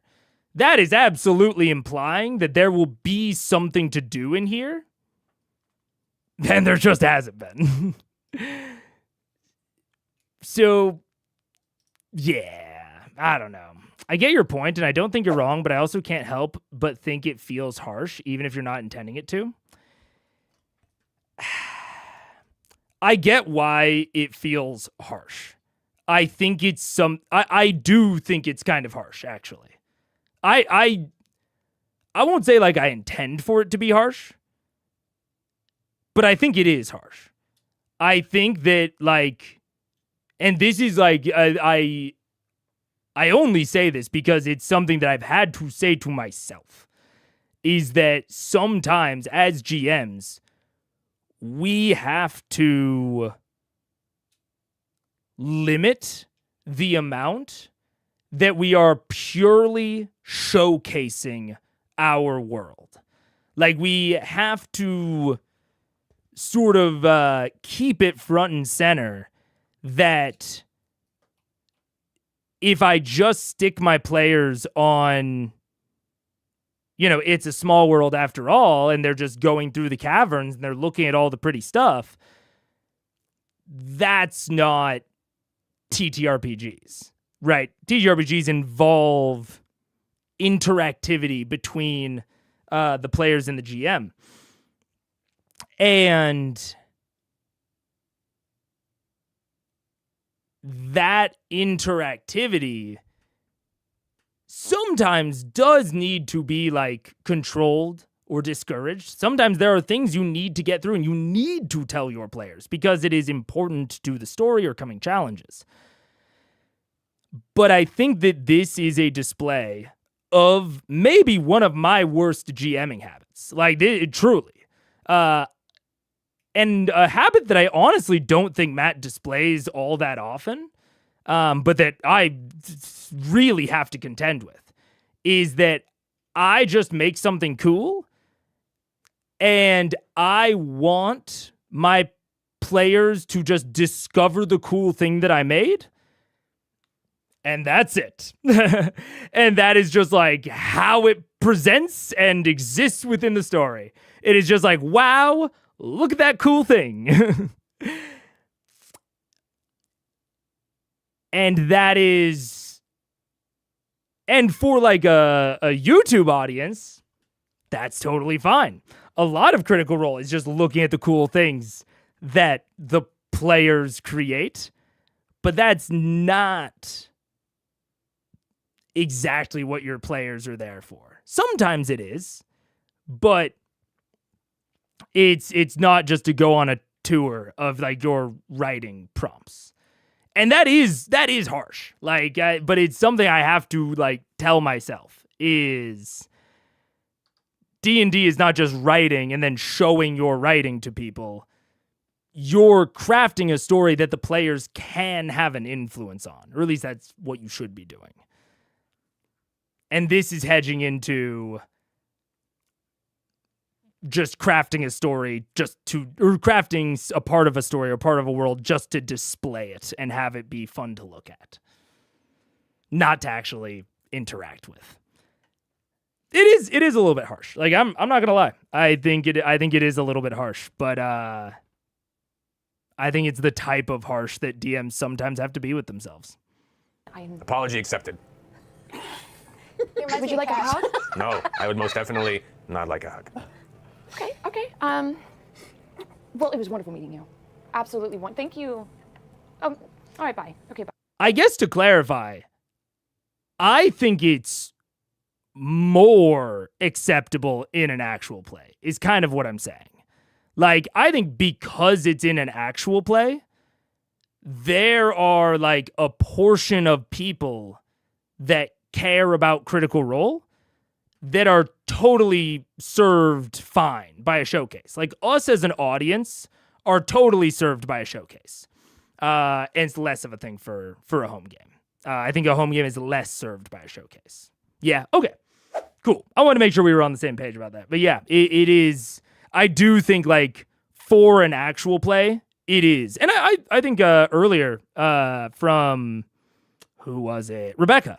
Of, like, Rebecca saying, like, this is, like, the thing that I remember the most, like, is something to keep in mind. And to maybe cut my own harshness a little bit. I think my players will remember quite a lot from that desert setting where I had what I would say was a lot of just like showcase objects. And one of the other things in my campaign that I can think of that was the most showcasey, my players have an incredible like memory and recollection for. So I do think there's something to be said for those big showcase moments sticking in the brain. We just have to remember as GMs to give them things to do within that. In a way that's less important for an audience than it is for the players that, yeah, actually have something, or actually have the capability to do things within it. Good day. What a beautiful tree you found. It casts so much shade. Yeah, you know, let's keep going. Yes. Oh my God. You were waiting the whole time to use that, weren't you? Whole conversation. I was just sitting just like knitting it. Just crochet. As soon as you rolled that one, I was like, Yeah. okay then. Okay, yeah. So, as you begin to make your way, New NPC, Dick Tree. it's more ornery than anything. All right. As Keyleth returns from her conversation with the tree. Yeah, It let's seemed just as keep walking. blissed out as you normally do. Did it go okay? Yeah, it was fine. Just, you know, just can't talk to everybody, I guess. Can't, it's fine. It's fine. It's fine. What'd Let's you go. ask him? Nothing. Just asked if he knew the sun tree. He got like super offended and asked, well, you know what? Let's just go. Let's just go. As you guys... Rejected by a tree before. No, I have never been rejected by a tree. Most trees like me. Excuse me. Like, people don't like me, but at least trees do, except for this asshole. I start to smooth out her mantle, which is like wiring up like a cat's angry hair. Just calming it. My leaves are just prickly right Maybe now. he was just pretending he didn't like you because he felt uncomfortable because he liked you so much. You know, not all trees are going to love you. Most That's of them nice. are. That's nice. Maybe Max. he just wanted to Thanks. kiss you. Okay, Yeah. you didn't talk to this guy, okay? I didn't, but- You don't know. Okay. Did you ask about the fruit? Yeah, he said it's fruit, it's fine. Jeez, you can eat it too. Just, you're right, Grog, you're right. Eat the fruit. Let's go. Come on. Yikes. Breathe in, breathe out. Breathe in, breathe out. All right, you guys begin making your trek back towards the Fortress of the Sun. Fantastic. As you're walking, you can see I the rip off an apple as I go and I just start aggressively eating it. the sun trees here don't bear fruit. I just fucking spike an apple that I had earlier. Okay. And if you have an apple with you, you're welcome to eat it if you want to. No! Okay. I just want to go to the tower. All right. I lean over to Percival and say, "This is one of those times when it's best just to keep quiet." I'm so quietly delighted by this. All right. As you guys begin to approach the fortress, you watch as those hundreds of figures you saw at the base are beginning to collect towards the front of what appears to be the large doors that lead to this side's entrance to the actual structure. As they gather, they begin to push in your direction. You also see other figures up on the higher floors, balconies almost, glide and been flying in your direction rather rapidly. I hope they're friendly. Guards? He's definitely not as solitary as Saren Ray, is he? At this point, you watch as these winged entities, three of them, approach faster than the rest of the horde that seems to be pushing in your direction. You can see long, golden white wings. You see very intense-looking breastplates made of gold and brass with rubies marked into it. Similar, though not as well adorned as the armor that Pike wears. Holding spears, various other weapons or shields, but as they fly in and land, landing, they're all stand about 5 or 6 feet taller than all of you. Humanoid, muscular, almost Roman in physique, but their skin is a very faint light blue. Their eyes are white, and their wings. And Kyo. Are they divas? Do they look like, or like angel, or They're celestials? angels. They're angels. Celestials. They have similar traits, though apparently purer and much stronger than the half-blood celestials that you had met previously in the city of Brass. That we rescued. Didn't just meet them. We saved them. You did, and you gave them a new life under right. the remaining family of. Hunan and Kior. I even got their fucking names right. You did, which is awesome. Okay. The third time, yeah. Yeah. So as the three of them land around you, Spear's not aggressive, but at their side, and powerful entities. They are kind of triangulate around you, all standing so much taller than you do. Their wings still unfurled in a very prominent display of power. Their helmets covering everything, but like you can see like the helmet comes down over the nose and reveals the eyes, and it's very Roman in structure. And one of them yells out, "You who approaches the fortress, what is your business here?" God, but best to let Scanlan and I take this. We are. Percy, you want to flash a little white stone bling at the moment? We're pretty white stone blinged. We're Vox Machina. We were sent here to speak to Pelor by the goddess Cern. And this is solid. Guardians at the gate, having there be these celestials that need to get bypassed before they can get to Pelor. Love that. Could absolutely have. I think this is being nitpicky, but I think a lot of the maybe more grandiose, and this pains me to say because I don't like making NPCs. I like making landscapes more. But if the main challenge is going to be getting past a group of NPCs, I think some of the descriptive depth could have been moved into the NPCs. So even something as small as like the stained glass window descriptions of like there's a light within being moved into the light is glowing from within these celestials, ASMR, I don't know what the fuck they are. From within these celestials, their eyes are almost like spotlights as they search you up and down. I don't know. Because I don't honestly even mind the total descriptive depth or any of the specific things that were being presented. I just wish they were more paired with the actual challenge, which in this case it seems like is going to be the Celestials, which I like a good social challenge to get into the actual Citadel. Ray. Serenray sent you? Yes, she did. With what business? To speak about a very big evil growing on the material plane. Make a persuasion check. Oh no. Okay. Okay. 22. Okay. The one guard that you're talking to looks over to the guard that's kind of to the left of all of you, and he gives him just a slight head nudge. And that one, who's a little bit smaller than the other two, walks past, and just his pupilless white eyes, which emanate this very faint white glow, just seem to look past each of you. But I say past each of you. It almost is a piercing gaze as it glances past. As it looks at Scanlan, it gives kind of a little bit of an upturn of the nose. Kind of a neutral disapproval. Percival. Keyleth less so. Grog, almost a sneer for a moment. Oh shit. Then to Vax and Vex. Then to Pike. A nod. Oh, a nod. She's good. Looks back to the first guard and says, "There is no evil among them." Oh. I do have. Hear that, Grog? You're not evil. Yeah, I knew Good that. job. Why didn't you just ask? We do. It should be noted, carry a dangerous artifact Oh, yeah, good call, good call. that we should warn you of before. Checking our weapons. Yeah. The one soldier, the one that you were first speaking to, steps forward. His heavy foot falls from his armored boots, and he puts his hand out. We will take this artifact. Oh. I mean, are we Will going we to get it back? before we... What need do you have of a dangerous artifact? Well, it belongs to the great evil, and so it's possible that we can use it to defeat him. So if we don't have it, we might not be able to do that. It may give us an advantage. Could be really great. The Dawn Father will be the judge of that. Okay. I'm all right with that. Yeah. That's good. All right. Don't look at it, though. It'll turn you super evil and you'll rip out your eye. Noted. Such a big thing, and yet you kind of shook it a little strangely. Very well. Follow us, please. Oh, how's that fruit? Their wings fold behind them, and they kind of walk alongside you, matching their gait to yours. So as you move forward, even with your brisk pace, their gait is so long they're having to make long, slow strides to keep up with your slow pace. I hold Percy's hand as we're going in. We'll do this together. Okay. I'm all right. At this point, the mass army that's been approaching you can see now are hundreds of armored spirits, similar to those that you saw in the orchard. And as they approach, the three planar entities that are walking alongside you kind of put their hand up, kind of in a dismissive motion, and the army parts, leaving a singular path that leads you right to the front of the fortress. And the path, because there's so many, just goes on. It's like walking through a parade of silence. Wow. And as you all kind of look around, you still can't make out any faces. You see just hundreds of sets of glittering golden armor with the somewhat visible form of these translucent spiritual entities that take up the space. You don't sense any hostility, animosity. You don't sense any welcoming. You don't sense anything from them. They're just present and letting you pass. Is the armor solid and... Yes, the armor is solid, and weird. the spirits that inhabit them are pseudo-material. Okay. It's hard for you to gauge. You haven't encountered this type of creature outside of your spectral encounters with ghosts and other spirits.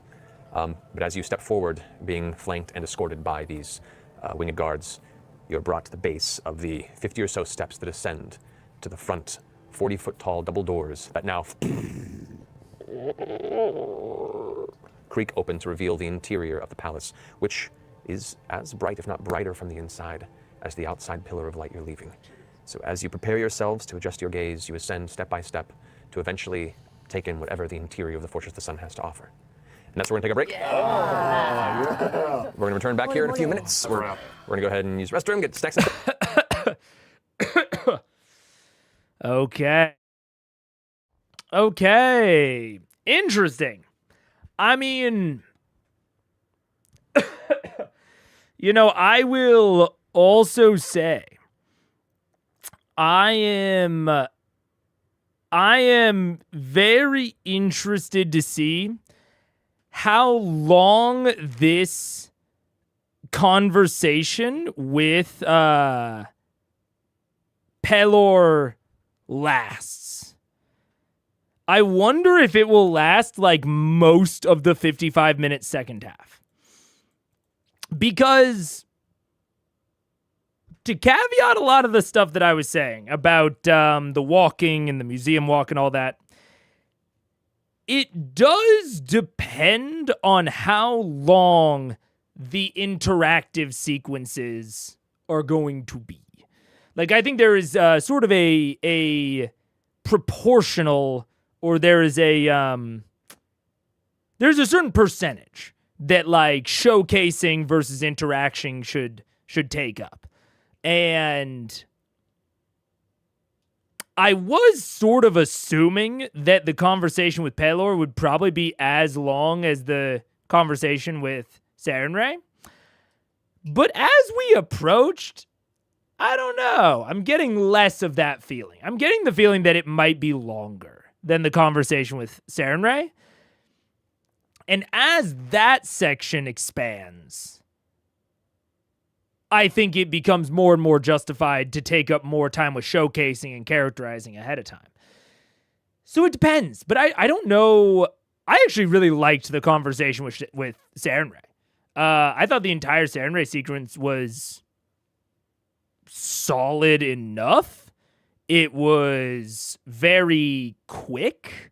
There was an interesting cost that, like, I hope Matt brings up again, of Sarenrae saying, like, hey, you got to check to make sure that Vecna is beyond salvation, is like beyond redemption. I thought that was a really interesting cost to Sarenrae's assistance here. Yeah, I liked that quite a lot. And she was also, her knowledge was limited, so I think it was a little bit easier to go as fast as I would have wanted with her. Pelor's gonna be a different kind of cookie.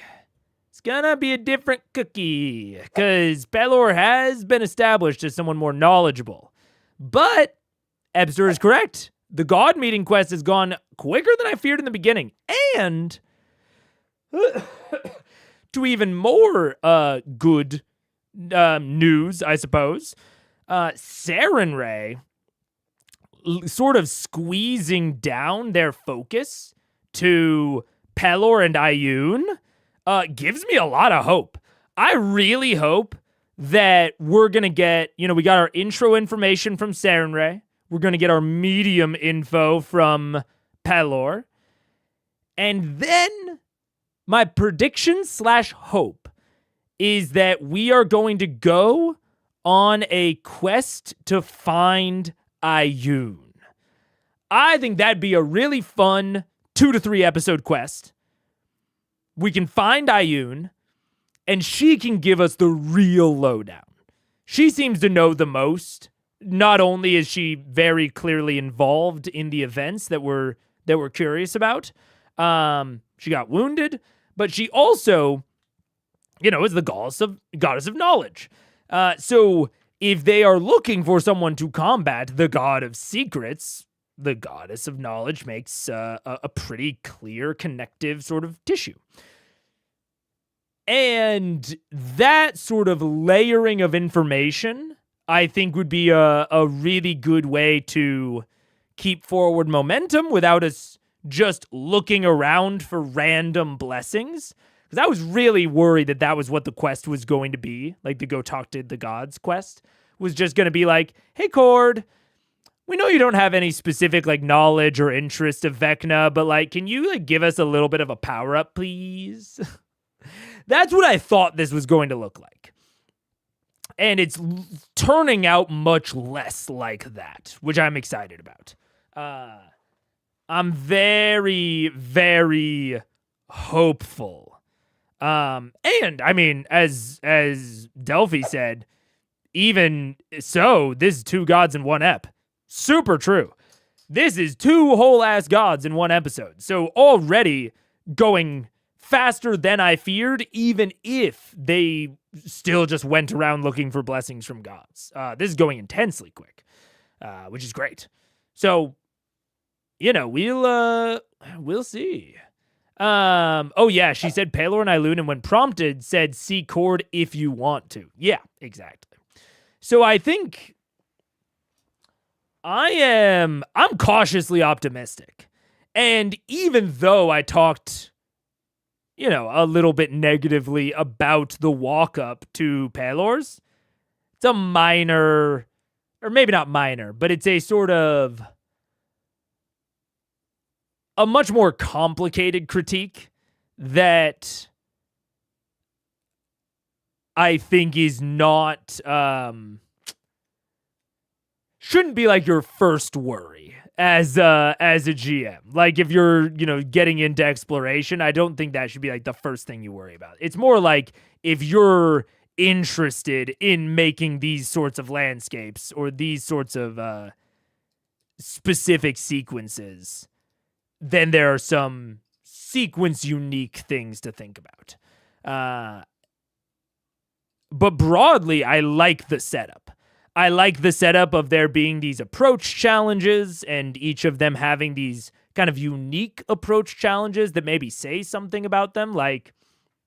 Sarenrae had this whole kind of phoenix imagery, and there's this kind of analog of them trying to get close but not moving.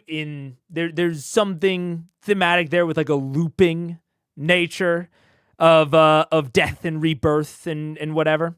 So I like the sort of thematic setups. I definitely feel like I understand Pelor more. And I'm very hopeful that it will be relevant because they don't have a distinct in with this god. You know what I'm saying? They just have an in with Sarenrae, so it doesn't really matter whether or not they understand her. I'm hoping that knowing that Pelor is militaristic, but also the god of the harvest, and seems to have some amount of Feywild connectivity, but also has servants and has not only servants that he sends to do grunt work, if we're being honest, but also trusts to do grunt work. The fact that Sarenrae had no servants that they'd talked to before her, and Pelor does actively characterize both of them. So, with everything that I said, take it with a grain of salt. I like a lot of the general stuff that was being done in this sequence. I just have some details of execution issues. But broadly, I really like the intention and like what this scene is going after. I think that there's definitely a degree of grandiosity. And I'll be really, really interested to see Pelor's personality. Because I want him, or I hope that he feels very different between the Raven Queen and Sarenrae. Because honestly, to my eyes, Sarenrae and the Raven Queen seem pretty similar. Like, their aesthetics are different, but their personalities are pretty close. They generally want to be helpful. They're kind of soft-spoken. They're sort of enigmatic. They kind of talk not in riddles, but a little bit close to riddles sometimes. Like, they're just not that different from each other, which I think is fine. Like, it's not all of the gods are going to be able to feel super different. But I do hope that Pelor feels different in personality to both of these, to both Raven Queen and Sarenrae. I'm crossing my fingers. Vex has very little connection with being the mistress of the Grey Hunt and getting the mark from Pelor. That's true. That's true. It's definitely not as much of, a connection as Pike or Vax, but there is definitely a connection there. And, I mean, Keyleth has a little bit of a connection to the Sun Tree, a la Pelor. So, well, we'll see. Could just be how Matt plays gods, but also patrons of his players, which Pelor has the opportunity to break the mold. Yeah, I mean, I guess I'm saying, like, that could just be the divine disposition. I'm hoping it's not. Especially with how Pelor has been characterized. He seems very different from both of the other gods. So I'm hoping that his disposition is also different. Like, if we're going to characterize Pelor as substantially different as these other two, to an extent, I want to feel that difference when I talk to him. I don't want it to be purely environmental. I also want it to actually be, I want to feel it when I talk to him. Yeah. And I get, like, kind of falling into maybe a more tropey thing, especially in terms of patrons of the players. Like, I am no expert at making NPCs feel distinct from each other. But I think that would go a long way for a conversation with Pelor. But with that, I'm not going to talk too much more. I think, 4.5 hours, that seems good. My voice is not feeling the best. But I'm cross my fingers hopeful that it is feeling better by Friday. And yeah, fun episode. I'm still I'm super interested to see where it goes. Like, kind of up until now, I have felt like, man, I don't know how Matt, like, navigates his way to the end of this. And, not egg on my face necessarily, but, like, I feel like I have a good idea of it now. I had not thought that Matt would go down some of the routes that he did. I didn't even think about some of them. And I'm really excited to see where it goes. Especially getting to talk to Ioun and, like, see, like, what a divine wound looks like. That's very exciting. I'm very excited for that. To see, like, what wounded Ioun even means. Where did she hide herself? Like, I think both of those two things are going to be there's so much opportunity there. I'm very excited for. There's even like some crazy opportunity, like she hid herself in the past or some shit like that I could see the goddess of knowledge potentially doing. Anyways, but I'll leave it there. Thank you so much for joining, and I will see you next time. Goodbye.